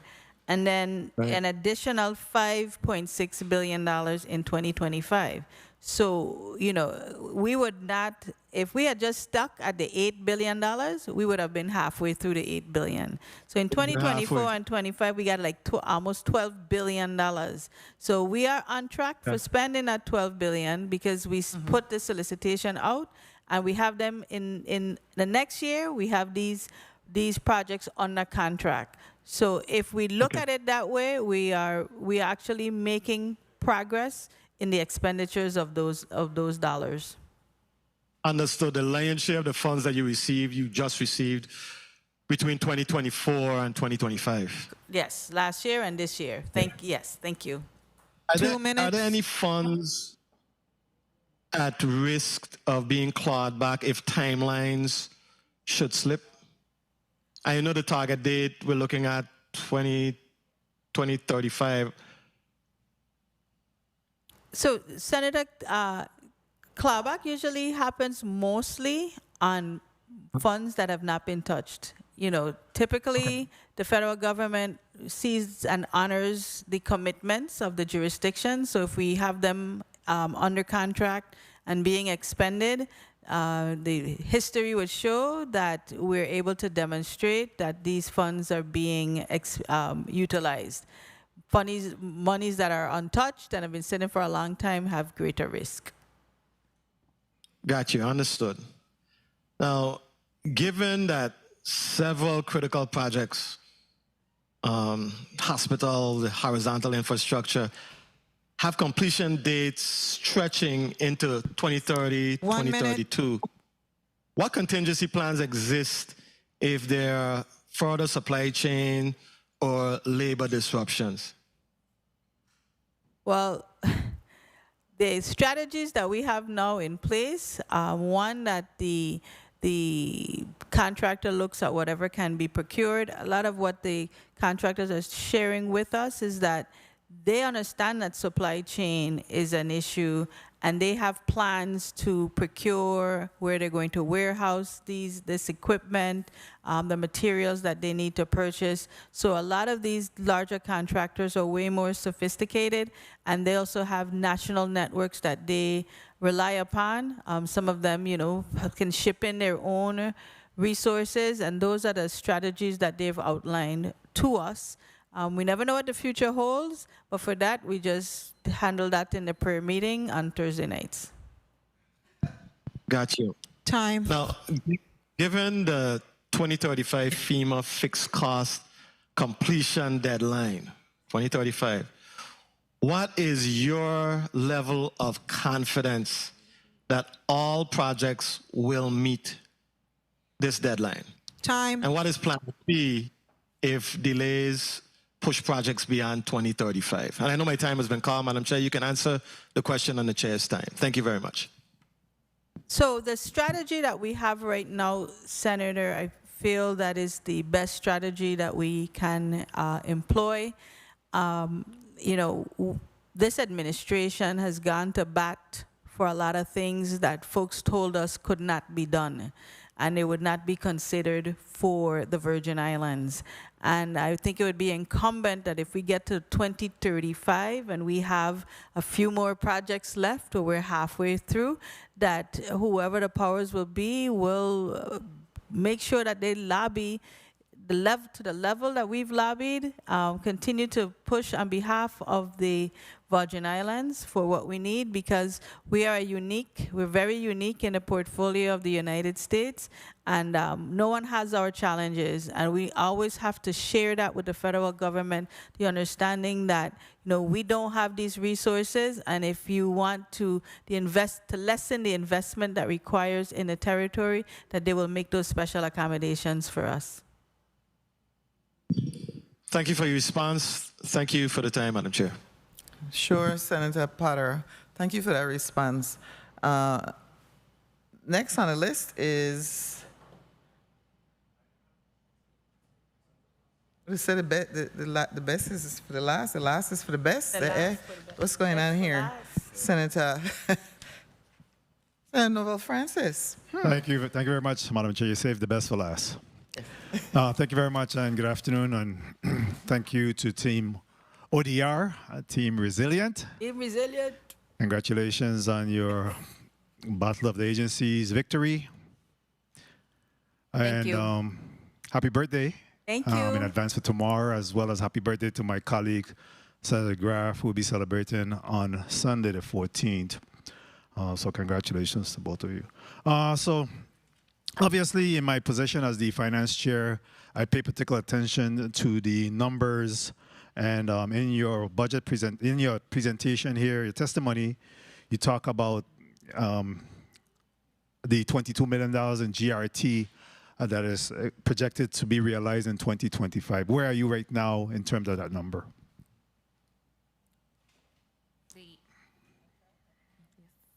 Good afternoon, Archer Watlington Francis. Our projections for fiscal year 2025. Your actual. The actuals? Yes. Yes, so we were at 441. Our actuals to date are 427 million. 227 million. So 22, 5% of that, the 22 is the actual of current? For yes, so current we're at about 21.3 billion in GRT. Okay, great. Year to date. And of course, you talk about the projected revenues for FY 26 at $139 million. Yes, correct? That's correct. Okay, and that covering, of course, GRT, income, and excise tax. Excise tax and everything, which is an increase of about 120 or so million dollars in addition to what you have experienced so far this year. That's correct. And we worked with OMB to expand that projection this year beyond just GRT, as you've seen presented. Okay. So I can't help but to, again, advocate and continue to impress upon the need for us to be able to move these projects forward with some level of some of the words that have been described here today is expedite, urgency, timelines, super PMOs, and all these things that have been created for us to be able to move these projects forward. Because a lot of our FY26 budget, again, is built on these projected revenues. So it's critical that we're able to move that forward. So I know that you have been talking, and this term capacity had been around for quite some time now. Do you believe ODR have built a capacity to the level now that they have levelized and ready to, put to work, some of the initiatives that you have undertaken in your projects? Senator, yes, we've developed a structure. We still have a number of positions that we feel that we would need to bring on board, despite the consultants, because we still have to give the consultant direction. So we have several positions that we're constantly advertising for. So how are you able to minimize and slow the pipeline of leakage or slippage? I see that some of your trusted employees have now gone over to some of the other contractors like Benton Kinsikli and some of these other areas. How are you able to slow that drain? Well, we try to ensure that we pay a competitive wage for the salaries. I find though that there are people like, for instance, Tawana Nicholas can be anywhere making a lot of money. But there's a certain characteristic of the people who want to make sure that we can live here in the Virgin Islands, and we are very protective of the product that we have and what we're responsible for. So I comb to find those people because they're the ones who actually make a difference. Excellent. Thank you for that, and thank you to Anna for sticking around and making those sacrifices, because I know it's a sacrifice. So real quickly, I'm about to hear my time call, and before my time is called, can you tell us how many bundles do you have around? I see that there's several. You got horizontal, you have vertical, the St. Thomas, Helkier, St. John mixed sector bundles, St. Croix, North Central bundle. How many bundles do you have actively pursuing right now? Time. Tawana Nicholas, Assistant Executive Delivery Manager. We have a total of 7 bundles and then 5 standalone projects. 2 bundles are horizontal and the remaining bundles are all vertical construction. Okay, so that's 7 bundles. And then 5 standalone. 5 standalone. Okay. Madam Chair, can I just Of course. Right ahead. So, Madam Director, ODR, have you been told, or have there been any reaction to any of your federal fundings being clawed back, threatened in any way, shape, or form since May or since the last time you came before us for budget hearing? No, what we have, of course, are the federal agencies letting us know the overemphasizing the importance of getting expenditures and demonstrating how we're moving funds, but we've not gotten any letters saying that they're going to take any money back from us. We've been making good efforts to demonstrate the progress that we have here for the recovery. And additionally, as in terms of ensuring that we are spending the money in a timely fashion, we're also ensuring that we're doing the due diligence to make sure that we're spending the funds in the right, correct, and manner in which to ensure that we don't have any issues moving forward with the expenditure of those funds, correct? Yes, that is absolutely correct. We have compliance units in all of the programs, and we do some internal testing to ensure that the money is being expended in the manner that it should be. And to wrap up, my final question is in regards to, and I want to say it's very impressive to see that you have moved from 19, in terms of your Envision Tomorrow, from 19 to 72. Can you break down per district or island district how what work is being done in each of the islands on Envision Tomorrow? Jamila Haynes, Chief Program Officer. Of the 104 homes in construction, we have 66 homes in St. Croix, 33 in St. Thomas, 5 in St. John, and of the 72 homes completed, 46 homes are in St. Croix, 25 in St. Thomas. And thank you for that. And Director, are you satisfied? I mean, I know that it's an impressive number to go from 19 to 72, but are you satisfied with the level of completion and the work in progress at this time? So if you ask the team, they'll tell you the director never satisfied. But I am satisfied with the level of effort that it goes into it. It is actually very, very complex, having all these different moving parts. We would like to see more completions. We would like to see the time shrunk that it takes for the contractors to finish the home. So, but what we are is committed to making sure that we continue to push until every single applicant has a decent, safe, and sanitary home to live in. Very well. And I have one alibi real quickly, Madam. I know I said that was the last one, but the last one, final last.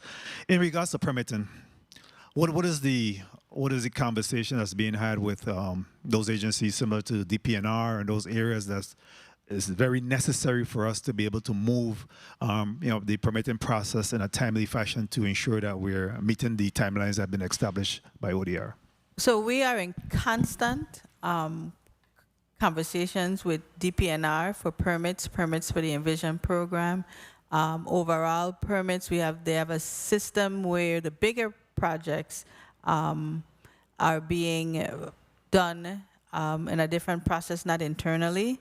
But we continue. I actually hired 2 of my staff members. I hired 2 people to sit in DPNR to process my work.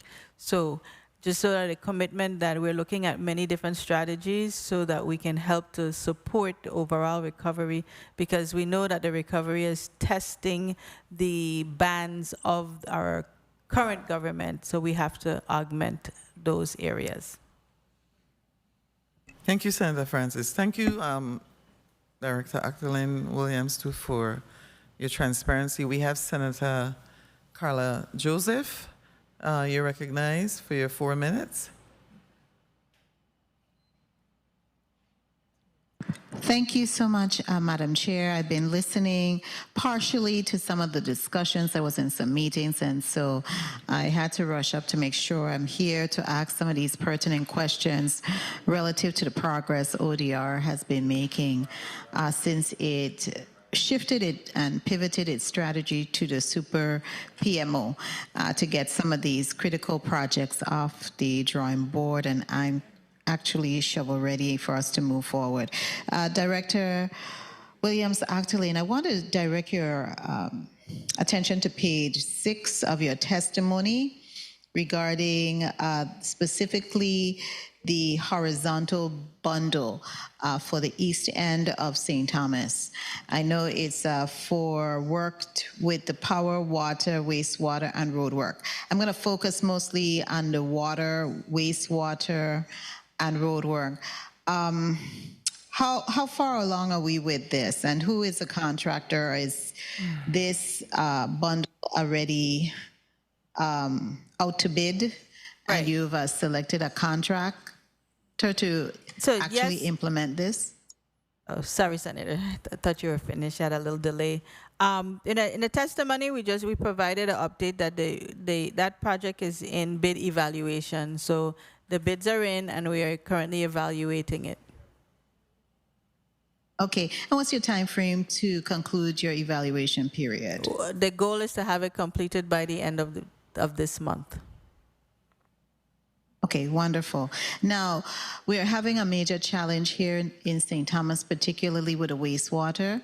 The lines, and I know we got over $2 billion to do a whole revamping and installation of our new wastewater line. You're involved in that? 2 minutes. Director, your team? Yes, Senator. The wastewater areas are included in some of the bundles, and what we have done along with the Waste Management Authority is to identify those critical areas so that they can isolate those and start there first once these contracts are executed. I'm hoping your critical areas that have been identified, and in fact, the critical areas that we are experiencing here in St. Thomas, I hope is Paul and Pearson Gardens area and the Charlotte Amalie area one of those critical areas? Director, kindly indicate. Sure, yes, yes. Okay, and so how far along are you in the project relative to getting the scope of work, identifying and putting it out to bid?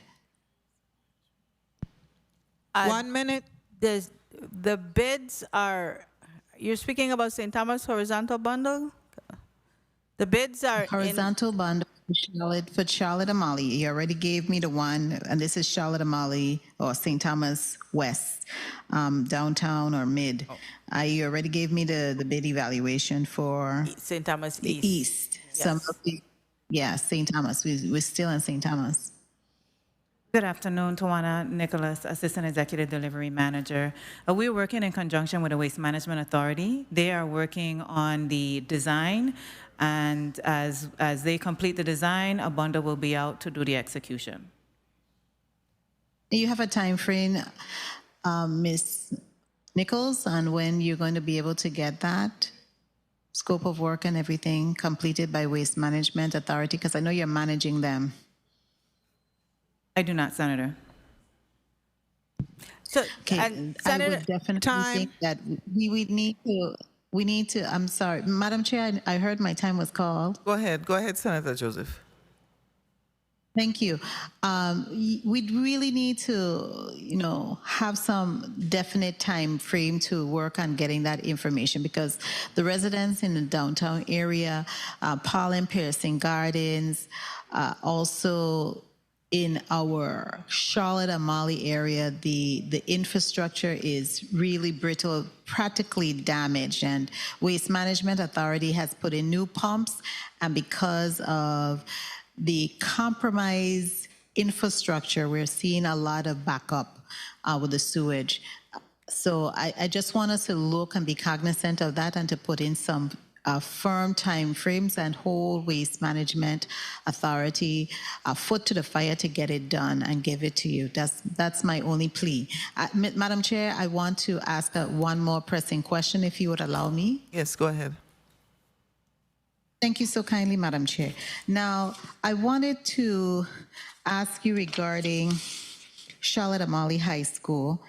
That's a very important project, especially when we're dealing with our young people.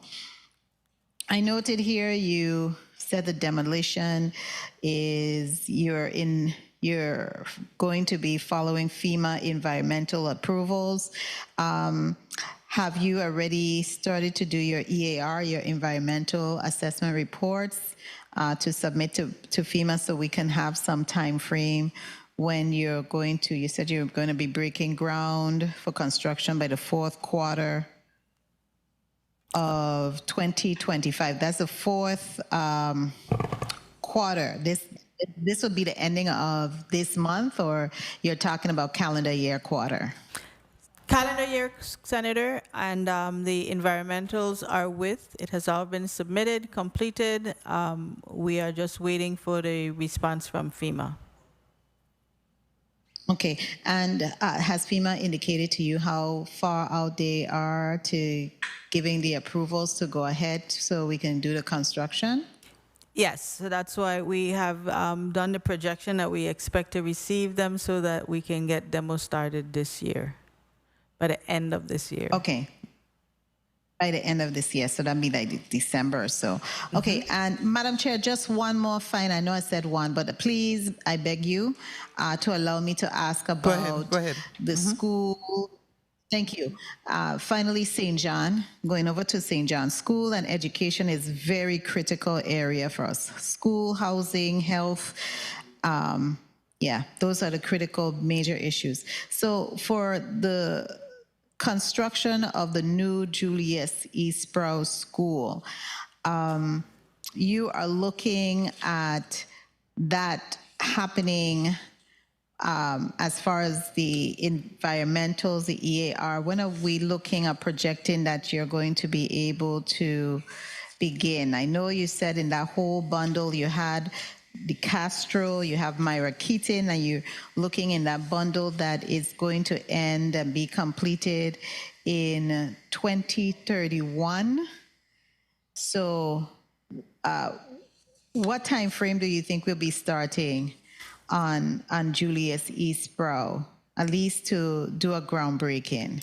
So we, Senator, all the schools, the environmentals for all the schools have been presented. We try to be very proactive and not go school by school, and we have all the schools presented to FEMA. So once we get that approval that we expect this quarter, we should be able to move forward on any of the schools that we have now under contract.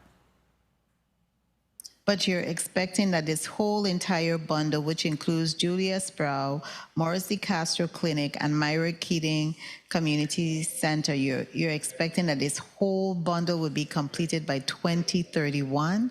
There's no expediting that date? Right now, that's the projection. And hopefully we can pull it in, but given all of the requirements, that's the schedule that has been provided by the contractor. Okay, thank you so much, Madam Chair, and thank you, ODR, for your candidness. I appreciate the hard work that you and your people do. Thank you so much, Madam Chair.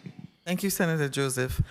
So I am going to wrap up by saying just a few words. You started out, Director, by saying that This is a can't-fail program, and I totally agree with that assessment. The people of the Virgin Islands are dependent on us, you and all of us in government, not just for buildings and infrastructure, but for a stronger, safer future. With that in mind, it is absolutely critical that the strategies chosen, and we will get into them a little later on down in the year, deliver what they promise: transparency, accountability, and results. This committee will continue to exercise its oversight responsibilities as long as the non-committee members who come in, because they actually add a value to my meetings, I feel. We want to make sure every dollar is spent is justified, every risk is managed appropriately, and every opportunity is given to local contractors and workers to participate in the rebuilding of our islands. I'm also very pleased to hear, of the team you have, and what you said about Ms. Nicholas applies, I'm sure, to all the other members of your team, and how difficult it is in this environment to try to hold on to great people, really. So I want to express my appreciation to them also, that they are with you in this, and to you too. Sometimes we forget to thank people like you who are doing what needs to be done. We know we can't afford cost overruns, we can't afford delays, we can't afford mismanagement. What we can afford, though, is what our people deserve, and that is a recovery process that's efficient, fair, and sustainable, and I truly believe you're doing that. So I'm going to let you wrap up, because I know your team needs to get on that flight, so you have a minute. Good. Thank you so much. It is my pleasure to provide an update on the recovery. So it's just, we know that this affects the entire Virgin Islands, and we push every single day. My team and I, we push to make sure that we keep all these projects on schedule, push to make sure that the money gets into the economy so we can get things done. So I just want to take this opportunity to let my team know that you are totally appreciated, and I appreciate the collaboration with this body. And in the past, you have asked for things that have been able to move the recovery forward, and we look forward to doing so as we push to get this completion done by 2035. So thank you again. Thank you. I want to thank all the testifiers who showed up today, those in the morning, the bill sponsors, my colleagues, their staff, my staff, of course, central staff, media, everyone who made this a productive hearing. The Committee on Disaster Recovery Infrastructure Planning of September 12, 2025 is hereby adjourned.